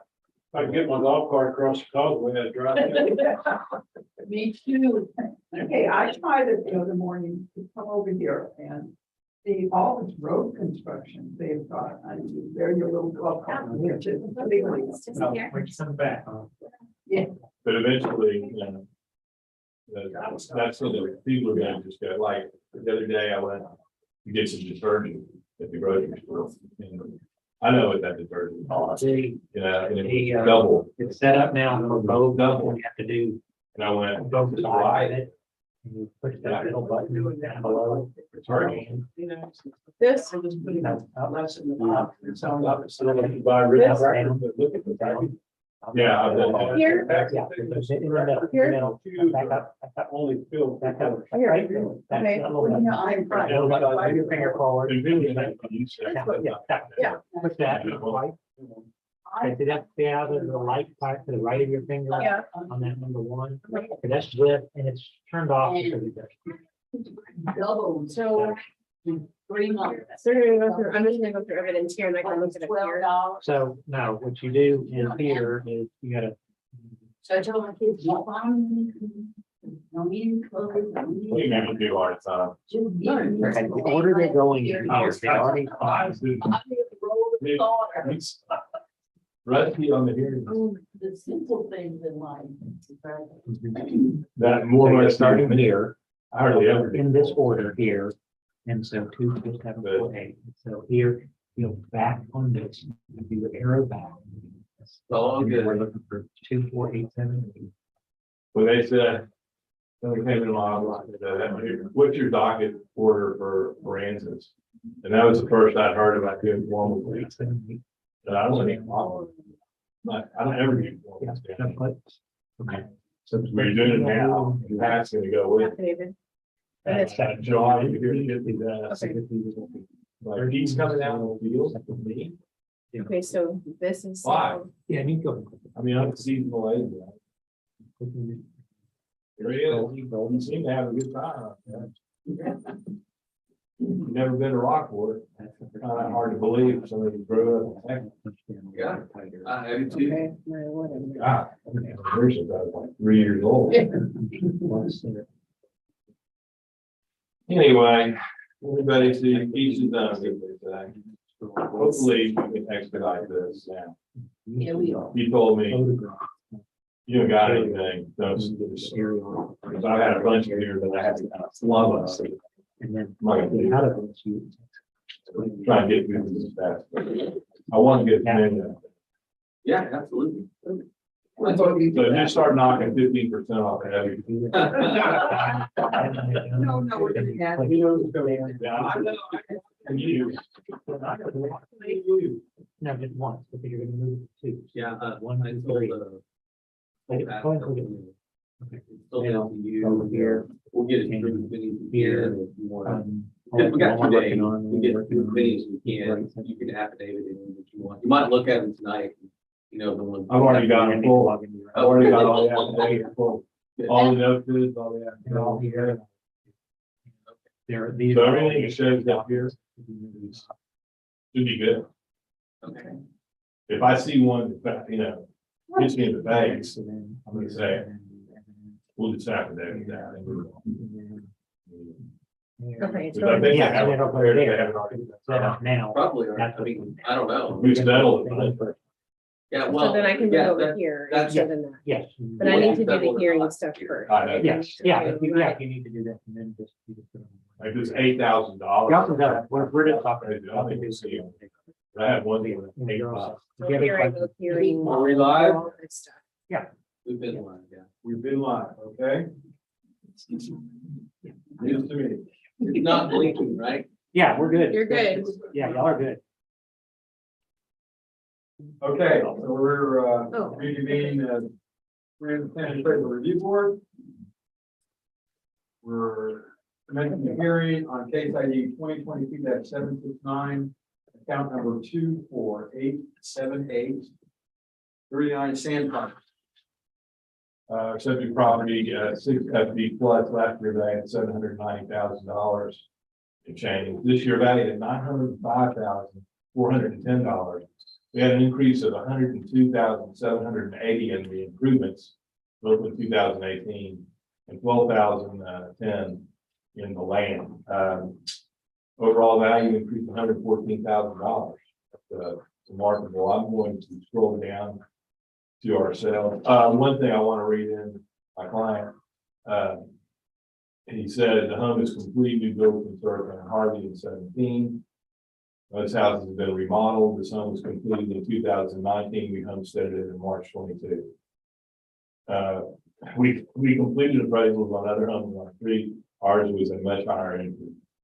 I did notice here, to be fair, that it looked like in 2022, if I'm reading this correctly, they put in a pool. 2020 that has been picked up by the that would be something that I'm going to take into consideration for the value. We can see here on page 25 an overhead view of the property. We're calling this a condo. I don't see necessarily the however it's designated single family home. Going to page 26 of our sales. Again, we're at 2,872 square feet at 6,007 square feet of land built in 2018. The comps here, it's where the double line separates them, or the neighborhood comps and sales for 2021. We really don't see anything that's a strong comparable. Of course, number one at 34 Sandpiper is not invalid, I'm sure. But the other ones are coming in significantly less than the $905,410 that the district has put on this. My best comparable probably in terms of size would be number two. It's on Sandpiper. Got the same amount, a little bit more land, but that was built in 67 with a 77 effective year. That's a 5 SS compared to our 5 FB plus, assuming that makes that better. In 2018, we are newer than most of these properties. That kind of makes us out of the ordinary. There really are, there's some group sales in here, but really nothing in the approaching that $905,000. That's a remarkable increase. When I look at equity, the bottom of the page, my appraised value is coming in at $879,952. We didn't have a lot of, 3 properties to choose from to develop our equity.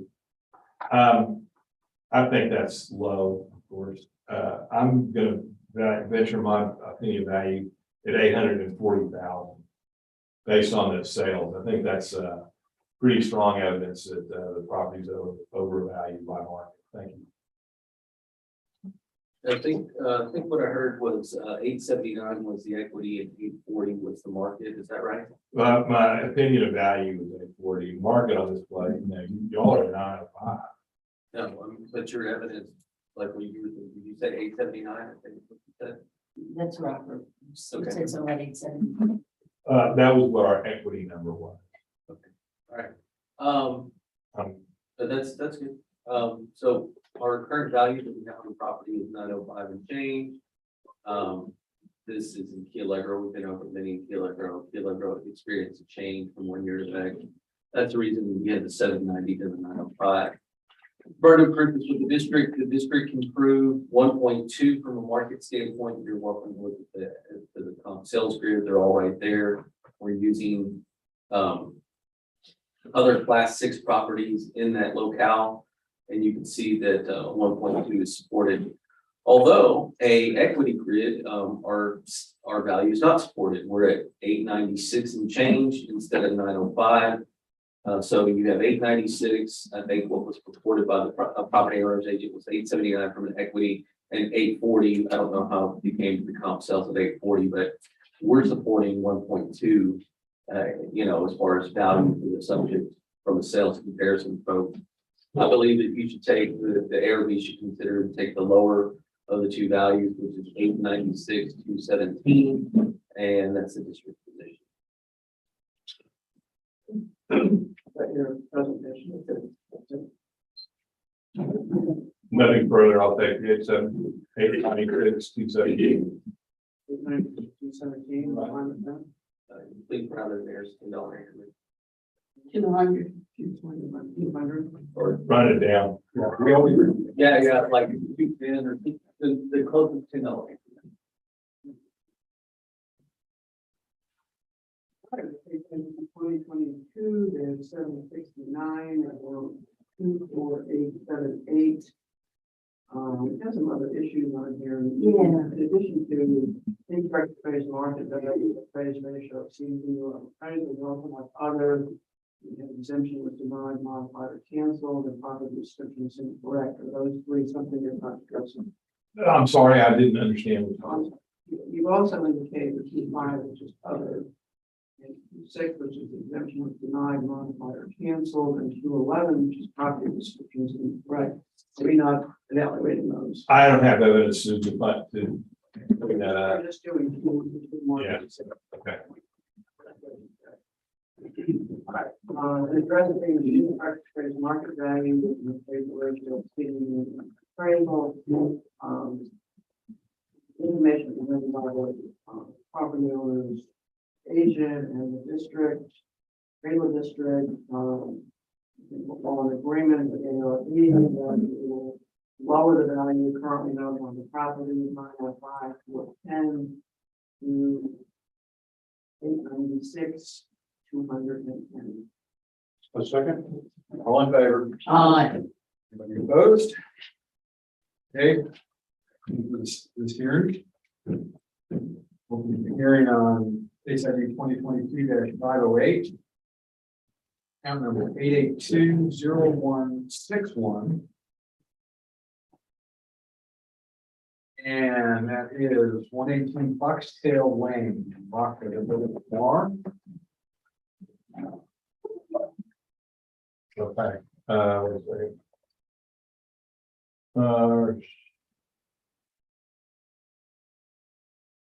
The property description and property again on Foxtail, last year valued at 864,760, this year 884,90. And went up $19,330. The improvement dropped $670. The 2018 year bill. I did notice that in August of 2020, the property did sell for $817,407. What year? That was in 2020. I'm sorry, how much? 817,470. That was our documentation on that. There is a closing statement in here to back that up. But they're nefariously complex, so I'm just going to go straight to my sales, which would be on page 19. These sales, of course, here on there's properties on Foxtail Lane. Again, we're at 2,536 square feet with 6,591 square feet of land. The 2018 bill, you can see the properties going for way less, even though they're larger. The 21 build for the 149 Foxtail. A 21 build for 134 Foxtail, that's selling for 220,000. One thing that's coming in close to do the property at 770, 755. I don't know what the deal is with that one, but these all seem to fall in line with the same class. There's some group sales in here that are somewhat comparable. You look here, but nothing, getting the closest one that I can see was a 2020 sale at 18 Foxhall, which was our subject property that sold at 817. We've already mentioned that. In terms of equity, there are various properties here. If you go down to page 24, you can see that most of these are on the same lot. In fact, they're all on the same street, different sizes, different values. They all somewhat comparable in terms of grade and condition. But still, overall, coming in somewhat less expensive than our subject property value. Just need to check.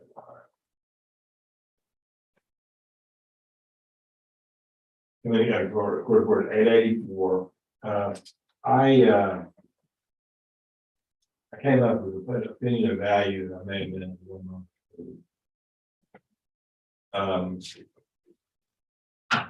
Now I'm gonna stick with it. I came in at 875. The property only went up $19,330 overall. We are on that. That's our cap. Still, that's based on sales. That's a fair market value. Thank you, panel. I'm just gonna go by. Yeah. The subject property is 884 and change. Last year it was 864 and change, about a $20,000 delta. That was just in the land itself. You can see that the structure had 1 year of depreciation. It went down a little bit, but basically there's a roughly a $20,000 delta. And that was mainly for equity. I think that was brought up by his evidence and my evidence as well, is that all those blocks in and about that area are at 230, and that's for an equity standpoint. But the burden of proof is a little district. You can see that you have 118 Foxtail as the subject property. You have the first comp is at 125 Foxtail. The second comp is at 104 Reserve Lane. The third comp is on 288 Reserve Lane, and you can see the prices there. You can see the square footages that are in play and the classifications of the subject property in comparison to sale. The median value is 892 when compared and adjusted appropriately, which supports the 884 that we have on the subject property. You have comp equity at 892 is what the median value was from a sales comparison standpoint. The equity is also right there. It's showing you, again, all within probably 100 square feet of the subject property or the main living area.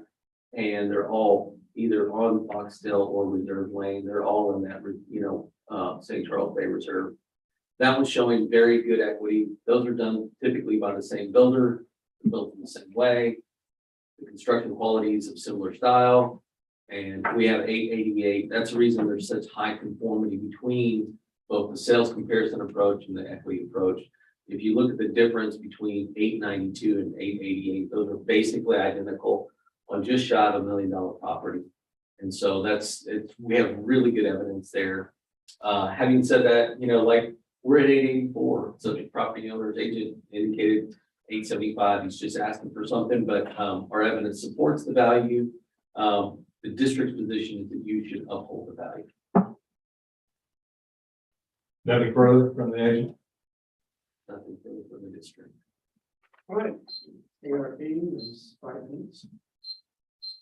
Yeah, I support the district's value. It looks like it's in land, and land on all of those properties counts in like 230s. So I think everybody picked up an increase in land. Improvements actually went down. Treasurer with the 84. Yeah, I'm in the district on this one. Yes. Yeah.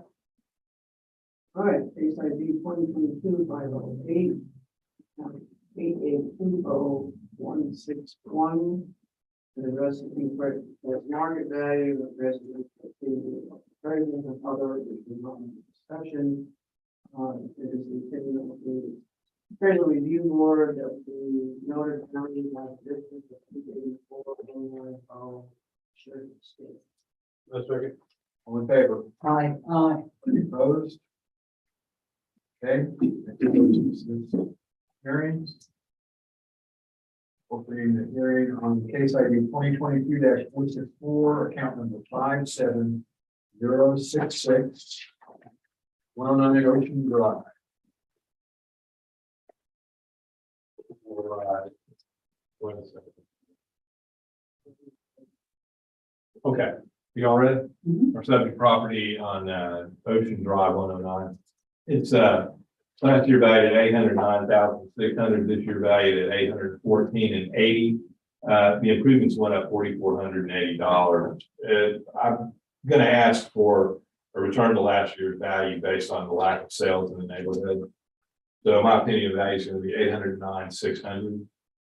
And I base that on page 18, where we only have, for the neighborhood, we only have 2 sales. We're at 1,952 square feet. Again, 15,000 square feet of land, but there's no comparables there. I mean, nothing around there is sold close to, that's hard to make an adjustment on that, just on those 2 properties. Even if you look at the group sales on the next page, which would be 19, there's limited comparables based on the square footage and age of the property. This is the 2018 build. I don't see it. It's in a really nice little area here next to Miss Kitty's Fishing Getaway. That sounds like a fun place to go. And Yes, lots of them. I bet, yeah. Okay, so, I've looked through our equity, and there's a lot of properties here to adjust this equity down to. Some of them fit, some of them really probably shouldn't even be in the grid. But our equity number came in at 596,746, which I think is somewhat low. I can honestly say that, but I do believe that based on the sales or the lack of sales, that we could conceivably go back to last year's value. So that would be at 809,600, I believe. Thank you, Pamela. Yeah, 2 minutes, please. Jackie, make sure and mark this account for class. This is under class right now. It's going up next year, I can tell you. Okay. We have a $5,000 delta. From last year, we had 809 to 814 is only a $5,000 delta.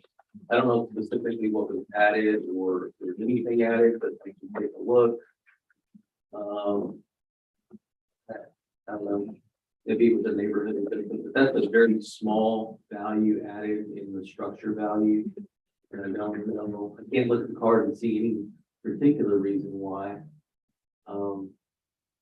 Maybe it was a neighborhood adjustment that went up ever so slightly, but I can't even imagine that. No, that wouldn't even account for $5,000. I don't know what was added. I can't see off the surface, but having said that, the district's burden is to prove market value and equity. From the comp sales grid, you can see that we do have, I think one of the statements was there's no sales on Ocean Drive. The first 2 comps are sales on Ocean Drive in the last year. One sold for $755, the other one sold for $1,034,000. They're both class 6s. They're different in size. One is the very first one is closer in size to the subject property, and that is at 115. That's just a few doors down. What's the difference? Well, you can look at the difference in the valuation in the land. You can look at the difference in the valuation of the effective age, and you can see all of the elements that are there. The second one is on Ocean Drive. It's a slightly better class 6 FB. It's bigger, and it has The land, surprisingly enough, the land element is really close. And that would adjust out to 922. The next are, not on Ocean Drive, but they're close. One is on, Land's End, the other one's on, Bayview Drive. Again, those are probably, the two or five. Okay. Yeah, continuing on, comp number 3, adjust out to 944, comp number 4, adjust out to 967. It gives you a total of 933 for the median, which well supports the value that we have on the subject property. Like I said, I'm looking at this house. This is not a 5. This is a class 6 home. I've marked it for a class modification for next year. Comp equity. We have things that are on the same street. We're getting the same 5FD classification. We have 2 of the 3 comps that are presented are on the same street within the same class. And then you just make adjustments for the square footage. And the square footage indicates a market value of 840,000 and change, which supports the value of the 814. Again, this is on the intercoastal, beautiful, beautiful house, beautiful lot. You have 2 cells on the same street that support the value. And then from an equity standpoint, we have 2 other houses that are the same class that support the value. So from both an equity standpoint and a sales comparison approach standpoint, the market value is supported. Good. Okay, you have 4 minutes. Nothing further. Mike, Nothing further. closing, you want? Mike, where is this? It's on Ocean Drive, Yeah, I know. right in front of Bahia Bay. But here, It's okay. between Bahia, like, so you have Bahia Bay and then you have Palm Harbor. So it's that street along that goes along the intercoastal. Okay. Beautiful property. Yeah, I'm familiar with Florida, but I'm trying to It's in the familiarize picture, myself. Palm Drive comes in and turn left. Okay, since you guys are done, here's where you work 5 minutes. Yeah, I think that the district has shown that the 13,080 value is there, so I'm in agreement with the district on this one.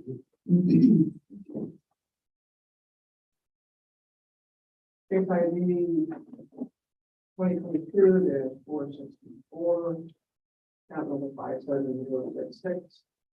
Addressing the right. Let's see.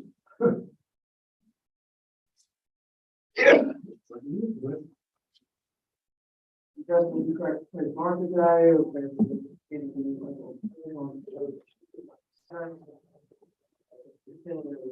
Board. Another value. 14,080. That's right. All in favor? Mike, Any opposed? Okay, carried. Closing this session for this hearing. And moving on to opening hearings on case ID 2022-399.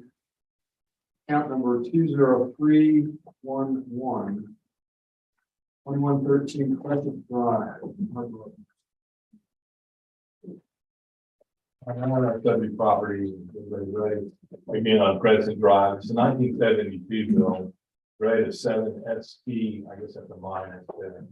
Last year valued at $769,050. This year, an increase of $36,650 to $805,700. Remarkable increase on a property that age 1972 built. I'm going to go down to our sales. I noticed that there was maybe not as many sales as I thought. As we can see here on page 38, there's a picture of the property. It's a pretty neat place. It's stuck up. We, I think you go up. there it is. Yeah, Metal roof. Not out of the ordinary for that neighborhood, but just one page down, we again see our 2,560 foot improvement and 7,906 and 967 square feet of land, and 215,000. If you look here, it's a 72 build with an effective year of 2007. The sales are, I've got a 5,800 square footer. That's too big, so it's the next one at 3,869. 2,693 at 2205 Cape Charles. At 76 build with a 96 effective year 5 MV plus, that property sold for 553, significantly lower than our market value. And then also here, right below it on Cape Ann, so this one, 2,596 square feet, selling at 645, again, significantly lower. That was a 99 build, it's even newer. That should alone, that neighborhood should explain or take into consideration that we're overvalued. I didn't see anything added to this place this year. In terms of equity, we pulled what, 1, 2, 3, 4, 5, 6 properties. That'd be on page 46. That's enough to get a decent equity report out of, and they are similar properties in terms of size, in terms of condition, in terms of age and year built and that type of thing. So they're pretty close. There's not a lot of adjustments need to be done in there. And that came in at 569,882 for our appraise. I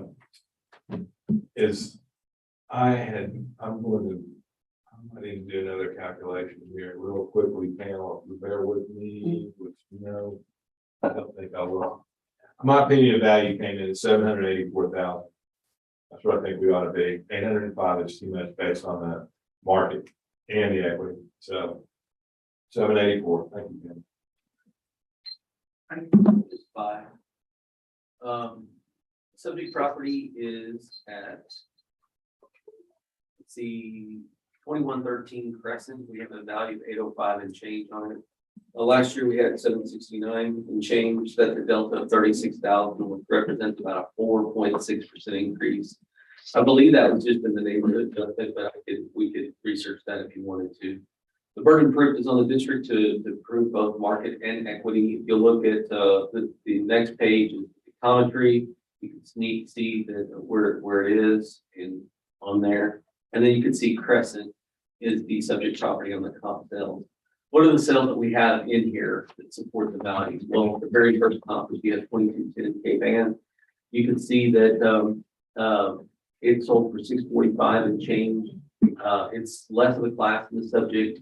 It's about the same size as the subject within, I think, 36 square feet. The effective age of the sale is much older than the effective age of the subject. It adjusts out to 834 and change. The next one that you have is 475 Crescent. I'm sorry, 2011 Crescent sold for 475. What's the difference that you see there? Again, it's a little bit older than the subject property. That one only adjusts out to 686. Comp number 3 sold for 553. That's 2 classes down from the subject, really close to the square footage of the subject, but much older than the subject from an effective age standpoint. The next one that you have is comp number 4. That one sold for 701. That one is 1 class down from the subject. It's a little bit smaller than the subject, and it's about 5 years newer than the subject. Remarkably enough, the land element is only $5,000 difference or $5,800 difference. So that's a pretty good comp. That one adjusts out to 834 and 370. And then comp number 5, that one sold for 840. It's 2 classes less than the subject. It's 10 years newer and about the same size. It's like 116 square feet bigger than the subject. That one adjusts out to 1.01. The median of all of those numbers is 834. That supports the value of the 105 that we have on the subject. Moving down to equity. Here we're just bringing in comps. The first 2 are on the same street. One is right next door. What do we have on that one? That was 751 and change. It's a 6 BD plus instead of a 7 ST minus. Very close in size, very close in effective age. That one adjusts out to 842 compared with the subject. Column number 2 is also on Crescent. That looks like to be very close to the subject. It's on the same street. It's 2 classes less than the subject, very close in size, very close in effective age, and that adjusts out to 852 and change compared to the subject. And the last one is on Cape Ann. You can see that we have 553 appraised for that one. The difference, the major difference being there is on the land value. You can see that there's an adjustment for that. That one only appraises out at 729. You can see that the median of all of those values is 842, which supports the 805 that we have on the subject. Again, ask yourself what's reasonable between 769 and 805. That's a $36,000 adjustment. We have 805 on the subject property. The subject property owner for 48 or 784. That's it. I just want to mention that for the sales comparisons that the district has presented, they're all there and there's a lot of sales comparisons. But just think of all the adjustments that had to be made to get those properties in line with being able to increase this property $36,000. There's no direct comps in there. There's nothing that doesn't need just a massive adjustment to help them with this this increase. And I didn't know, it was not mentioned, I don't think we did, about the neighborhood increase or anything like that. The common, we talked about already today. I didn't see that. But when you see properties that have to be adjusted that much, there's a question about the values there. I just want to be sure that you're aware of that, and I'm going to stay at my opinion value at $784,000. I think that's a fair value. Thank you, panel. Yeah, in rebut, what I would say is that he makes a really good point. We're mass appraisers. We do things in mass. Yeah. So we probably did a neighborhood adjustment for the whole. And now we're into the value defense phase, which is like you get the best comps you can for the year in question, and you make the appropriate adjustments. So I'm going to stand by the 805 that we currently have. Both the grids support that, and that's the district's position. Nothing further. Nothing further, man. Okay, ARB, 5 minutes.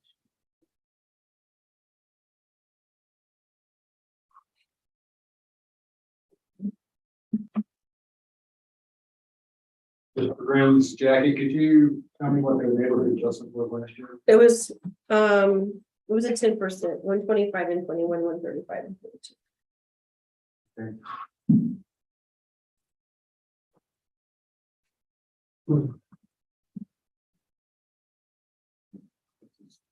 I'm just gonna tell you it was. Yeah. I'm okay. I wish.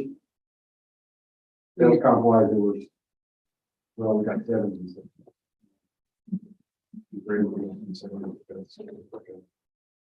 Even the 6s that comp out. Well.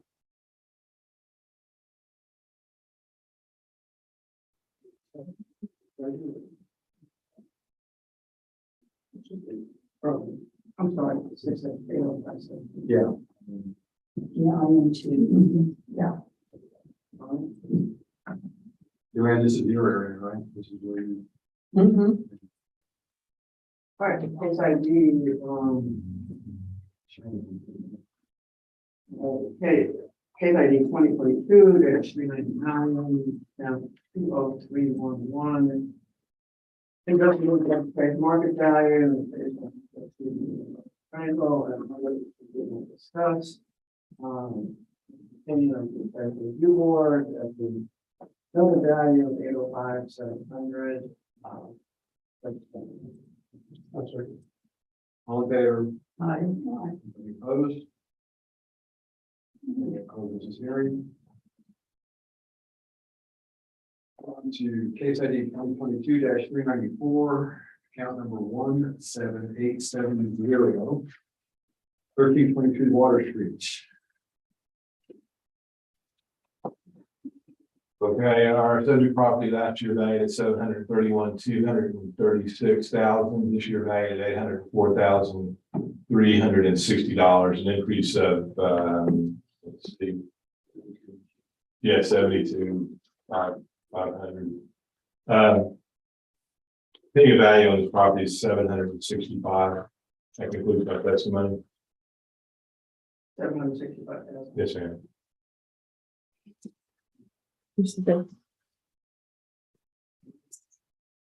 Yes, subject properties on Water Street, was at 1323 Water Street, we currently value 805 and change.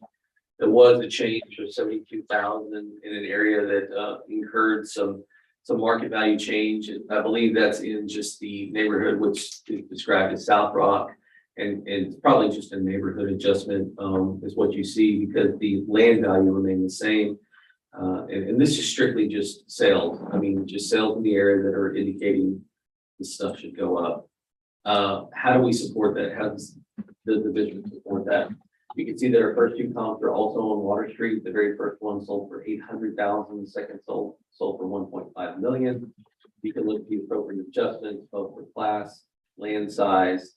And both of these land values are actually pretty close to the subject, meaning that we have 243 and change for the land for the subject. Comp number 1 is 222, comp number 2 is 251. Again, they bracket that land very nicely. And so the land value is supported there. Comp number 3 is also on Water Street. That one sold for a lot less. You can see that one sold for 450. It adjusts out to 731 when compared with the subject property. The last one is on Magnolia Street. That's one street off of Water. And that one sold for 507, and that's like an off-water lot right there. You can see that one adjusts out to 833. When you look at all those comps, you can see that one is 865 and change, but well supports the 805 we have on the subject. Moving from comp equity, you can look at all of those. All of the comps are on Water Street. We're trying to get the same class. So you can see that they're all class 6s. They're all appropriately adjusted for size and land size. And you can see that the median value is 902 and change. So from an equity standpoint, it's well supported. From a market value standpoint, it's supported as well. And we stand by the number of 805, 660. I think. Nothing further. No closings? Guys, maybe more than 5 minutes.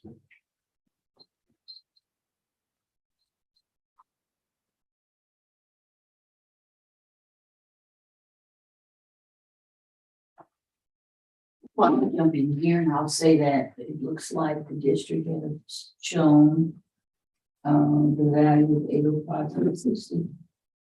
Even less than what the median value was in the value. So I'm going to agree with the district on this one.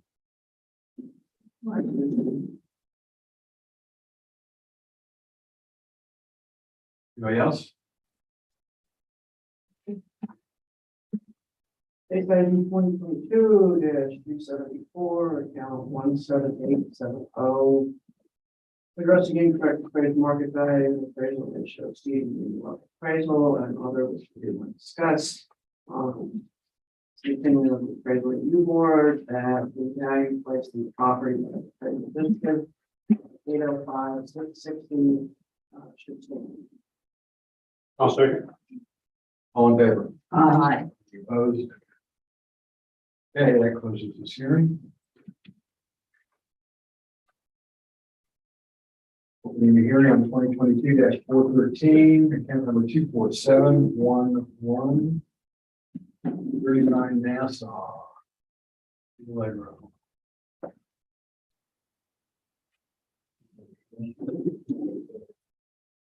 All right, our subject property, again, a 2020 bill. I addressed the district about a level of completion on this property.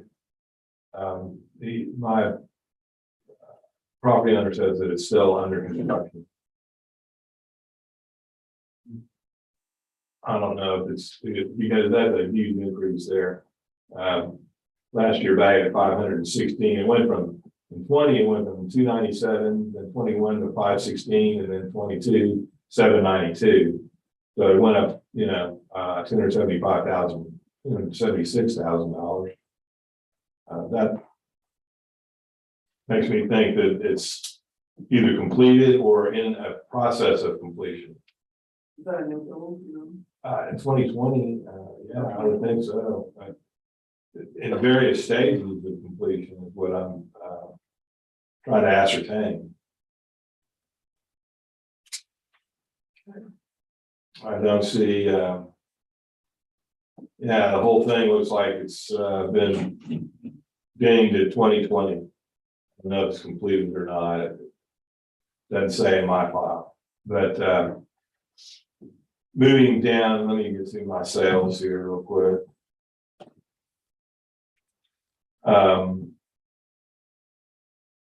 Just one second.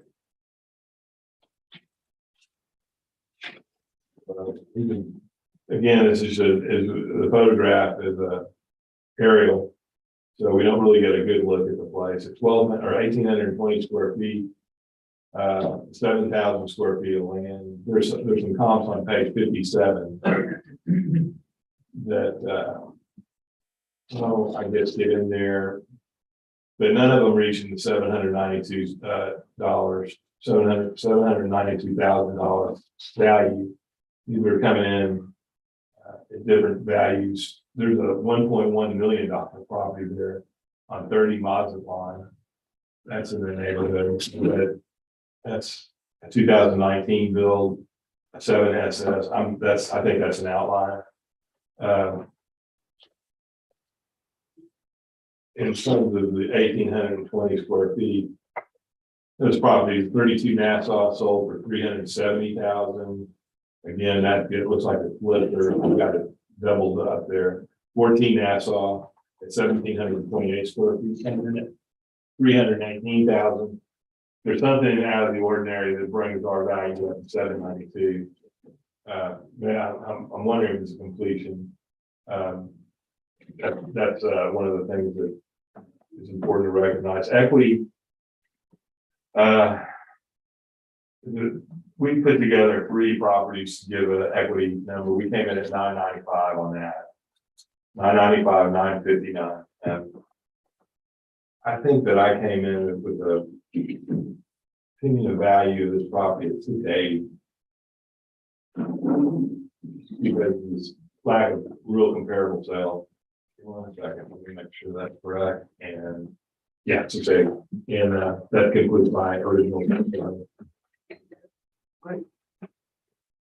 Let me do students for cross-examine. So the subject property owner's agent indicated, subject property owner indicated to them that it was still in a state of uncompletion or incompletion.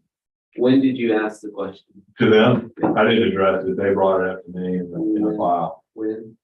And the file was printed, last month. So they said it's still incomplete? Yeah, okay, here you go. 5/17/21. May. So a year ago, it was still incomplete? That's what they're saying, yeah. Yeah. I don't know what this, there's houses that are still in construction from Harvey around here. I can't, having not been there, I don't know what's exactly going on. It just was that, my due diligence to mention it. Yeah, that's what, and part of my evidence package is to have the, and it's half pictometry in there. It looks like it's there. And there's a trash can in front. There's palm trees like in the yard. Yeah. This looks to be complete. Go to the other side, go behind it. There's furniture in the porches. Keep going. The pool appears to be done and even has the table. I mean, I'll concur. okay, thank you. That's the reason for the increase, the such large increase in 276 is because we had it last year to say complete and now complete. So, again, the burden of proof is on the district to prove market value and equity. You can look at comp sales fair, which indicated a value of 846 from a median value that supports the value of the 792 that we have on the subject. The very first sale is right there on the same street on 25 Nassau Drive. That one sold for $759. It's a bigger house, but it's an older house. It's a little less class than the subject property. The market value of the land is a little bit less. That one adjusts out to 956 and change. The second one is on Bimini. That adjusts out to 782. Third one's on Curlew. I still have 5 minutes, right? Yeah, The next one's on Curlew. That adjusts out to 816. And the last one is on Pelican. That adjusts out to 875. Currently a little bit of a stretch, but if you look at Pelican, Bimini and Nassau, those that's 956, 782 and 875. Again, it's supporting the value that we have it on the subject at 792. Okay, the next one that we have here is we're looking and trying to get to class 6 FBs. It looks like that's class 6s. We're trying to get all of the equity in class 6s. You can see that we're trying to get small houses and just to look at their values. And you can see that respectively comp 1, 2, 3, and 4. So you have 791, 720, 704, and 703. Those all adjust out respectively at 848, 792, 805, and 857. Again, if you're just looking at the median value of all that, that's 827. Again, supporting the valuation that we have on the subject. It's a nice home in the middle of Key Allegro. It's basically a new build. Yeah, it's a nice setup. Yeah, that's all I got. Nothing further. That's it. All right. ARB is 5 minutes.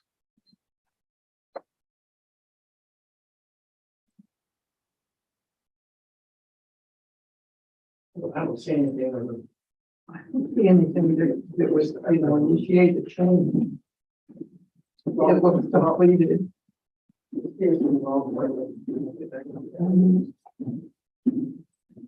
I agree.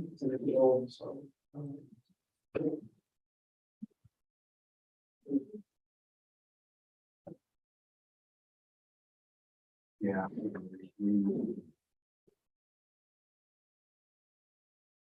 Sales that might catch my eye were older. Yeah, exactly. So.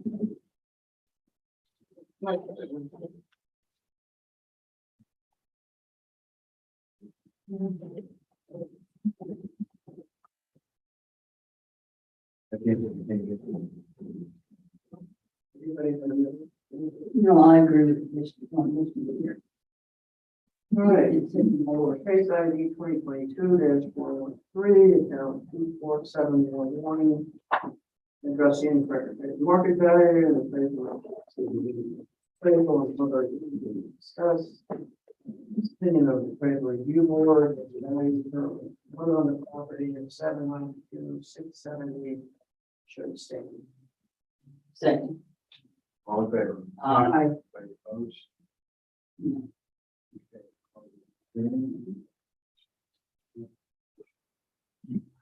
Okay, open a hearing on case ID 2022-422. Count number 25114. Where are we? Thank you. 61 Curlers in the area. 2020. You did? Okay.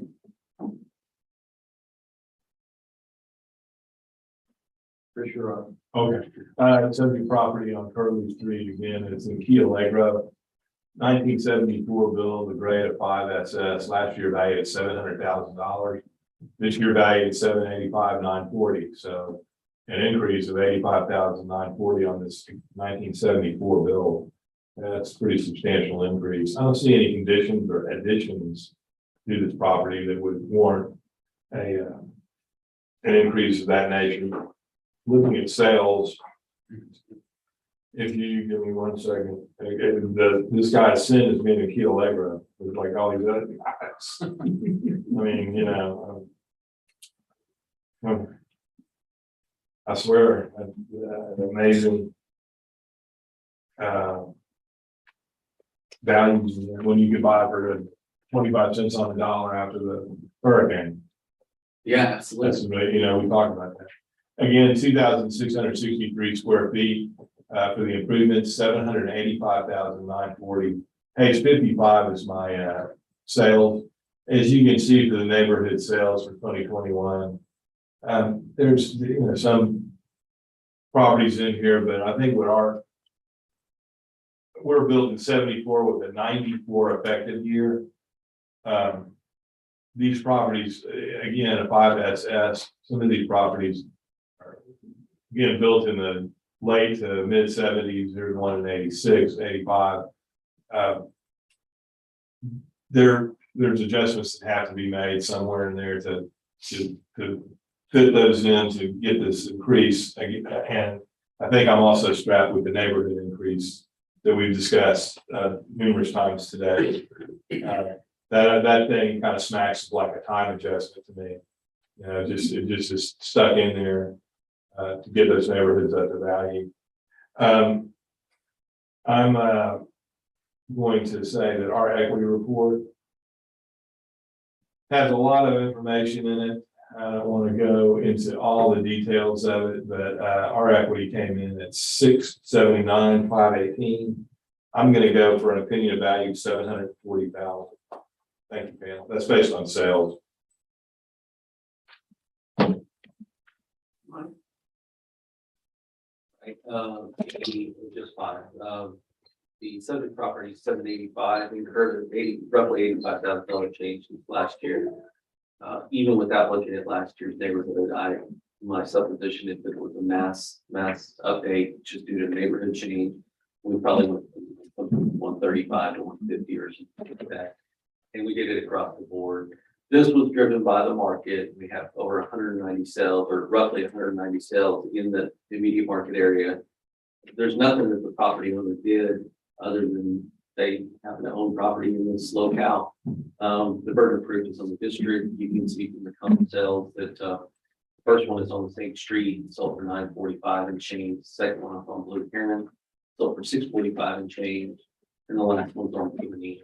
Again, we're trying to get things that are other class 5s, and you can see that all the sales are class 5s. They're appropriately adjusted for size and for land value. And you can see that the 902 well supports the 785 that we have on the subject. From an equity standpoint, again, we're trying to get class 5, the subject to class 5. We're staying in Key Allegro. Some of them are on the same street. In fact, 2 of them are on the same street. And you can see that value supported at 789. That supports the 785 that we have on the subject. And of course, you have the 109 sales after that. So nothing further. No rebuttal. You want to finish? Right. Okay. So is this house completed? Yes. If you, I could look for the completion, but I believe it was several years ago after Hurricane Harvey. oh, okay, so you just haven't updated your picture. The picture's an old picture. Okay, that was my question. Thank you. There you see those big dumpsters. Yeah, you think it's that's going Yeah, it's exactly Yeah. 25% increase. 30. Sorry, 30? Mhm. Thank you. yeah. I ran out of toes. Here, you know, looking at the numbers, so. It seems like it's where it should be. I agree. That's wrong, Oh, yeah, definitely. Case ID 2022, down 10,114. The rest of the incorrect market value, appraisal, and another we discussed. Opinion on the federal review board, that the noted value by the district is $75,940. I'll second. All in favor? Aye. Anybody opposed? Okay. Close this hearing. Hearing on case ID 2022-416. Count number 24952. Dave Luau. Just a second, please. I need to check one thing on.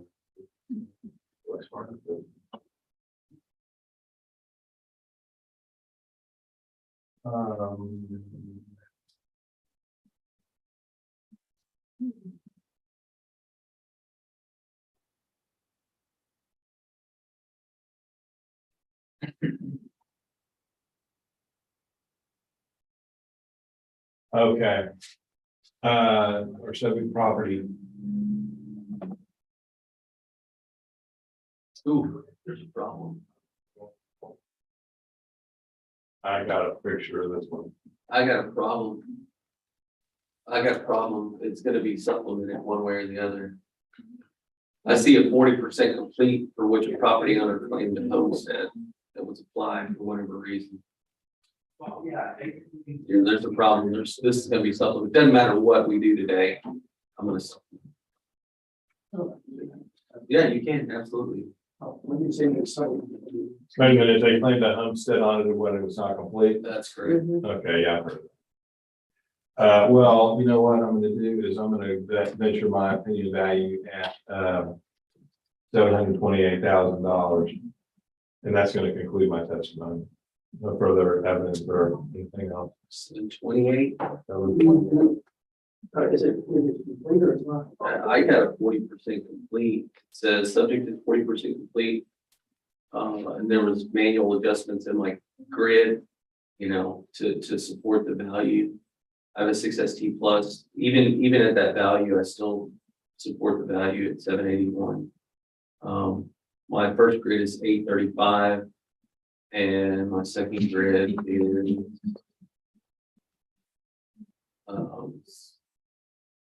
sorry, my thing glitched out. 715. 715. Yeah, Yes. 715. So that's even lower than what the subject property owner's agent indicated. He indicated 728. I can only support 715. Now, Jack, I need you to mark that account and print the card, or mark the account and print the card somewhere else. But there's a problem. It should not have been applied in 20. And this got missed. Are we sure that that place is completed? Well, if it's completed, it's still gonna be supplementing because I'm gonna increase the value and send them another notice. But they can't have a homestead and it not be complete. We're still have, check to what's going on with this house. Something's going on with this house, nothing's changed. Those are the notes that, so. Matt, Yeah, go ahead. we discussed this property in the informal process. Can I bring that up in the? Yeah, absolutely. There was a huge bunch of stink on this property. About, Some lawsuits attached to it.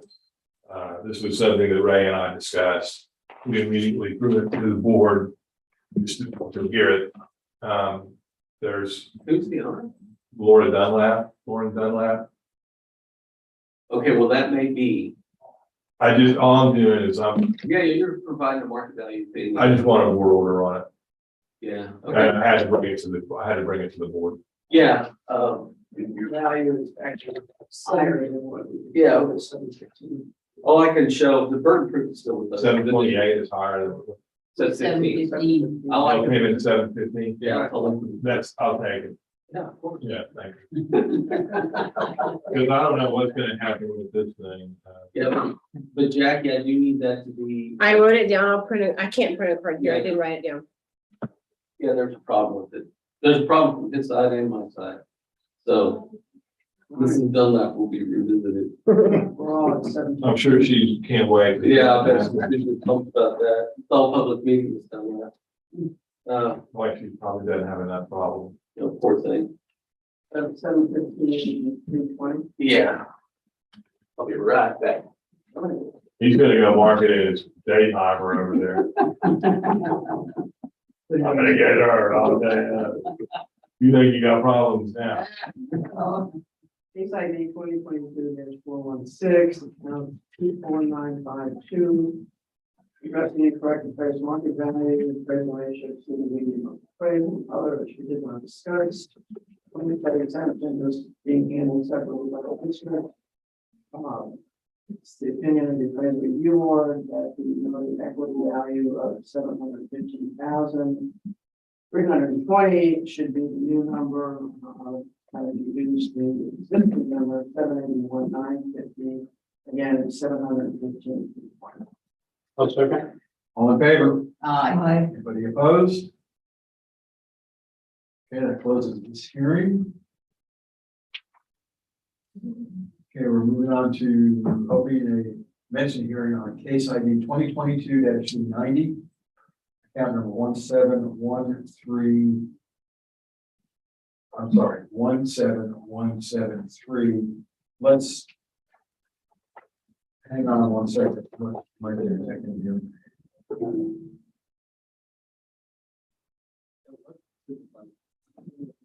Sorry about that. Yeah, that's not pretty good.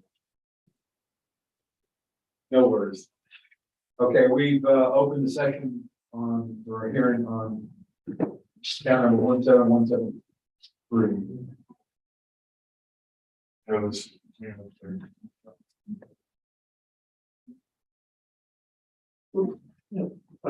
he's railing on the calculator there.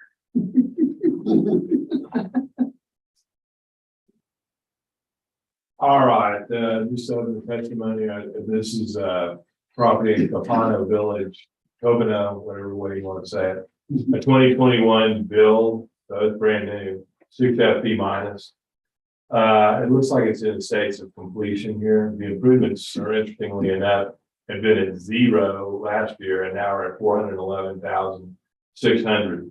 So the land went up 80,960. The overall increase is significant, bringing the total value to 712,560. The increase is 492,560. So that's pretty big. Looking through the evidence. Let's see, that's good. Anything I need to bring up. There is some kind of a closing statement in there for the 2020 sale, I'm sure. Comparables when it comes to sales are on page 36. Again, we're at 2,160 square feet, 43,000 square feet, almost 44,000 square feet of land. These are somewhat comparable. My best comp, I think, is number 4 at 3757 Loop 1781. 1,920 square feet, selling at 505,000. And then we got this property above that coming in at 916. That's a little too big. It's also a 2015 build versus our 2021 build. They must have just slapped this house together within 1 year, which is probably pretty remarkable around here. My column number 5 on 1781 Loop, that came in at 1,088 square feet. A little too small, but sold at 490. Really hard to come up with an opinion of value on this property. Equity came in at 336, 312 for our equity. Very, few, hard to even pull equity evidence out of this thing. Even the comparable data came in low. I think there's something out of the ordinary with it. I mean, it had been at 0 last year. Now the improvements come in at 411. I wonder if the district had some sort of evidence about a completion on it or anything like that. That could maybe help us in terms of this 400 and describe where that came from. And I'll conclude my testimony. Yeah, absolutely. It looks like the value change, obviously, went from 0 to, they started to build it in 21. It's only at 75% complete. And all of our documents are described around that. Do we have another document? Okay, good. Yeah, we're almost done, so yeah, okay. I just wanted to give you a heads up. Okay, Not thank you. immediately, but, so, that's where it is. We have 75% complete as of January 1 of 2022. I can look in the system and see when this picture was taken, but there's a porta potty and a thing out in front of it right now. So How big is this? how big is the house? It looks to be 2160 square feet. Yeah. Wow. Well, it's kind of high, but, But let's see what we don't have a thing it is. I say 75%. That's how I'm saying. Yeah, we can look at pictometry if you want to look at pictometry. I don't mind looking at that. Let me just say for the record, my evidence in the sales comparison, even with the 75% adjustment taken into account, is supported. I have 780 supporting the 712 that we have on it. For my equity grid, it is not supported, but it only is like $1,000 adjustment there. It shows 711, but this is what it was on. I mean, you can see that it has trucks and there's stuff and, the porta potty, there's a dumpster, so it was not complete. Do you have any information from the property owner about the percent completeness? Why don't you flip it around?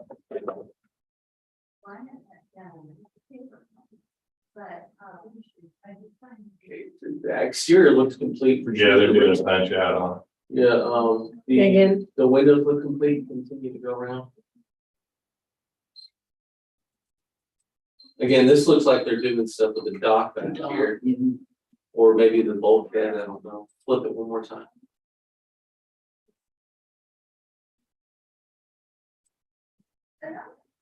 Yeah, they're doing, Looks like yeah, it was built this up is here. look like the pier, so we have the majority of the house. We have 75% of the house completion. So, the thing here is that it has a neighborhood adjustment that's pretty large. I want to say it's 175 or something like that. And so whatever is there is multiplied by that figure. Again, I don't know the percent completion. We estimated that on the day of the either the pictometry imagery and or the picture that we took. I don't have anything further. Aaron. What was your opinion of value? 466. 466? Wait a minute. 711, 449, is that right? No, Where did I get that from? that's the district. Oh, okay, I'm sorry, I didn't write that in. I don't think I did either. Hang on. I need to go back to that file. We, what's that?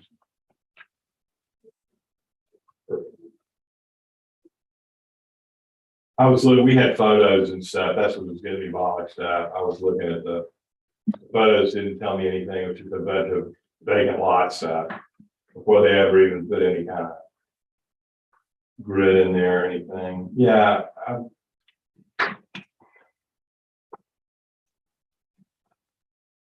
Yeah, I came in at 466.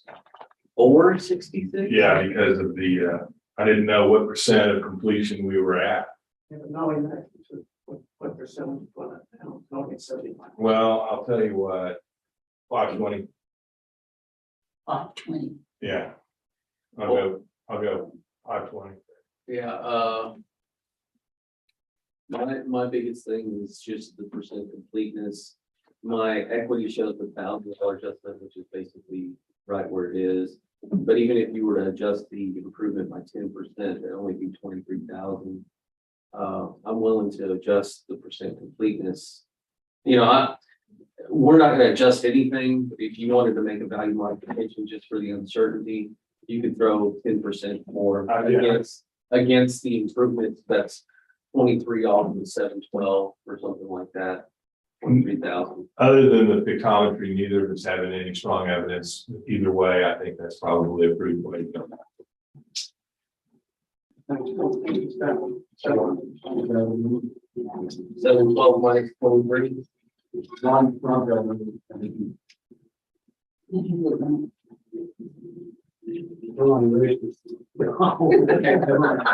What is the eraser? It's pen in the tennis. Or a digital eraser. They only got a bottle later. I came up with 689. I got 687.5. Rate that, oh, you know, my comes on, The salad bottle, so. yeah, all the same. Yeah, he's got a thousand. 687. What did you say? 687, that's the number. The killer is the neighborhood adjustment. Yeah, 175%. I mean, that's 687.5 is the number? Yes, sir. Yes, yeah. all right. Just in my manual, I guarantee it's over 700. Can you keep? Okay. Yeah. 675. They're gonna get that. All right, things I do, 20 computers, I only count 177. The resident like market value of regulated appraisal and other different sites.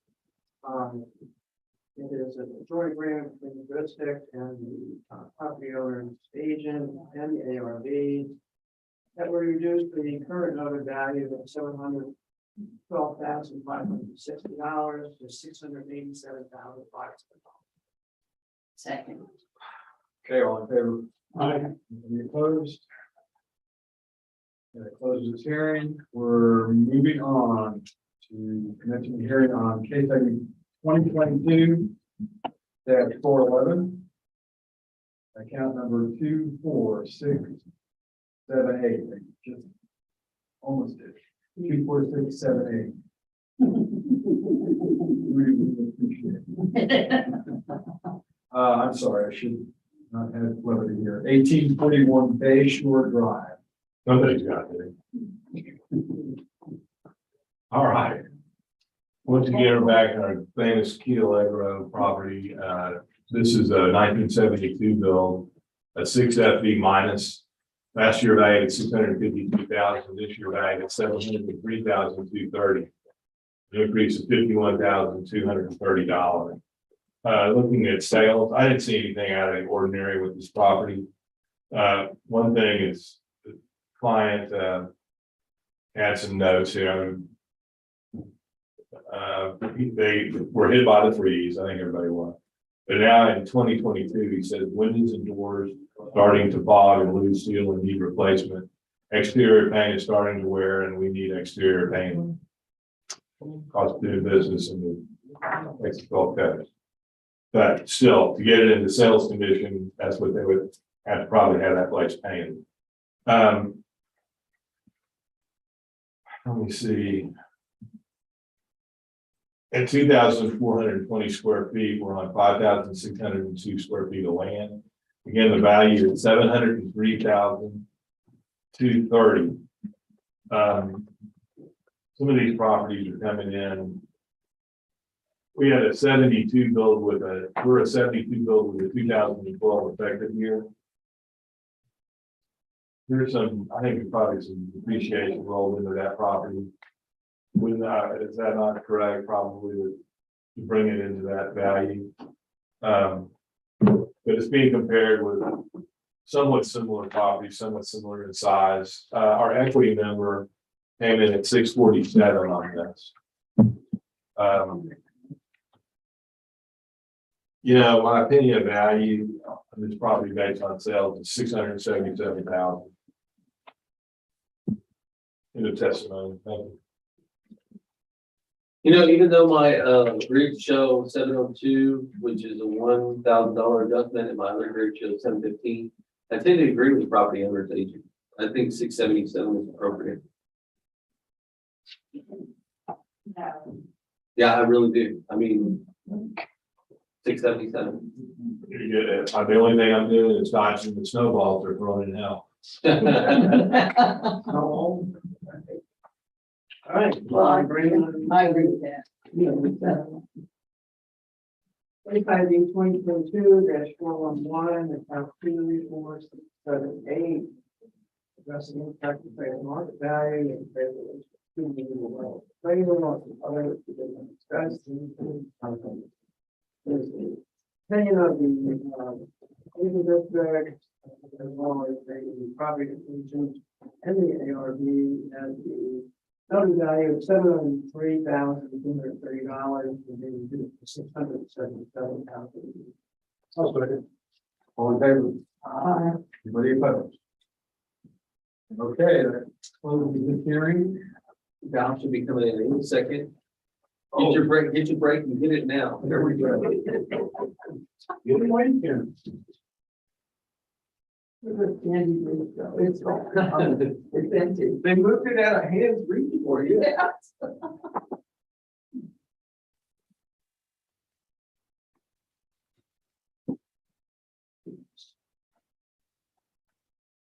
We have to get sworn in, right, for the new docket.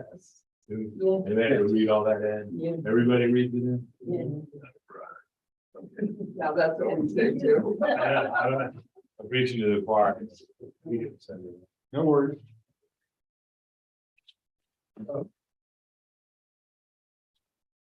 Oh, good, it's Val here. Yay! Didn't know if we wanted to sign in for another 21 cases, if that was, or did you just want to sign in for 10? How do you feel most comfortable? Okay, so if we didn't do all 21 today, which isn't gonna happen, but when would we pick them up? When you return tomorrow? Yes, we're just gonna go down the line until we're out of time. Okay, so How many today? How many are still left to be done? Total, a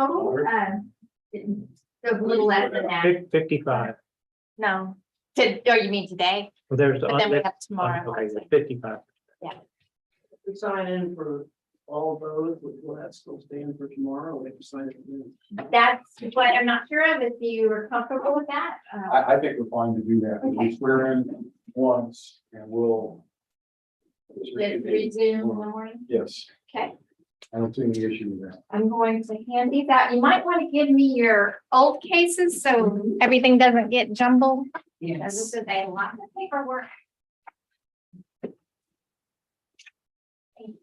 Okay, now if I step out, you're not gonna shuffle my paper. We'll see. You never know. We'll vote on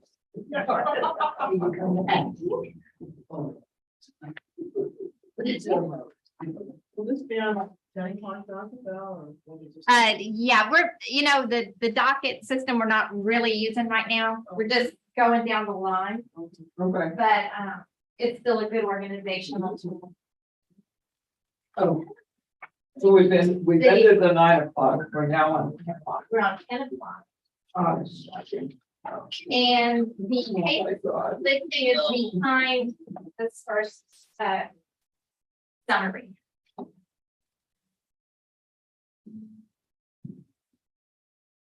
Who could stand up? This is the rest of the places. No, this is just today. This is just through the actual 10 o'clock document. So we have longer. Oh, yeah. Yeah, we're not gonna finish. The way that they've done it this year is, yeah. Okay, there'll still be a forum. There will still be a forum, so it'll be fine. There's-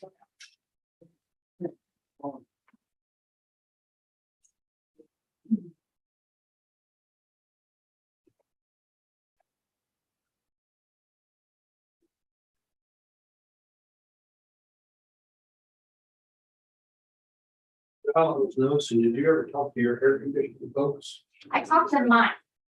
Mike asked them to put a return air in this room. When those doors are closed, it's just pressurizing, it's static. In here. It won't bring any cold air in.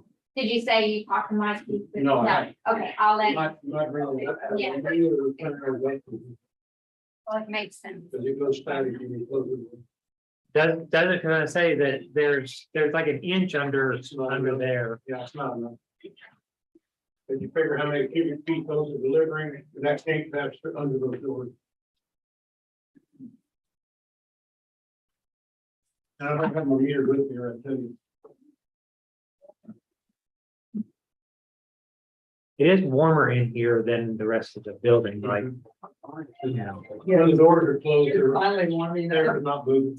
And we're on, the sun is, we're getting it from both sides there on this corner of the building.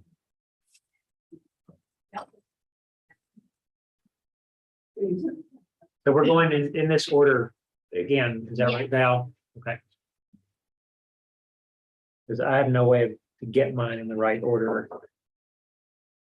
Did you get a copy of all this, so he knows what we're doing? Yes.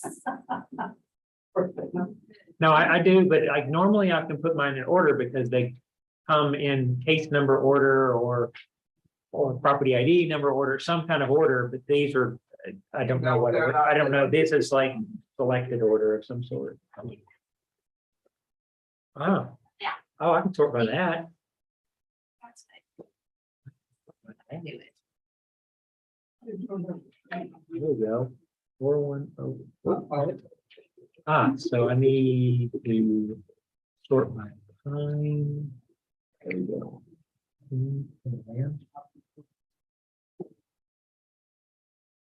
Oh, gee, this is gonna be fun. Oh, no, there's the there. I'm gonna go out there, I'll come back to the door by today.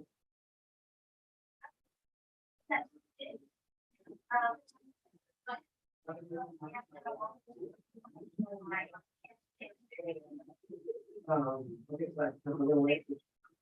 A little after 5, that's okay. Okay, thank you.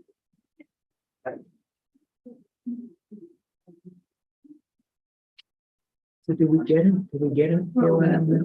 Okay, that one, they should not hear. Okay. Unless he produces the document. Okay, that's what okay, that's what I was checking to see if we get to that. If we want to get to that. That's like totally good to know, like it's that thing, because now I can make that happen on here. So now mine are in order. It's good. Yeah, I remember one that said, oh, it's page 11. Never mind. I thought it was page 1 that I get one.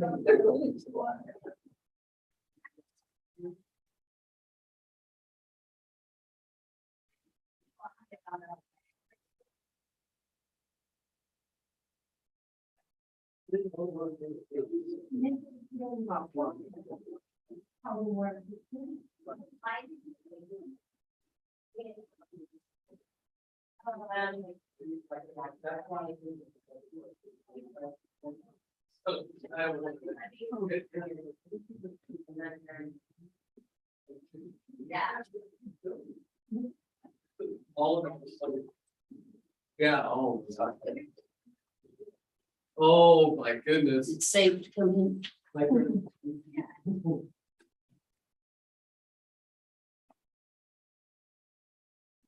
And safety. Someone do that, watch that heat. That's all new smell. Yeah. So I have the option of signing in for 21 or something, so I go ahead and sign in for 21 cases, and they don't finish this in the morning. My page is stored at page 5. Yeah, that's because it's only the, we've already done the first 4 pages. Stop and here's us with moving the page. So our docket begins at, with property ID 34887. Yes, that's correct. We're gonna sign in for all these things. Yes, No, Yes. we don't finish them. we do it in the morning. The one thing of note, you'll see, I think it's 6 cases down. We don't have an agent form, Chris, for that one. Which one is it? Case 512. So we wouldn't be able to hear it. Okay, yeah, that's fine. So we can just knock that one out. Yes, if there's not an appointment of agent. It's It's like the 6th one down.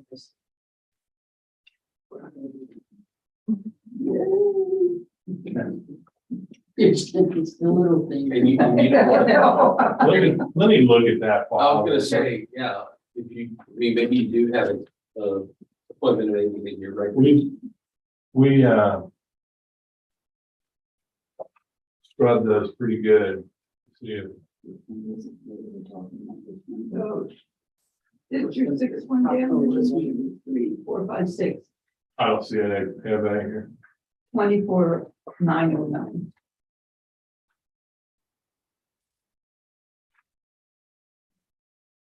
Okay, we are going to be opening a series of hearings. Introduce each one individually, but swear in all at once. And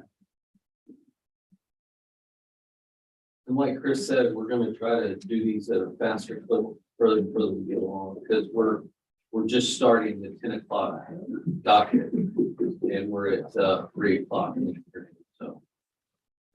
But they'll come faster and faster as we go along. Yeah, if I don't have anything, I'm just.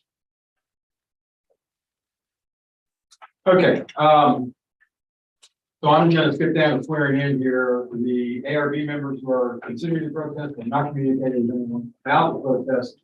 And signing an affidavit, thank you, signing an affidavit to that effect. I, Scott Wagner, solemnly swear that I have not communicated with another person in violation of tax code section 41.66 F. As it relates to case IDs 2022-523, 425, 420, 471, 472, 580, 389, 362, 421, 527, 418, 400, 409, 414, 539, 415, 794, 361, 412, 410, and 754. I, Kathy Malcolm, do solemnly swear that I have not communicated with another person in violation of tax code 4166 F in relation to this case IDs 2022-523, 425, 420, 471, 472, 389, 362, 421, 527, 418, 400, 409, 414, 539, 415, 794, 361, 412, 410, 754.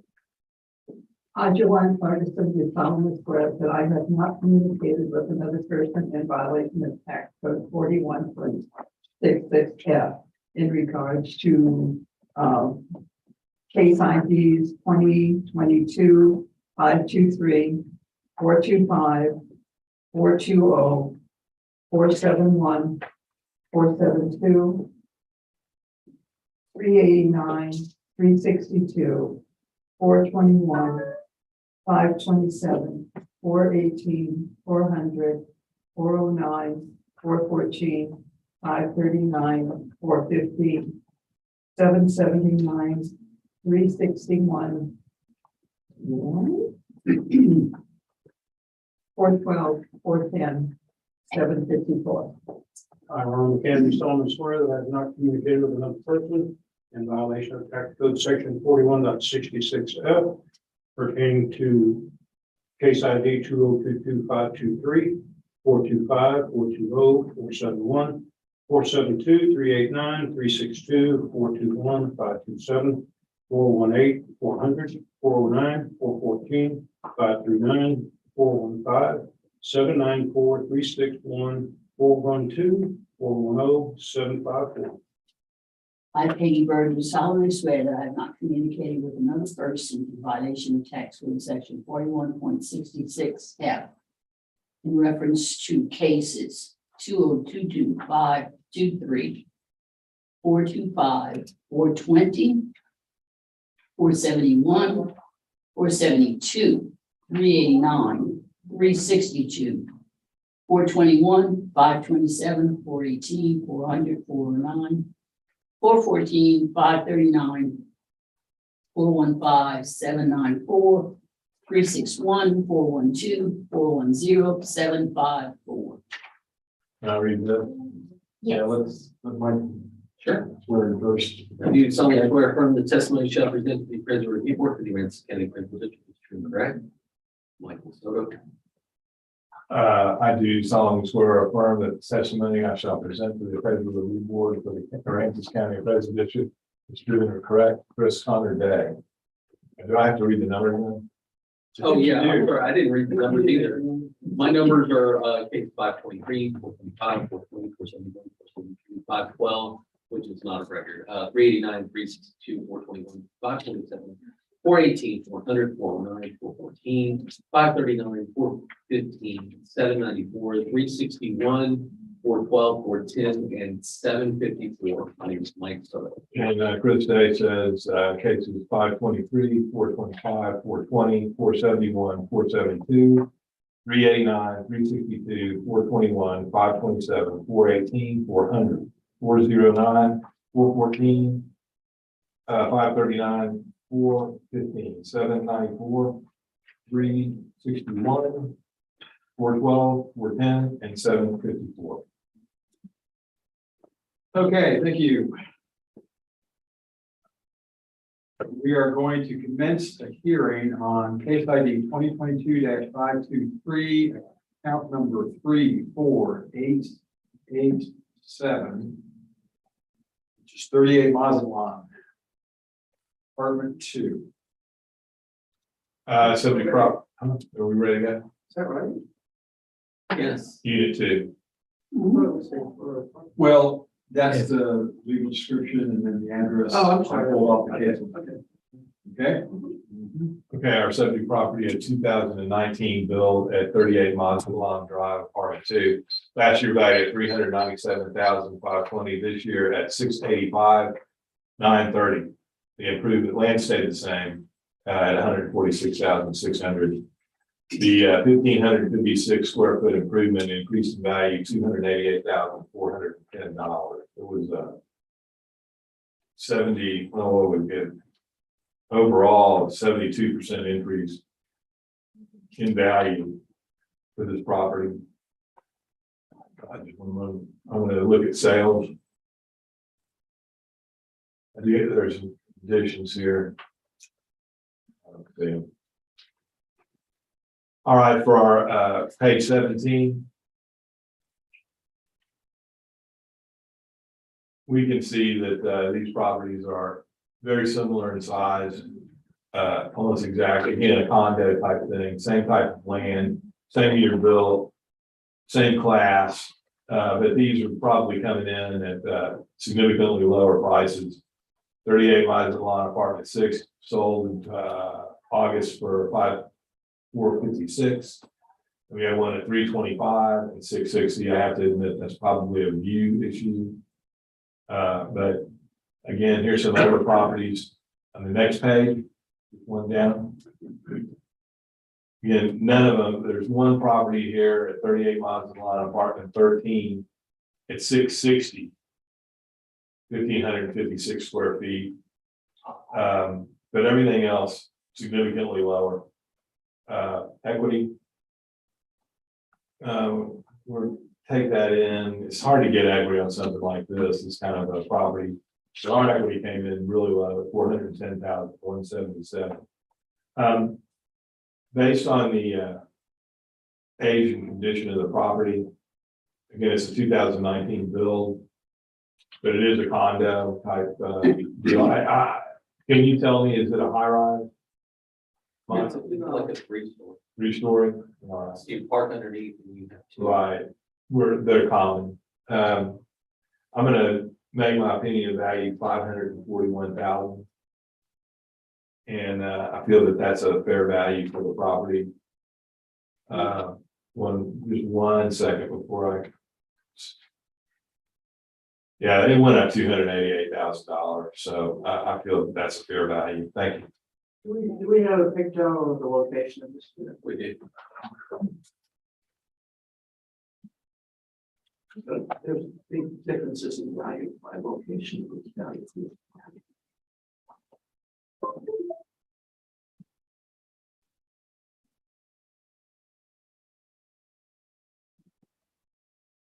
It may be one parcel, so you may not be able to determine which is which, but That makes a difference. One's on the end versus one down further, huge difference in value. right, yeah, it's all First, second, third, fourth, it's the third, fourth. They're all identical from my stand, from what I remember. But yeah, it's all water. If you give it another view, Scott. Just video. Yeah, thank you very much.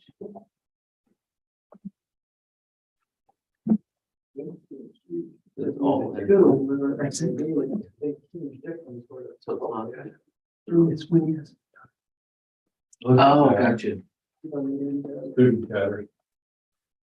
No. None of our competitions. Well, now in these. Are there 3 apartments? Yeah. 1, 2, 3, or is it? No, it's all one. Well, they have, Each one of those is one unit. I don't recall without, and I don't have that information right in front of me, but we do have the thing where we have it. So if we could look at the property card, it's like, and you're right, this is view as opposed to canal. But I do know that, there was various stages of completion. So let me go into my evidence and maybe we'll clean some of that stuff. I'm gonna show this just to answer your question. Thank you. Okay, was that in our evidence package? It's not, it's in the property account and I asked the question, I'm sorry.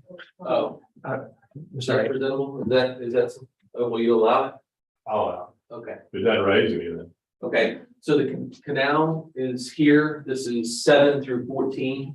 1 through 6 is the bay view or little bay. This is 2. The one in question is unit number 2. Yeah, and right, so I know that these were completed before some of these over here. And so the unit number 2 is this one right here. And like I said, there's a drive underneath and then you come into it. And then there's like a second floor and a third floor. oh, okay. Right. So let me go into my evidence. You have,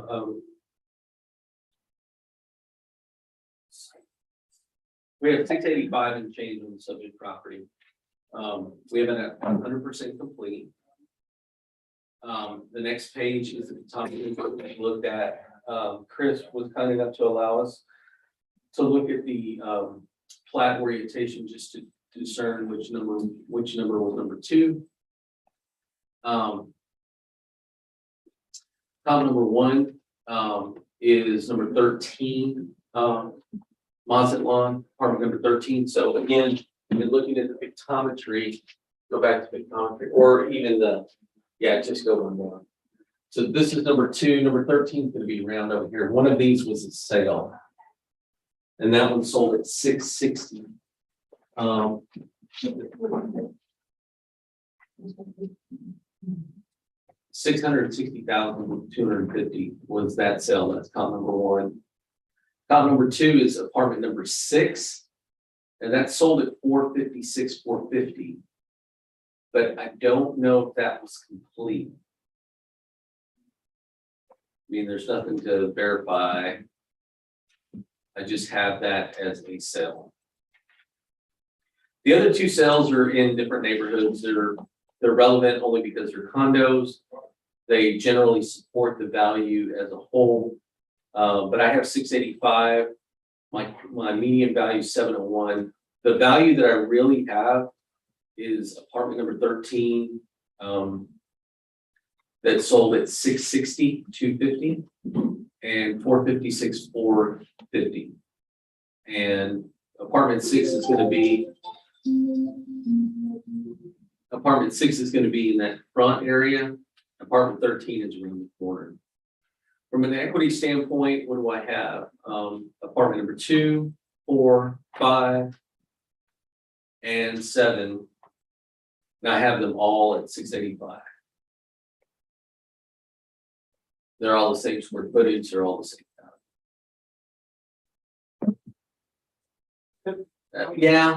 All I'm saying is that, what was your purported value? 541 was my opinion. Yeah, that's too low. But I mean, that's just my opinion, it's too low.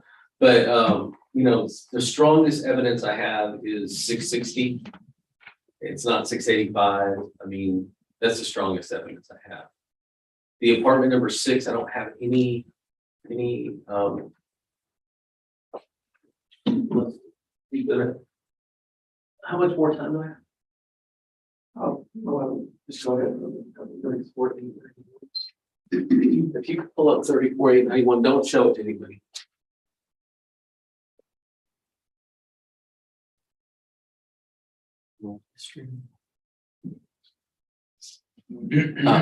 Okay. Yeah, that's not disseminated over here. Okay. Yeah, so. Can you verify that this is 100%? I mean, don't say anything. I just need to see it. I need to be able to. I'm sworn in. Yeah. Yeah. Go up. Let's see if there's any note right here. Go up a little bit. Keep going. Okay. There's no notes. You know, I've sworn in to testify. This is our evidence. But go back to comp 1 and 2. One would ask, why is there a difference between these two? Like 660 and 456. They sold within 2 months of one another, and there's a $200,000 difference, roughly. Why? It's not even location. Locations are switched. I think the view, No, it's not even the view. The view is switched. So This what's is the, 100% complete at the time of the sale. This was only And that was 50% not, complete. okay. so the neighborhood is S 7900 LB. Little Bay. So there's a Little Bay view split the canal. So. Again, Mike, I'll agree with the property owner agent that my evidence is, I'll be super solid next year, but right now it's kind of iffy. Like, count number 2 is 50% complete, but that's not infinitely evident. 660 is around the corner, so it's on a different, like, should be less value, but it's 100% complete. So again, my best evidence is 660. I don't like my evidence, is what I'm saying. It's not great, but it will be great next year. they're all done now. We'll all come back for that. Yeah, make sure set your clocks and your calendar. well, I think this, oh, I'm sorry. Okay, can I see the overhead picture that we looked at from your pictometry, please? Is that all right to request? Yeah, absolutely. Just want to say one thing. Okay, look at these block properties. Number one, they're sharing common walls. That's one thing. They're also sharing docks. They're sharing everything that, you know, so even parking to an extent in that pavilion that's in front of these places. There's nothing that really separates any of these places from being anything out of the ordinary. One of them might look onto the canal, or then the other one looks out of the bay. What really is the difference of that? I mean, is that, A lot. no, but is it honestly worth the value that they put on this thing? This increase of $288,000. These properties, even, you know, I tend to say that it's hard to make a comp on a property, even though it's sold, it's not complete. You know, we have to have some sort of, you know, I know you said you didn't like your evidence, I don't blame it, but that's hard to make your best comp an incomplete place. So, you know, that whole little area there is like something out of Truman Show. They're all the same, basically, just because of their proximity. Is that going to throw the value of a property almost $300,000? They are not on the same side. Well, we're talking about the sales in here being about the same square footage. I don't know what's inside of it. But they were, a lot of them were built out with the fire specifications. Yeah, I'm just saying that's fine. All I'm saying is that if it's not completed, I really don't feel like it should be used as a comp. You know, in that capacity, and because ours is complete. So I mean, I hope that the board can take that into consideration. There, you offered, what was it, 660? Yeah, 660 is the comp that is complete. It's the only comp that is complete. Yeah, But it's around the corner, so in my opinion, it's inferior. And as far as the value that went from one year to the next, it was an incomplete structure last year and it's complete now. So that's correct. So the only thing others that of substance is the view, which we won't know what that is until we have a sale of a completed one from 1 to 6. And that's okay. And that's gonna come. It's probably gonna bear out what my take is. Yeah. But having said that, my evidence is not great. Yeah. The only one that I got is 660. Well, I'm gonna conclude my testimony with just reiterating what I said about there's nothing really special about this place at all, and the differences in the values is, based on the completion, so please take that into consideration in your deliberation board. Thank you. Yeah, with having said that, my final take is that my evidence is not great, but I do feel like 660 is supported for sure. And then secondarily, these things are awesome. They're phenomenal. Yes, as far as them not being of any substance, I believe that they are. They're phenomenal.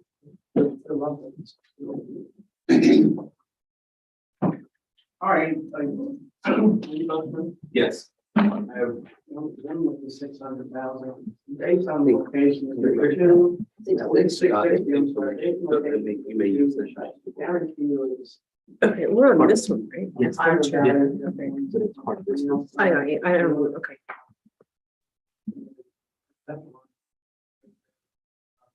More than that, but probably 660. Jackie, can we find the neighborhood adjustment? tonight? Yep. It's huge as well.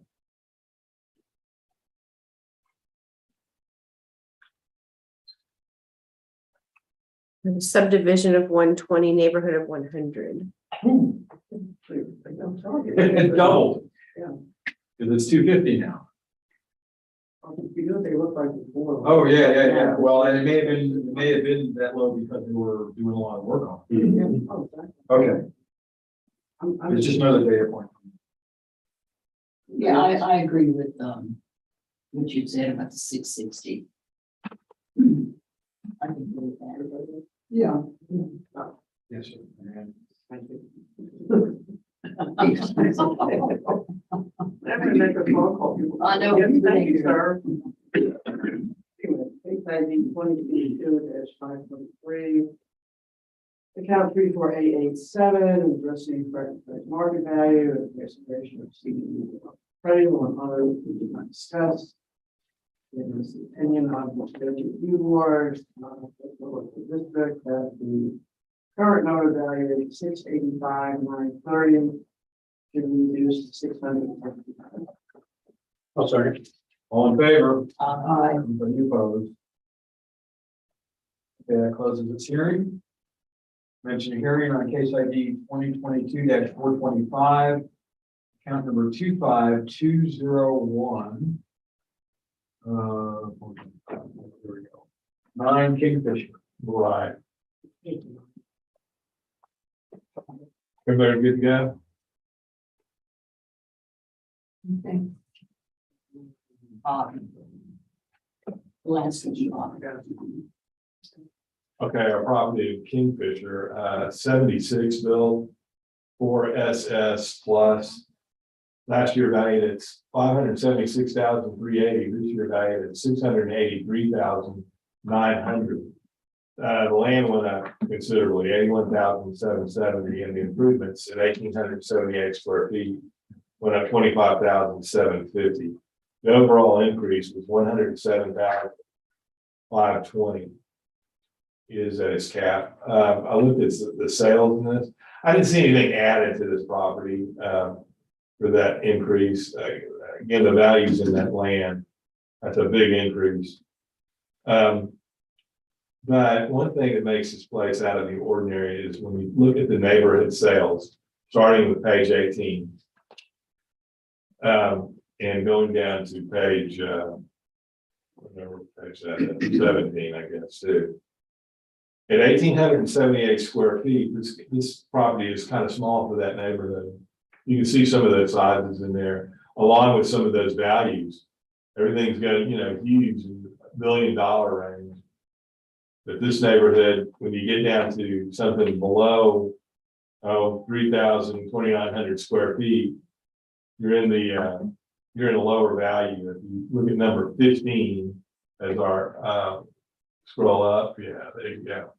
There's a property at 2,207 square feet, selling for 645 of the 79 build, as opposed to our 76. That's a more fair value for that. Also, if you look at the group sales, let me get to that, 1,878 square feet. That would be on page 20. You can start at number 3 and work your way down on some of these. That shows you in the group, and within reason, the same neighborhood, what those values are coming in at. There's some that are expensive, one Pelican came in at 826, but the rest of these are in the $500,000 range. High 500,000. There's a $700,000 one. We're at 683. Sales are supporting the lower value for this clearly. Equity. And I'm somewhat flabbergasted sometimes with our equity. Our equity comes in with 4, that's at the bottom of the page or bottom of the scroll. Wait, at the very, very end.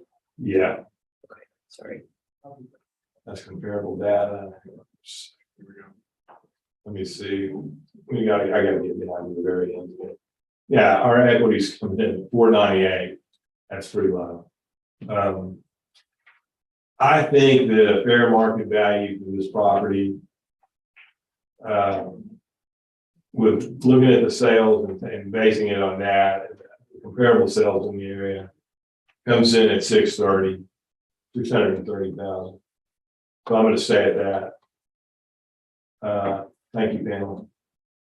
Right, I'm just starting my evidence. This is another one of those areas that experienced some change, both in the land and the improvement value.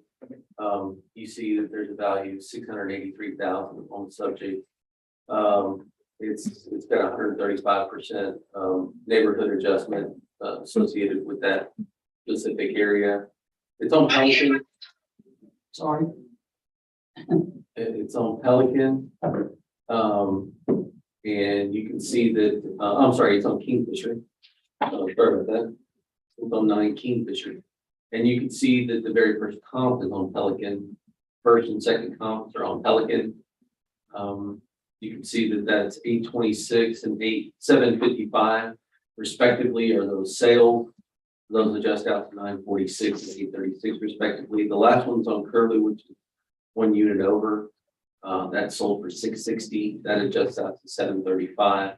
Again, this median value is 836. But the 683 is what we have on this property. It's an older home. It's a small home. The value is in the land. From an equity standpoint, we're just going to pull out other 4SSs. So you can see all of these are 4SS pluses. And they're all small. They're all under 2,000 square feet. The subject is 1878. Comp number 1 is 1960. Comp number 2 is 1840. And comp number 3 is 1904. Again, these are all small, all 4SSs. And you can see what we have on those subject properties. We have 575, 517, and we have 501. And what's the difference in those? The difference is in the land alone. So we're trying to find for a level 4, and I'll agree with the subject property owner. You don't find very many 4s on Kingfisher. You just don't. And so the point to that would be, if this was on the market at its price, it wouldn't be owned by the end of the week. It would just, I mean, at that price, it just fly off the shelf. Because it's on Kingfisher, it's in one of those later units, it's in unit 5. And so you put something under 700,000 in unit 5, that guy's not gonna own it. That's my, I mean, ask yourself what's reasonable. That's exactly what's reasonable. These values are well supported in this area. That's all I got. No rebuttal. Mine. Nothing. Okay. Next, ARB, 5 minutes.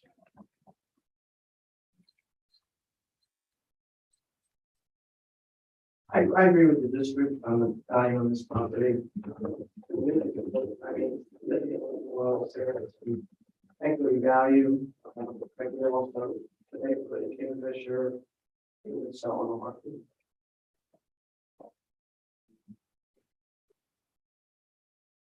Okay.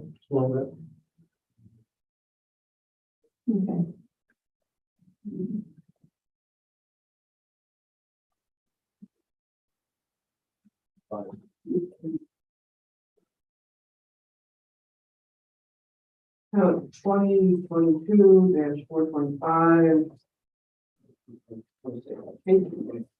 Count number 25201, addressing correct market value, presentation, appraisal, and other issues we discussed.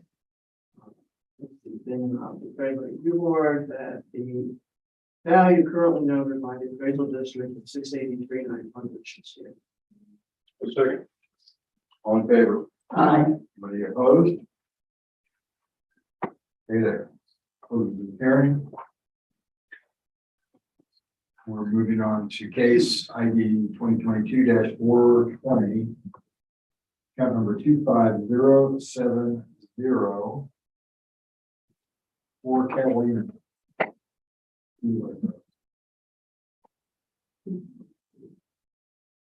Page 9, top of the page. Okay. This is 17 North Point Drive. Fort Catalina. Yeah, it's not. Count number 61570. 25250. 2507. Glad I asked. Now, 1 second.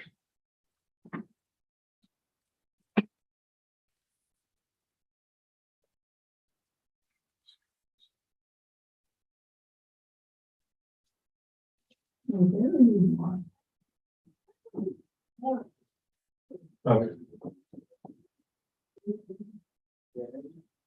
All right, our subject property on Fort Catalina. This is in Key Allegro. Last year's value 610,000. It went up to 682, 650. It's an increase in the improvements, 2,248 square feet of $72,650. I guess that's based on sales. I have not had a chance to really review the sales. I don't see anything out of the ordinary attached to this property in my models. Like in terms of the completion or anything like that. Or an extra value, extra thing added. I just need to scroll down to my sales and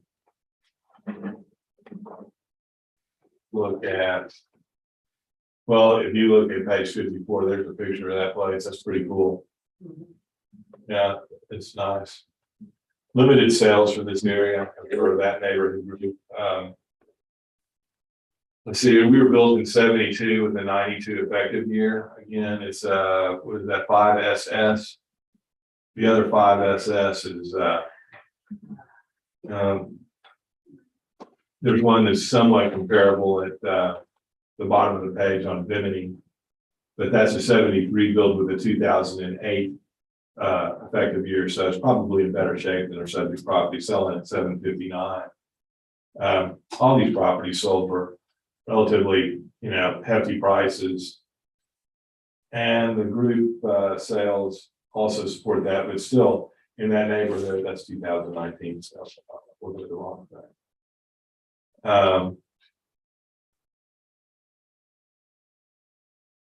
Don't see anything that's really comparable in the group sale. Equity comes in at 605,476. And there's various properties in here to choose from. I've looked through these. They're all pretty similar. Again, the 5SS, they probably pulled them from all over the place here. Pelican Drive source, and I can see. My opinion of value on this property is 655,000 based on the sales. Thank you, Daniel.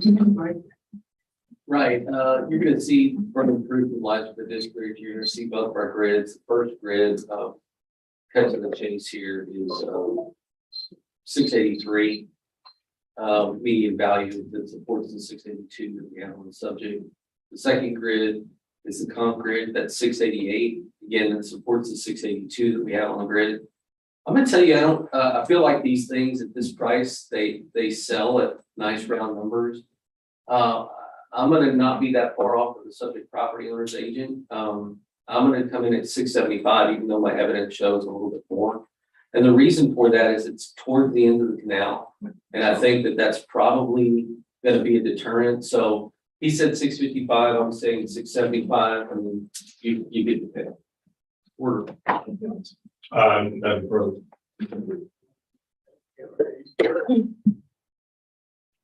I agree with Mike.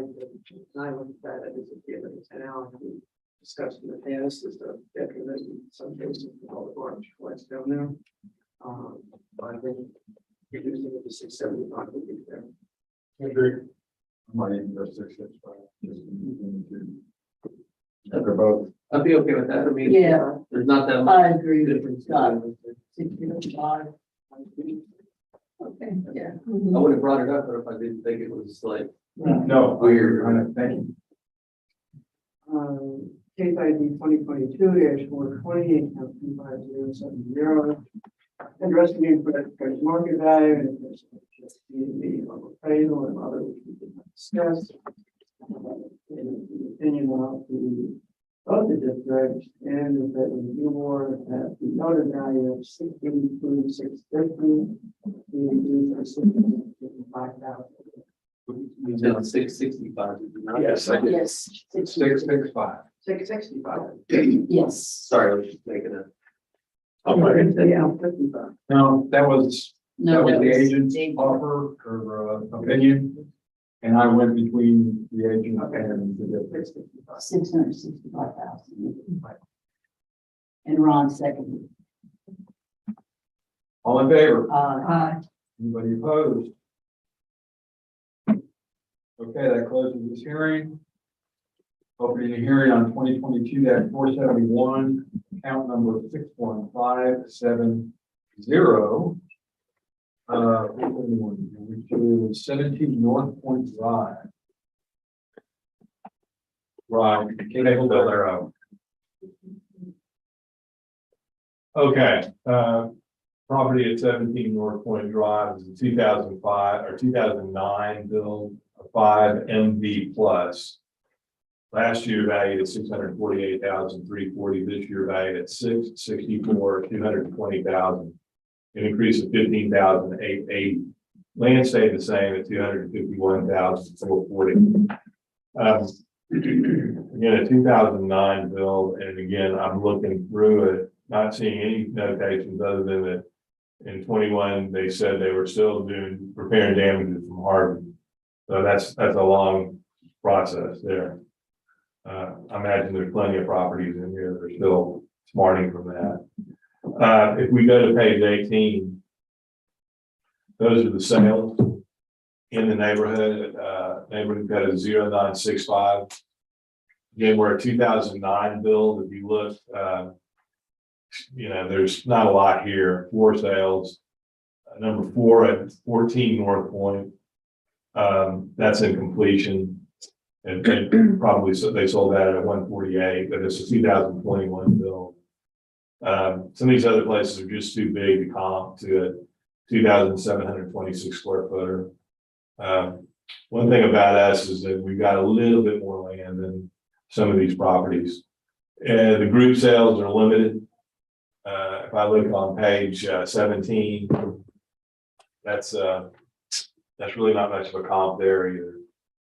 2,279 square feet selling at 451, 250. Equity coming in as staggering. What was that?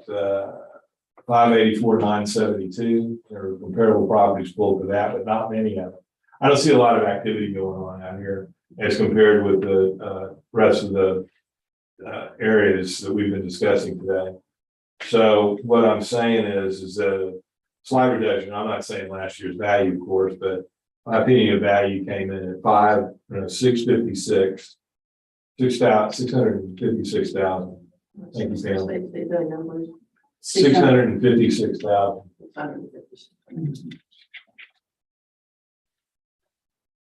Okay, subject property is currently assessed at 664. You can see that it's 5 plus.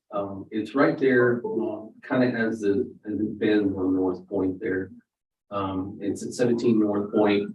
What are the sales that indicate that we should be at the value that we are? The one at 25 North Point sold for 841. The one at 19, I'm sorry, that was West Point. The one at 19 West Point sold at 783. And the one at 30 Pete's Bend sold for 605. You can see the appropriate adjustments there. Moving down to the comp equity, you can see that the median equity value on North Point, these are all on North Point, with the exception of comp number 4, which is on Pete's Bend. That purports a value of 683. We have 664. I'm going to tell you I don't like that value. And the reason why is because it does have double the land, and there's some pretty large adjustments. I'm going to go with what the subject property owner agent has indicated at 650. What did you say? 656. 656. Okay. Nothing further. You don't want to argue. I don't care. I'm running out of steam on those. No, I agree with it. Yes. Yeah. FAD 2022-471, account 61570, adjusting correct face market value, and basically CDD appraisal and other, which we did not discuss. Is opinion of the property owner's agent as well as the district and the noted value of 664, 220, would be 1656,000. Second. All in favor? Anybody opposed? Okay, that closes that hearing. We are opening the hearing on case ID 2022-472, count number 63437, 7 Scallop Lane. Coconut Ridge. You like bear with me? I think I had some conditions in here. One more.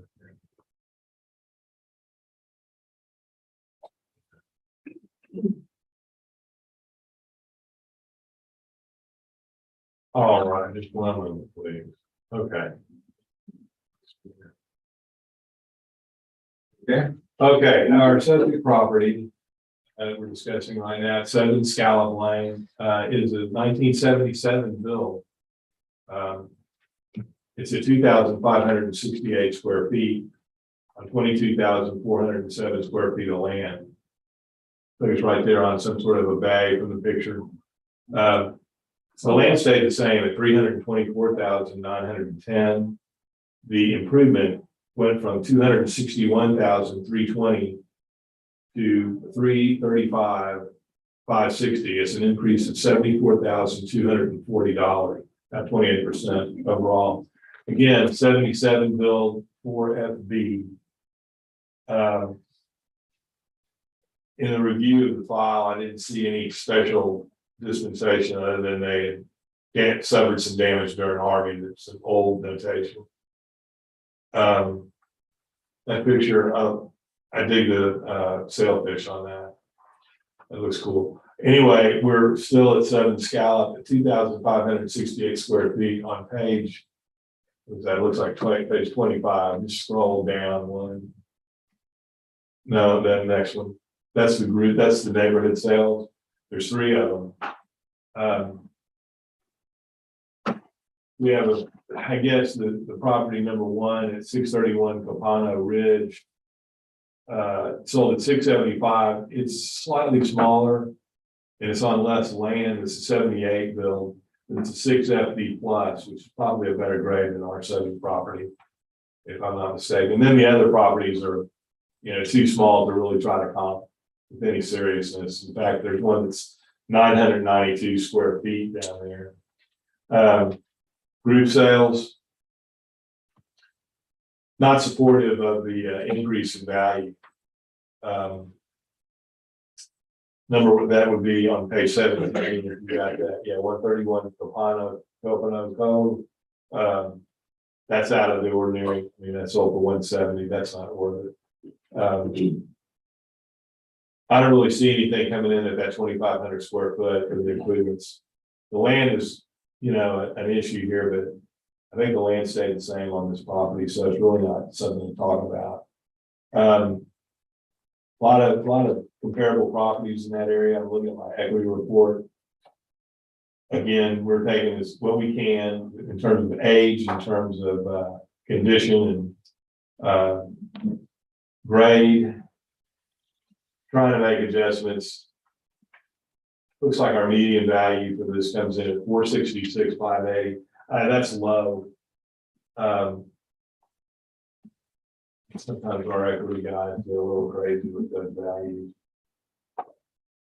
The property, again, a 77 build, went up 74,240. I don't know if that's a neighborhood adjustment or not, but I don't see anything in terms of sales that's supporting that. My opinion, value is going to be 624,000. Not that much. It still gives a little something there. I think that's a fair value. Thank you, Pam. So the property owner, they indicated value 624. I was actually coming into my mind that I think that normally that you would see these lots, like 27 and 28, incur on the open market and economy of size or scale is not indicated. And at some point in the past, we've had supportive information that says it doesn't matter like if it's 1 or 2 lots because the value is there. We would have adjusted them in detail. But having said that, I tend to agree. I'm going to come to a nice round number of 625. The agent accept. Everybody agrees? I agree. I agree. Case ID 2022-472, account number 63437. Addressing the correct market value and appraisal issues. Appraisal and public discuss is the opinion of the appraisal review board, the property owner agent, and the ARB that the noted value of $660,470 be reduced to $625,000. Second. All in favor? Aye. Anybody opposed? Okay, that closes that hearing. We are opening a hearing on 2022-389, account number 17172, which is 3809, 1781. You did verify that you did not have the agent of record on 512. Oh, we haven't said anything about it, but yeah, I verified that there's no AFA in the file. Okay.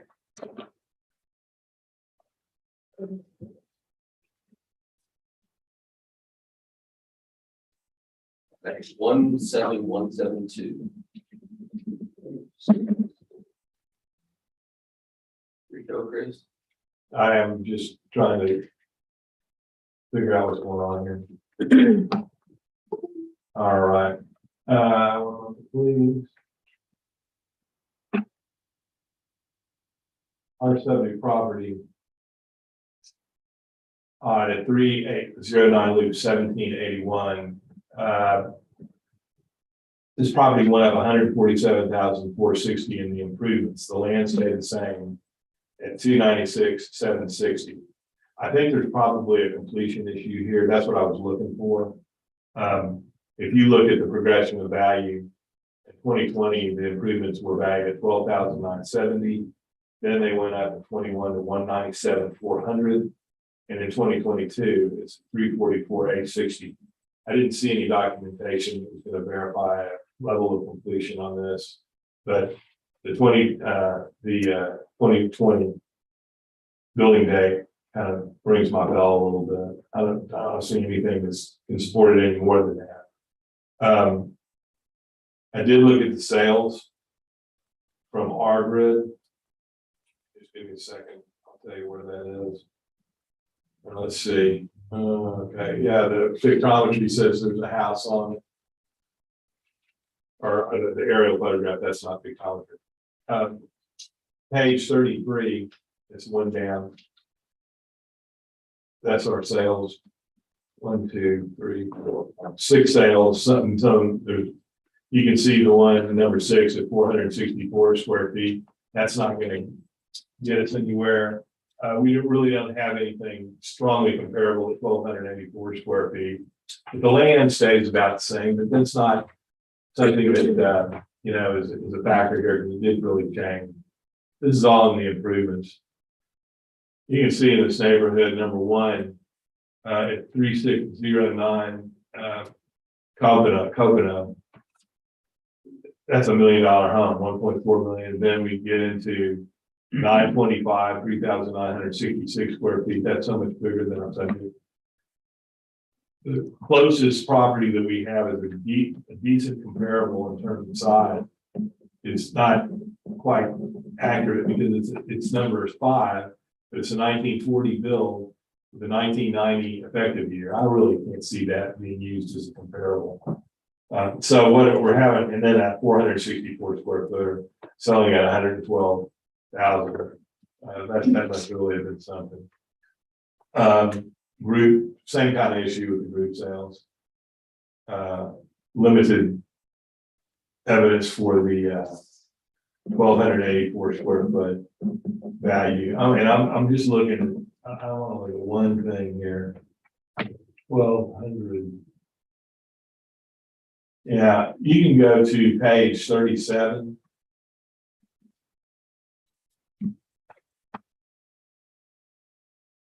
It's down some, yeah, right there. Okay, if you look at this, the GBA up there at the top, it gives you your square footage. The very top there is our subject property, 17172. At 1,284 square feet, shows you the land, shows you improved square footage. This is an equity number. We use this a lot for equity, but there's nothing here out of any of them, except for down here at number T is what it is. David L. Miles, that one there. You know, that's somewhere close to our subject property. That's a 2017 build. It's a 4 FB plus as opposed to 5 FB plus. And that's sold at 374, or that was a market value of 374. So that's like half what our subject property is being brought in at. I don't even want to go there. What property ID is that, sir? It says P, it's 882-0300. David L. Miles is the guy that owns that. Jackie, can you write it down? I did. Okay. So that's, you know, it's got 50,000 square feet of land. 2017 build. That's your top right there. Let me check one thing. This came in 641.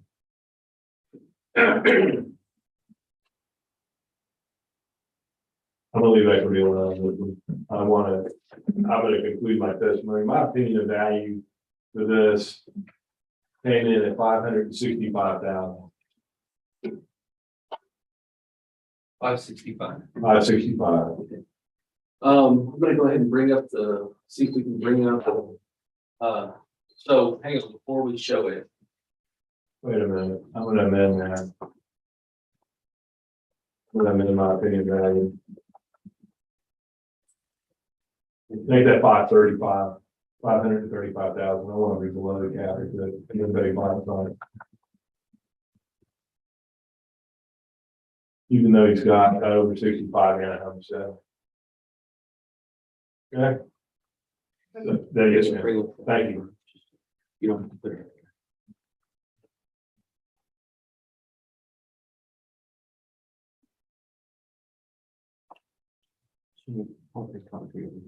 Show me.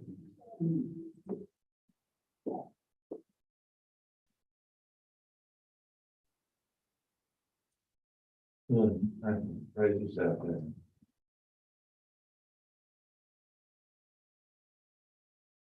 Go back to the car or go back to the file.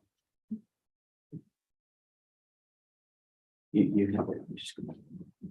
Oh, sorry. Yeah. No, pretty.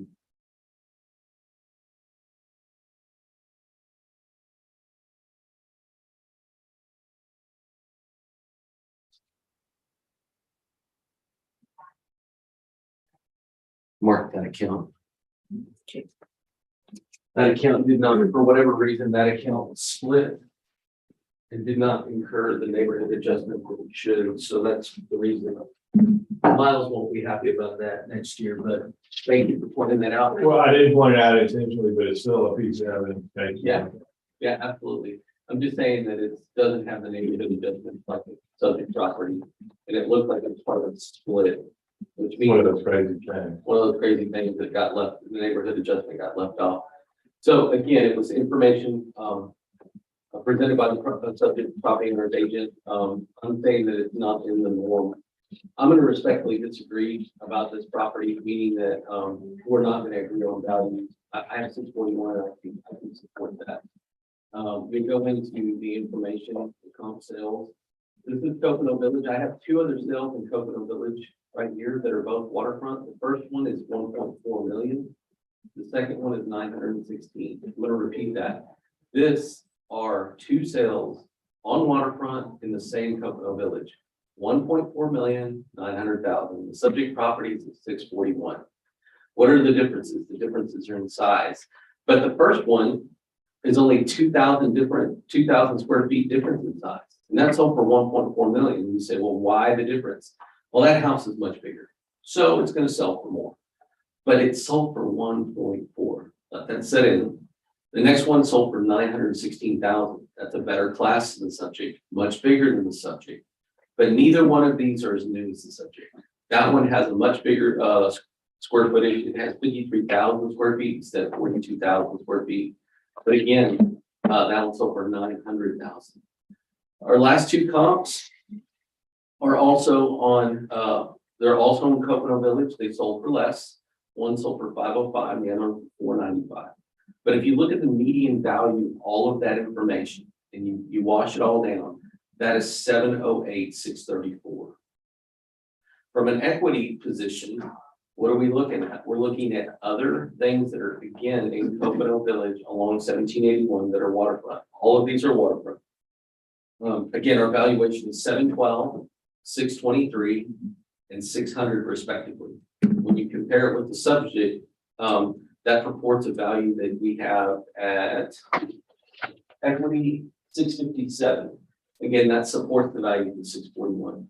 I just respectfully disagree with the subject property owner. I believe that this sells very quickly at 641. And I believe that it's equitable. It's equitable from its position on how we appraise everything else there, with the exception of the one that he pointed out. Because that was an invalid. No, it's not invalid. It's a valid parcel. I'm not saying that you can't present it. I'm just saying that it's not typical, because what you have in this neighborhood is an adjustment. This particular one that he pointed out, it was a split. And that's the reason that the AA number, and then you look at it and you go, oh, that used to be like this. And then it got split into two. Well, this one, in whoever did it in my office, and I take responsibility for it, when they did it, they failed to put on the neighborhood from the other original thing. And we marked the account for next year so that that property can be appropriately appraised with everybody else. I'm just saying that that's an anomaly. Okay. I spoke out of turn, my apologies. No, it's not your fault. It's not your fault. You brought up a piece of data that was valid, for sure. Well, not just counting the appraiser's testimony, size matters here. He's, you're talking about these properties at 1.4 million, 925,000, the two properties that are two comp. Yeah. Okay. They're also, one of them's built in 21.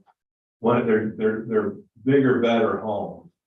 We can't really comp our subject property to those kind of properties, even though that's the heart of the neighborhood or those kind of homes. I just hope that the panel can take that into consideration. We also have right at the bottom here is a sale, a 464 square footer that sold for 112,000. So, you know, we have to take that, look at that too. If we're gonna look at $1 million home, trying to comp that to, even with adjustment, trying to comp that to our property. Thank you, Pam. I don't know which one were you referring to, the 142? I'll just look I at it. mean, what, the 464 square footer? It's part of my, Go to his end. I can give you the account number. Sure, we'll just go to your. Scroll up, it's on page 33.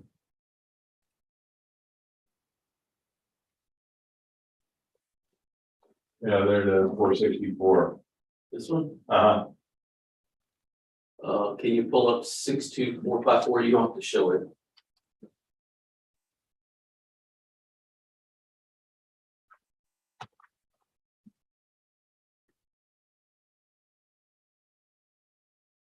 Go to land.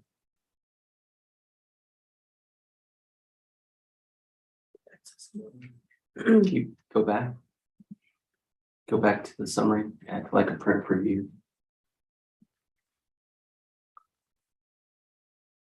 Yeah, that's that's a 12 by 40 barn.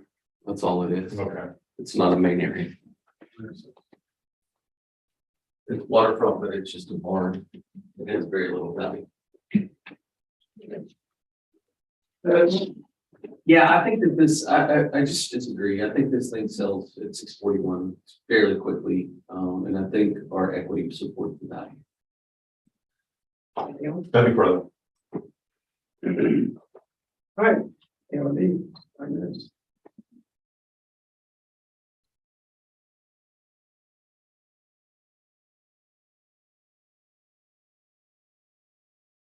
I think it's positioned right. I think we should stick with this. 641. Yeah. I think it's gonna be done a good job. Great. Yes, yes. All right, case ID 2022-309, account 17172. Investigating correct price market value, receiving legal appraisal and other we did not discuss. It's the opinion of the appraisal review board that the value currently known on the property of $641,620. I second the motion. All in favor? Aye. Anybody opposed? Okay, that closes this hearing. We're moving on to the hearing on case ID 2022-362, account number 13309, 305 Square Rigger. Our 70 property built in 1995 as a 6 ST plus. This property land at 6,943 square feet stayed the same value, and it has for 30 years, 194,430. But the improvements, again, built in 95, 1,686 square feet. Last year's value at 375,860. This year's value at 446,90. It's an increase of $70,230 on this 1995 bill. I'm trying to figure out where Bahia Bay, okay, that's where this is. Now, taking into consideration the neighborhood increases that seem to lurk in the shadows around here. Because the sales are not supporting that. Let me go down to, I'll tell you in just a second where that is. We can see a photograph right there, a screening house. I like that porch up there. We go to page 46 right there. There's our sales. It's 1,686 square feet, 95 built with a 2005 effective year. We're really somewhat out of the ordinary at that size. The only two properties that can really comp this are number 6 and number 7, both of them on Windjammer. But that's actually the same property if you look at it. That sold at $589. I think that's just a misprint. It got printed twice. Same sale date, same everything. So that's one comp that we had. You know, the property right above on Land's End, 2,109 square feet, that's a 95 build. That's over 650. Somewhat larger than our subject property. That's where that's coming in. Group sales, about the same kind of thing. I'm gonna look at 1685. Yeah, when it comes to equity. Let me go to page 47. This thing may be actually more easy to look at than some of those equity. That's it right there. Scroll up. You can see the size of those properties. That's valuation. These are equity numbers, not sales numbers, but we do have a decent equity comp at 1,649 square feet. It's at the very bottom of the page, second one from the bottom. At 308 square rigger.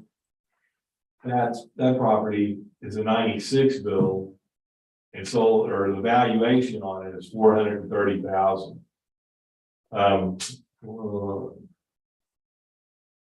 Our appraisal is coming in at 591. I think my opinion of value is going to be a flat 600,000 on this property based on the sales and those equity numbers. That seems like a fair value for this property. Thank you, Pam.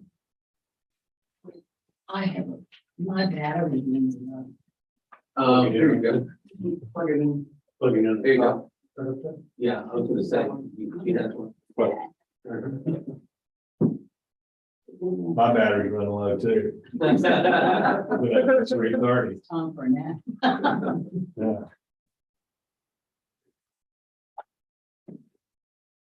You going on live? Full of love, just yet. Bahia Bay is a really nice subdivision, where there's a little street on it. I have one other sale that happens to be next door. It's sold. The difference is the, you know, it's bigger than the subject property, but it didn't sell for 850. That one's just out to 753. Just remember that's who did. And so comp number one is Thank you. 303 square rigger. And that are just out to 753. It's your best comp. It's right next door. Within 4 years of the effective age, it has the exact same class as the subject.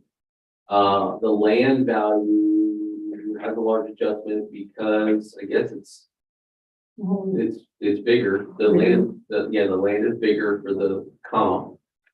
But it adjusts out to I didn't look at that. yeah, There's a sale date on it. 10/5/21. That's right next door. The next one is Windjammer. It's also a class 6. That's sold for 589. It's smaller than the subject. Within 3 years of the subject as far as the effective age. 667 and 753. Yeah, both of those support the value that we have on the subject right there because we're at 640. Let me go to equity. Our equity number is 646. We got Port Royal, Captain's Cove. So we have City by the Sea, Captain's Cove. These are all class 6s. Land's End, Windjammer. These are all class 6s. The best comp that you have, I think, is comp 3. It's on Land's End, so that's Alton Bahia Bay. It's really close to the square footage of the subject, close to the effective age, and the land value is really close as well. And adjust out to 618, but the median value is 646. What do we have? 641? 645. 640, 520. 645.20. Oh, sorry. I was looking. Yeah, 645.20. Even though our stuff is there, I don't know. It's small. It is super small. No, the subject is small. The subject is only 1,600 square feet. I'm thinking 625. The subject property owner agent said 600. I'm thinking 625. I mean, I know our stuff supports it, it's just not great, you know. Even though the one next door is over 850, I just think that there's more. I don't know, I just feel like it goes for a nice round number.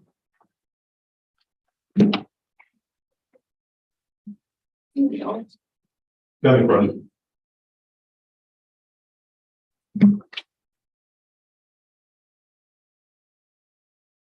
Are you okay with 65? Yes, I am good. I'm good with it. Yes. Didn't I say that? I was doing, I'm sorry. In your head. Yeah. I'll accept that. That's Okay. that's 625. Okay, Lord.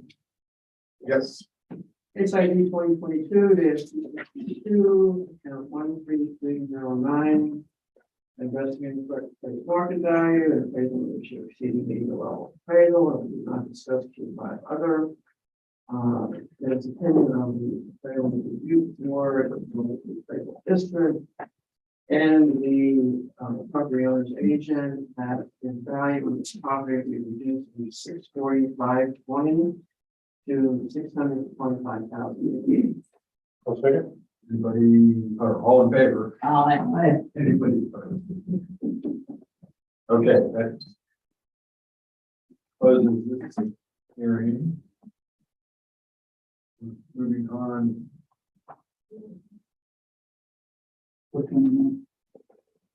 Yeah. Thank you. Opening hearing on case ID 2022-421. Account number 25089. 22 Bimini. Key Road. On our subject property built in 1973 is a 4SS plus. It's important to note that last year's value on this property was $535,000. This year it's at $616,220. That's an increase of $81,220 on the improvements. The land stayed the same at $403,200. Increase on the land, the increase on the improvements overall. You look at that, it went from $58 a square foot to $94 a square foot. It's a 61% increase. That's phenomenal. But I understand it's in Key Allegro, and you know. One thing that the property owner wanted to mention here was that most of these windows need to be replaced, and also the wood columns which support the house need to be raised. The support pillars seem to be sagging down. That happens with age, as I'm well aware. I'm looking at the sales on this property from my sales group. Just give me 1 second, I'll get going. A lot of information here. That picture of the house shows that it's a pretty cool little house. I see when he's talking about those pillars, I'm sure that's the pillars holding the house up. Those bell beams, I don't think they're bell piers, but I would hate to see those sagging. That would really be bad. But usually cement, concrete, and reinforced. We go to the sales right below there. For the next page, it'd be 57, there. We go back over this, 2,250 square footer, built in 73 with a 1983 effective year, 6,300 square foot of land. There's really not a good comp in here that would float my boat too much. The best one that I see is, in terms of size, are these two at the bottom, Curlew and Bimini, but they're not great comps either. 75 built for one, but it's a 5FB opposed to our 4SS plus. These are much nicer houses, both of them, both 5 and 6. Even to say, God, that's just a crazy neighborhood, man. They've got houses that are all kind of values in there, $1 million here, 200,000 there. The group sales are kind of representative of that too. But what I'm finding out after this all day today is this Key Allegro place is basically sectional neighborhood based. You know, you got, if you're in a certain section of it, it's gonna be a different value than two streets over. I don't know whether that's based on the years built, or the quality of construction, or what it's all based on. But it's not uncommon to see that in these developments like that. That's 5 areas to Key Lake Road. Yeah. Starting with the bridge. And they started, yeah, I've been through it. I stayed over there not long, well, a few months ago. And you know, I think my opinion of value is gonna be a 575 on this one. 575. 575, yes, ma'am. They're coming in at 616. Sales are indicating it's a lower value. I'm gonna stay at that. Thank you. We currently have a valuation of 616. I want you to know that this is a unit 4, deep unit 4 lot. Again, just like Chris indicated, the higher you go with the units, the higher the price is. And this is a pretty low value for a viable house in Key Allegro, even though it's a class 4. It's an older house. Again, the price point makes it attractive in the marketplace right now. 616 on the open market, Key Allegro unit 4. Ask yourself a reasonable question. How long, how many hours does that last on the market? That's a real thing in today's market. Again, the burden of proof is on the district. The very first sale is on Bimini. It's almost the exact same size as the subject, much newer than the subject, and a better, better class than the subject. But the land is virtually identical, and that's sold for $759, almost $150,000 above what we currently have on the subject. It appraises out to $639 when compared to the subject, which again is a good measuring stick to say, is this properly appraised?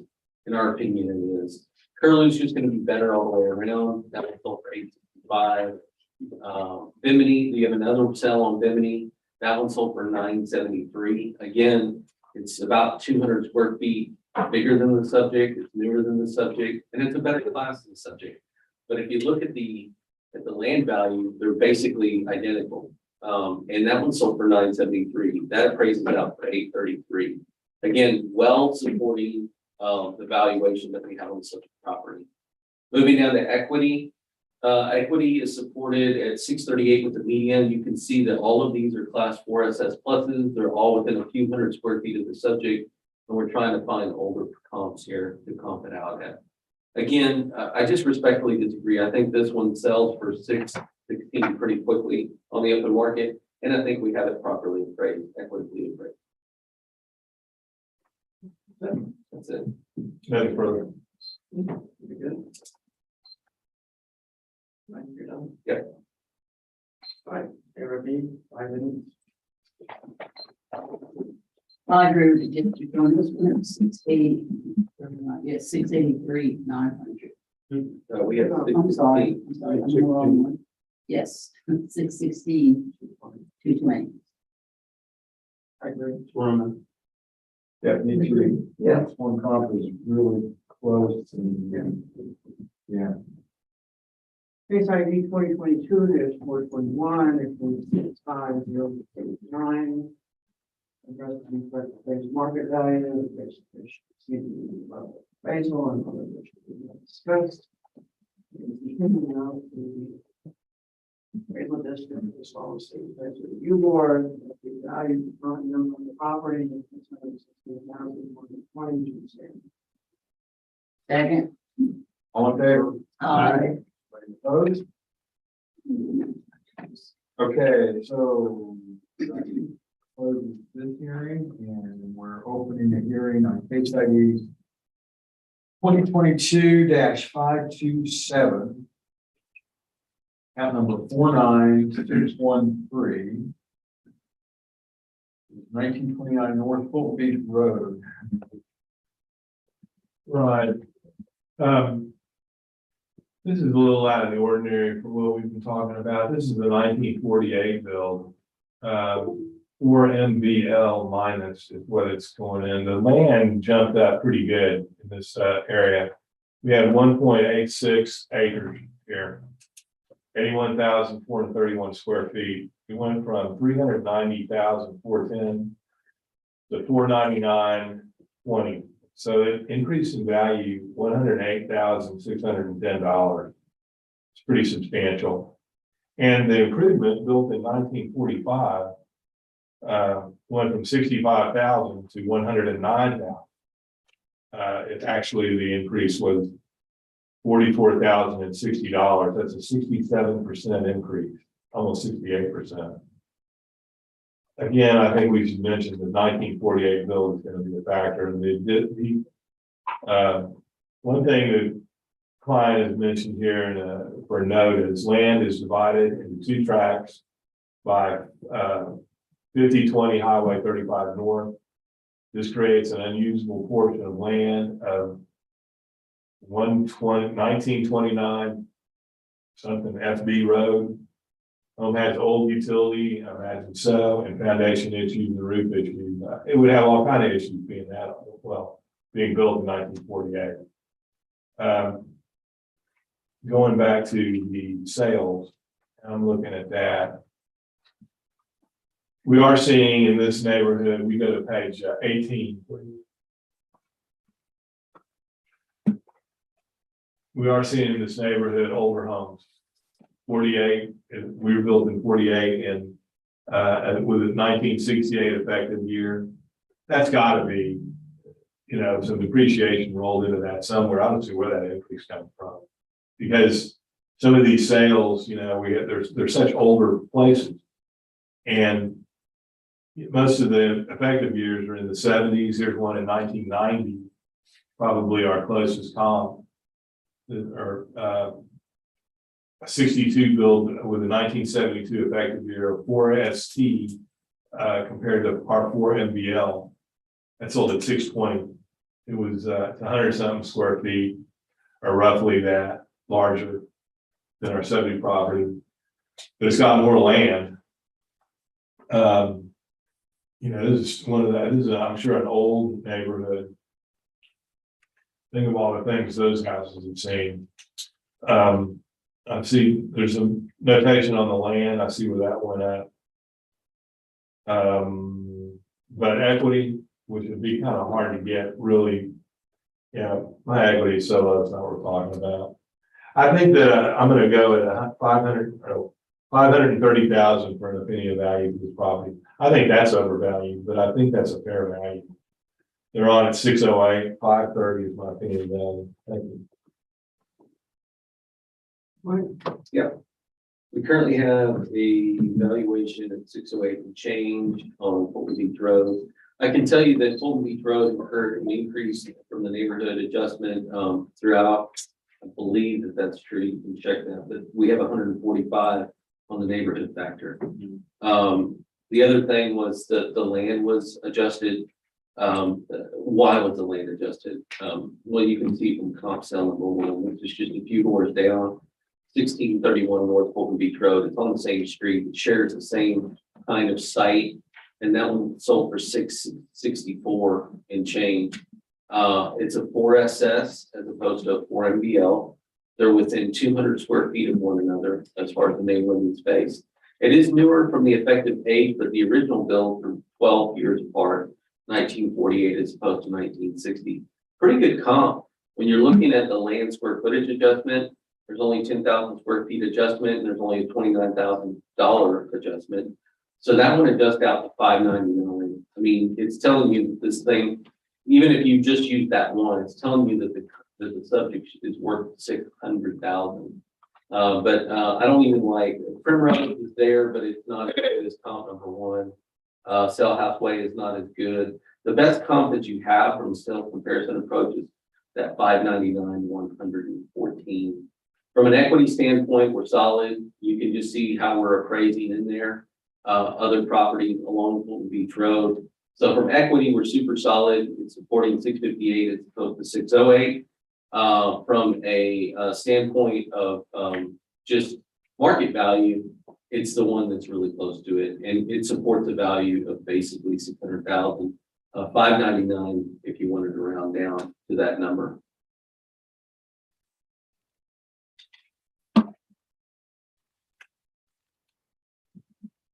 You're saying you can use the fixed wage by the. Yeah, our own evidence, the best evidence points to 599.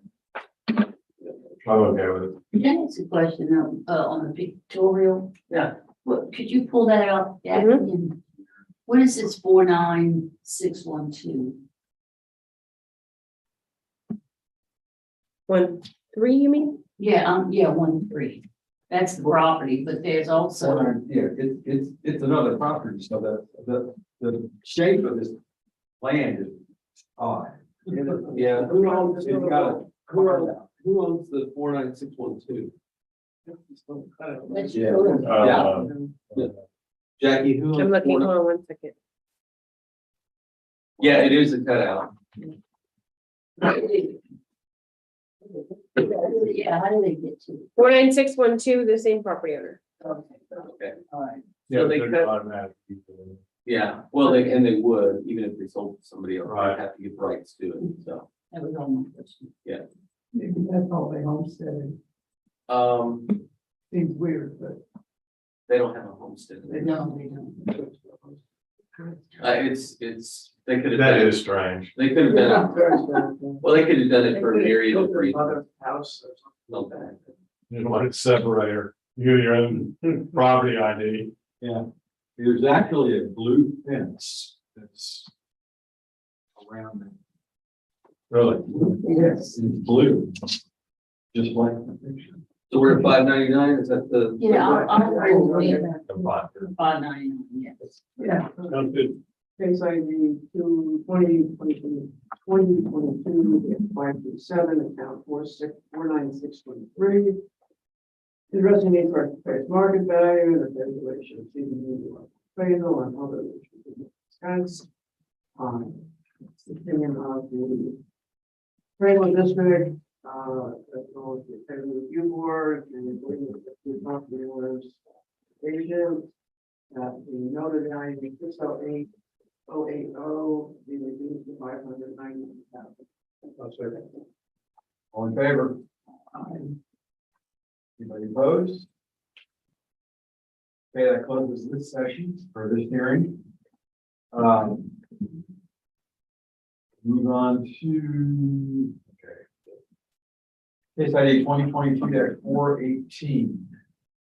Account number 25039.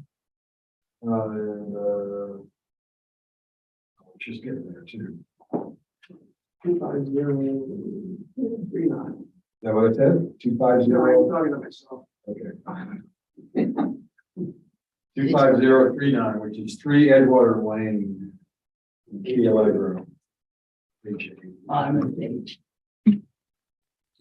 All right. Again, 3 Edgewater Lane, Key Allegro. Probably the older part, the property was built in 1970. It's a 4 SS plus. Last year's value, 563.30. This year, 607,040. That is correct, right? I'm on the right thing. Yes. An increase of $44,010. Overall, the land stayed the same, but that improvement, again, built in 1970, 26% increase. Square footage price went from last year $47.79 to $60.35. That's quite a jump. One moment, please. Let me. Here.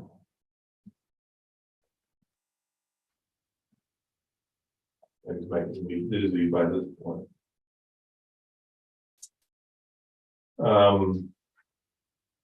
Yeah.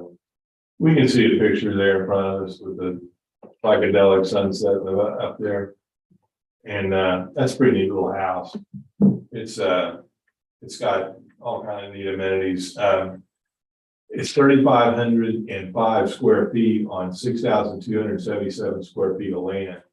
Again, it's built in 1970, coming in at $607,040. We can look on page 53, which we're looking at there. There's some, it's hard to comp this one because my best comp is the 2005 build on number 2 that sold for 1.4 million. That's not gonna get me there. The rest of them are, you know, I have a 33,310 square footer. It was built in 73 with a 93 effective year, coming in at 516. So I think the smaller houses certainly clearly would be going for less. Here's another small house, but it was built in 89, sold at 860. There's just no getting a handle on the values in these neighborhoods. It's one of those, I guess Key Allegro is so popular and, you know, everybody wants to live there or have property there that they're willing to pay just about anything they can to get in, just like you said, or something be on the market for 5 minutes. But you know, that our subject property it's a hefty size of 3,500 square feet. My equity, I'm gonna look at. Boy, that just is nuts. I can't get anything with that.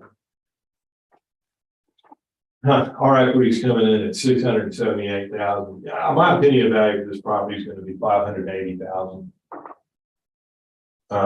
Based on those sales and just, that's all I can tell you right now. Thank you, Pam. Again, I'm going to respectfully disagree with property owner's agent. We have a value of 607 for a property on Edgewater. In my opinion, it doesn't last at that price very long. The sales that we have are trying to get in that same classification and trying to get some original builds that are old. The first one adjusts out to 668. The second one adjusts out to 598. Comp number 3 adjust out to 668, and the last one adjust out to 711. The median value is what I meant to say, 688 and change for some sales here. Moving on to equity, these are 4 SS pluses that we're pulling throughout Key Allegro. We're making the appropriate land adjustment, appropriate size, and effective year adjustments there. You can see these are all 4 SS pluses within Key Allegro. Again, the value 658 supports the 607 that we currently have on the subject property. If there was something there that I thought needed to be changed, I would change it, but I just think that this thing sells at that price pretty quickly. That's it. Yeah. Anything you want to add? Nothing from. Go finish. You're the big. And even the unadjusted columns. It's like, wait, something. Yeah, sure. Just for my interest, not to belabor things, what was the neighborhood adjustment here? Last year, because it's 155 now, so probably 125.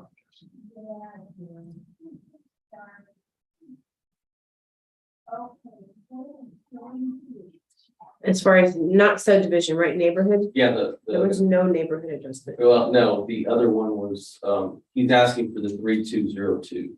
Okay, it was 120. Yeah, so it was a 35%. That's, okay, Yeah. thank you. You're welcome. Yes, I am. Case ID 2022-418, 5039, market value, appraisal, others did not discuss. Opinion of the review board that the current value on the property of 677,040 should be. One second. All in favor? Aye. Any opposed? Okay, that closes this hearing. We're moving on to case ID 2022. What we're going to be hearing on case ID 2022-400, account number 20377. Yep. Page 6 on bottom of the page. 2001 Baywood. Harbor Oaks. Right, this is Harbor Oaks, Unit 4, Block 2. This property built in 1980 is a 6SS. We're looking at the total average. There's a cap on this. Notice market value 605, 680. And appraised value at 575, 300. I got a special hand. He's got an over 65 and a homestead on this property. But I'll go by that total average. That last year valued at 523,000. This year valued at 605, 680. Excuse me, the land stayed the same, but the improvements, the 1980 build went up 82,680. That's a significant increase. Actually, those improvements went up almost 30%. I looked for any kind of special issues on this property. I didn't find any. I thought that maybe because of the age, there might be some. So I'm gonna go straight to sale. You can see the house there. Nice little house. Then right below are some of our sales, which are not really very representative. We're at 2,392 square feet with a 1990 effective year. There's just a handful of sales in there. Nothing really getting into that sweet spot of the 2,392 square feet.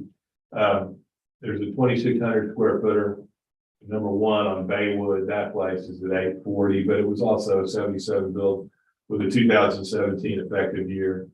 There's a property next to it on Baywood at 2,097 square feet, about the same amount of land. A 77 build with a 2017 effective year, a 5 MV plus. That sold for 422. You can see the rest of these down there selling for considerably less than our 605, what we're on for. I'm going to suggest that that's indicative of a lower value for our subject property. Equity, let me see what we came up with on equity. Into comparable properties here. Yeah, I'm not going to bring up equity on this one. The number is just too skewed. My opinion of value on this property is going to be 564,000. That concludes my testimony, man. Subject properties in Harbor Oaks, it's 2001 Baywood. I want to point out that 12 years ago it sold for 585. 12 years ago, 585. We currently finally caught up to 605. We're still not even there on assessed value because they have a cap in over 65, but that doesn't matter because I have a burden approved market. So we're going to move on. This is the cool canal in Harbor Oaks. This is the side of the street you want to be on, where you get the western shade. You know, you get the sun and you get the back porch that's shaded. This is really good. Why did we do what we did? Well, you can see that our comparable one was on Baywood. It sold for $840,000. This might even be right next door. If not, it's 2 doors down. It's within 200 and something square feet of the subject as far as the main living space. It's within a class of the subject. It's almost identical in the land value. And it's newer than the subject. There's a large adjustment there, but you can see that that appraises out at 802 when compared to the subject. They're both single story. There's a lot of homes in Harbor Oaks that are single story. The second one is on Harbor Drive, sold for 701. You can see that it's about the same size as the subject as far as living area. It is newer than the subject. It's a better class. Oh no, actually it's the same class as the subject. 6. And the land values are almost identical. So again, you have 840 and 701. The last two that we have, and then we have another sale in Baywood. That one's on 525. That one is about 500 square feet less, a lower class than the subject. The land values are really close, and that one appraises out at 641. And the last one you have is on Harbor Drive. That one adjusts out at 581. Again, there's lots of information here. Harbor Oak was another area that we increased the neighborhood, I believe. And if you move on to equity, you can see that we have Baywood, Baywood, Baywood. We have 6, 6, 6, 6, 6, Cape Ann, Baywood.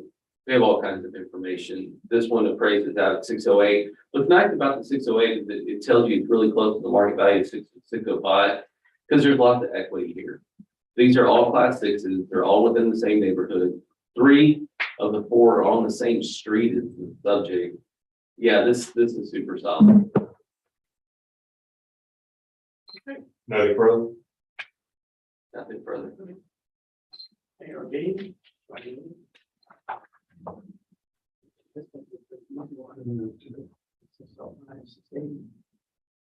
I agree. 32. Yeah. Okay. Now, case ID 2022-400, account 20377, that's the correct market value, appraisal and other discussed. It's depending on the review board, the notice value. I think about 5, 6, 8. Second. All in favor? Aye. Anybody opposed? Okay, When do we go till? well, We're good, so. yeah, I'd like to go until 5. People can I just. begin with. Yeah. They'll just take a short break and we'll just knock off another. Yeah, in large part, it's pay me now, pay me later. Bella will be glad to see you. Yeah, is that okay? Yeah. Oh, we gotta do sign off at some point. Maybe I can catch up with that in the morning. We need some. I gotta sign the vouchers. You, You mean like the informal? Yeah, like we get a voucher for the ones that were changed. Oh, you have, Ray hasn't gotten your stuff yet? Yeah, I've gotten those. I'm sending back to them for today's hearing. Oh, you guys probably send them certified mail, don't you? Yeah. Send the sign offs that were changed certified mail. I'm still confused. All right, I mean, you know what? you ought to get with Ray after. It's too late in the day to really try to explain. Yeah, I mean, get with Ray I will. behind, as soon as we get done here. for these, These are, their determination. these are terminated, Right, yeah. and He- that I think he's goes, talking about other, well. but again, I am confused because typically when we sign off, we send something, we get something back. And if you're indicating. Yeah, you said you gotta send them certified mail. But if you didn't send them, but we would have. That, see, I'm confused because typically we won't. It'll still be a hearing if we don't have something that's changed. So that's why I'm confused. It's important that you go talk to Fred. I will do so at a later date, later time. Yeah. Oh, God, this You can do it tonight before you leave because he's typically here till 5:30. But just so you know where they're at. Yeah, I'll ask them. Yeah. I'm gonna take forever to get all that stuff. Yeah. I think everybody was out here, right? Oh, what bless. Ready. I don't know how that can do this. What'd you do? Well, I turned this knob and now, It fell off. oh, there we go. It has to be unlocked from the side. That's good to know. No, well, I was gonna, it would lock them out. Which is not my intention. That was mine. Hey. Yeah, let me see if I can get Jackie. I'm not gonna make it through. There's a limit. I'll say that to myself and on the scale. I don't know about this one. Which one is 409? Yeah, 4.2-49. 245. 24595.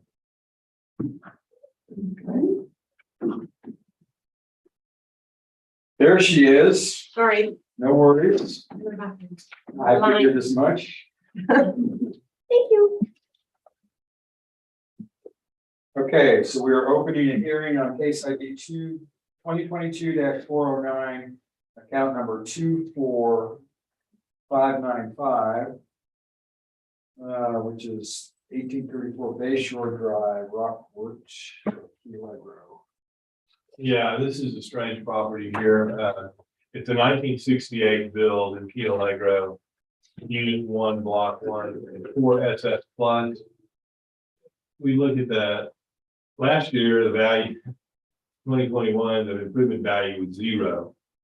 Now it's 184,090, but in 2020, the improvement value was 6,750. So there's something going on with this property that I was trying to get. It says it's a 1968 build, That's correct. and The property owner, I mean, I can try to investigate it for you, but my suspicion is that the property owner probably said, hey, this is not worth anything. Convinced the ARB that it wasn't. And then, you know, or $6,000. And then the next year they came in and said, hey, I'm about to tear this down. It's not worth anything. And then it. Yeah, I can see. Again, instead of tearing it down, they built it back. Mhm. And so I don't know how they do too, they do, but You mean to read? they had various photographs in here that were, states of disrepair. But I don't see anything in your description that says that it got built back this year. Everything's a 68 build. yeah, 68 to 20. And 18. Did- Is that what it looks like now? In I, 20. to the best of my knowledge, that's what the photograph I have. I think he's probably out of the commentary on this. Yeah. Is that doesn't look like Key Allegro. No, I don't feel it. Yeah, it's killer. What is that? Yeah, that's a lot of Would you like to look at the pictometry and the progression? Let me show you Get what. an idea what's Go there. to side by side. I'm not, I've got plastic. Because what shows here, That's 17. oh, That's- the one 20. Go to 17. and the county stuff looks. This looks like Lee Harvey. So, In fact, I think. it was Yeah. Past. Number 18. no, that's, at some point, they were making claims that they weren't gonna build it back. I mean, that's the only thing I can suppose without looking at the back records. I mean, this is on the right is, oh yeah, you didn't pull it over. Or you can't I pull it. can't pull it over. Oh, hold on, wait, I can't, hold on. Let me take care of evidence on. Like, that's what it looks like now. The one on the left is what it looked like now. The one on the right is what it looked like right after Harvey. So you can see that they were already, Yeah, it was duplicated. Yeah. To some extent. you can go to this view like this, They didn't. the top, hit the top. Amazing that it survived Harvey that well. Mosaic? It was dang. Oh, I thought Years you were there. overhead view. There was no logic to, well, oh, that looks nice. Yeah, you could see that right after Harvey, there was some question whether it was gonna be built back, and I don't even know, were you the agent of record at that time? Yeah, I mean, Well, I may have been, but my memory eludes me. It looks like it's something involved. yeah, I mean, there was questions about it, no doubt, but they, instead of saying, hey, we're about to tear this down, they doubled down and built it back, so. Yeah. Can you go back 1 year? Yeah, absolutely. Make this to 20 or 21. Which one? No, not this one. Change this one here. You want to see 18 or you want to see what year? What year? Uh, 19? And now we're presenting, are you okay with this? Absolutely, yeah, I'm confused too. You want 18, 19? let's go just back a year, so back in the. 21? Yeah, I mean, the prior year, the prior value is Okay. 0. So go to 20, go to that one right there. Now, there was value there. Yeah. We didn't agree, you need to know that we didn't agree with the ARB's decision, okay? So is that what it has on there? Like, was it even petitioned last year? Go into it? It was That a was, settlement. that wasn't, yeah. It was a settlement. So somebody must have said something like, we're about to tear that down, and somebody believed him. Is that last year, Mike? Yeah, that was last. That was not an ARB zone. That's a settlement. That's a settlement. So But it wasn't ours. I don't believe so. Yeah, this isn't an issue about sales and stuff. This is just a matter of completion and catching up to the, It looks pretty nice right now. Yeah, I think it does. yeah. I think it looks like something good, 590. Not last year. All right. And that sits on, that does not sit on the bay, that sits. No, that's on the back. Yeah, that's On on the the bay. Aransas. Yeah. This time we're gonna. We still. I haven't, Are you, I know I haven't presented. did you wanna? Oh, well, now that I understand what's going on, I'm just going to give you the opinion of value. This isn't an issue about sales. This is an issue about completion. I'm going to say that my opinion of value is going to be 550,000. Okay, we have a value of 602 on the subject property, and you can see, we looked at pictometry, what it is now. The Bay Shore, is it's on Bay Shore Drive, it's on the bay. We have one across the street that's sold at 552, smaller than the subject, better class than the subject, that appraises out to 690. Curlew's not a great sale, it's a better area, but land wise, it's not. I mean, this is great land right here. The land value here is awesome. You do have another one on Bay Shore, that sold at 648, but that's Bay Shore on the other side. Then you have, this one is, of course, on Bay Shore as well. Those sales respectively are 648 and 616. All of this supports the value of 635. The comp equity, this is better because I'm showing you stuff on the same side of the street. So these are other 4SS pluses that are real small. What do we have comp number one at? Well, we have it at 603. It's a 4SS. What's its square footage? 1370. What's the subject square footage? 1320. What's the difference in the land value? $30. Yeah, this is a great comp. This adjusts out to 601. Comp number two, that adjusts out to 609, same side of the street, also 4SS. Comp number three, that's not as great, that's on business. First two are better, 601 and 609. The median is 609 there. What do I think about this property? What was your number? 550. It's better than that. I'll take it, it's like 585, 590, somewhere in there. Even though we're just showing 602, yeah, 602, 601. Yeah, I'm thinking 590, somewhere in there. Even though my numbers show 609. Oh, I'm sorry. Yeah, the equity shows 609. I'm thinking that it's 590. That's my number. I'm good with it. You're good with it. All right. Everybody else? If not, we were gonna keep you here until 6 o'clock. You mean my corpse? Yes. Get into them. The property part is just weird. But I'm not. Carry on. ARB 2022, there's 409, account 24595, addressing the correct price market value, exceeding appraisal and other stress.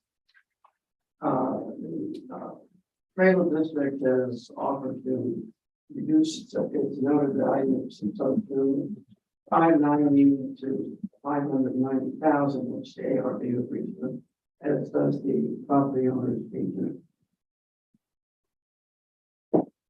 Second. Okay, all in favor? Aye. Everybody? Maybe just one more. Which, okay, I was actually gonna propose that we have a call. Yeah, I agree. It's- I second. I mean, you've been here long enough. I second. Okay, is anybody opposed to that? No, And I'll just, we will pick up where we left off. Please remember, you I got it right here. 414. yes, that's gonna be the next one. remember that we've also been, so, We don't have to go through all that again. turn your mind off. Right, we don't. Just make sure that. You adjourn the meeting?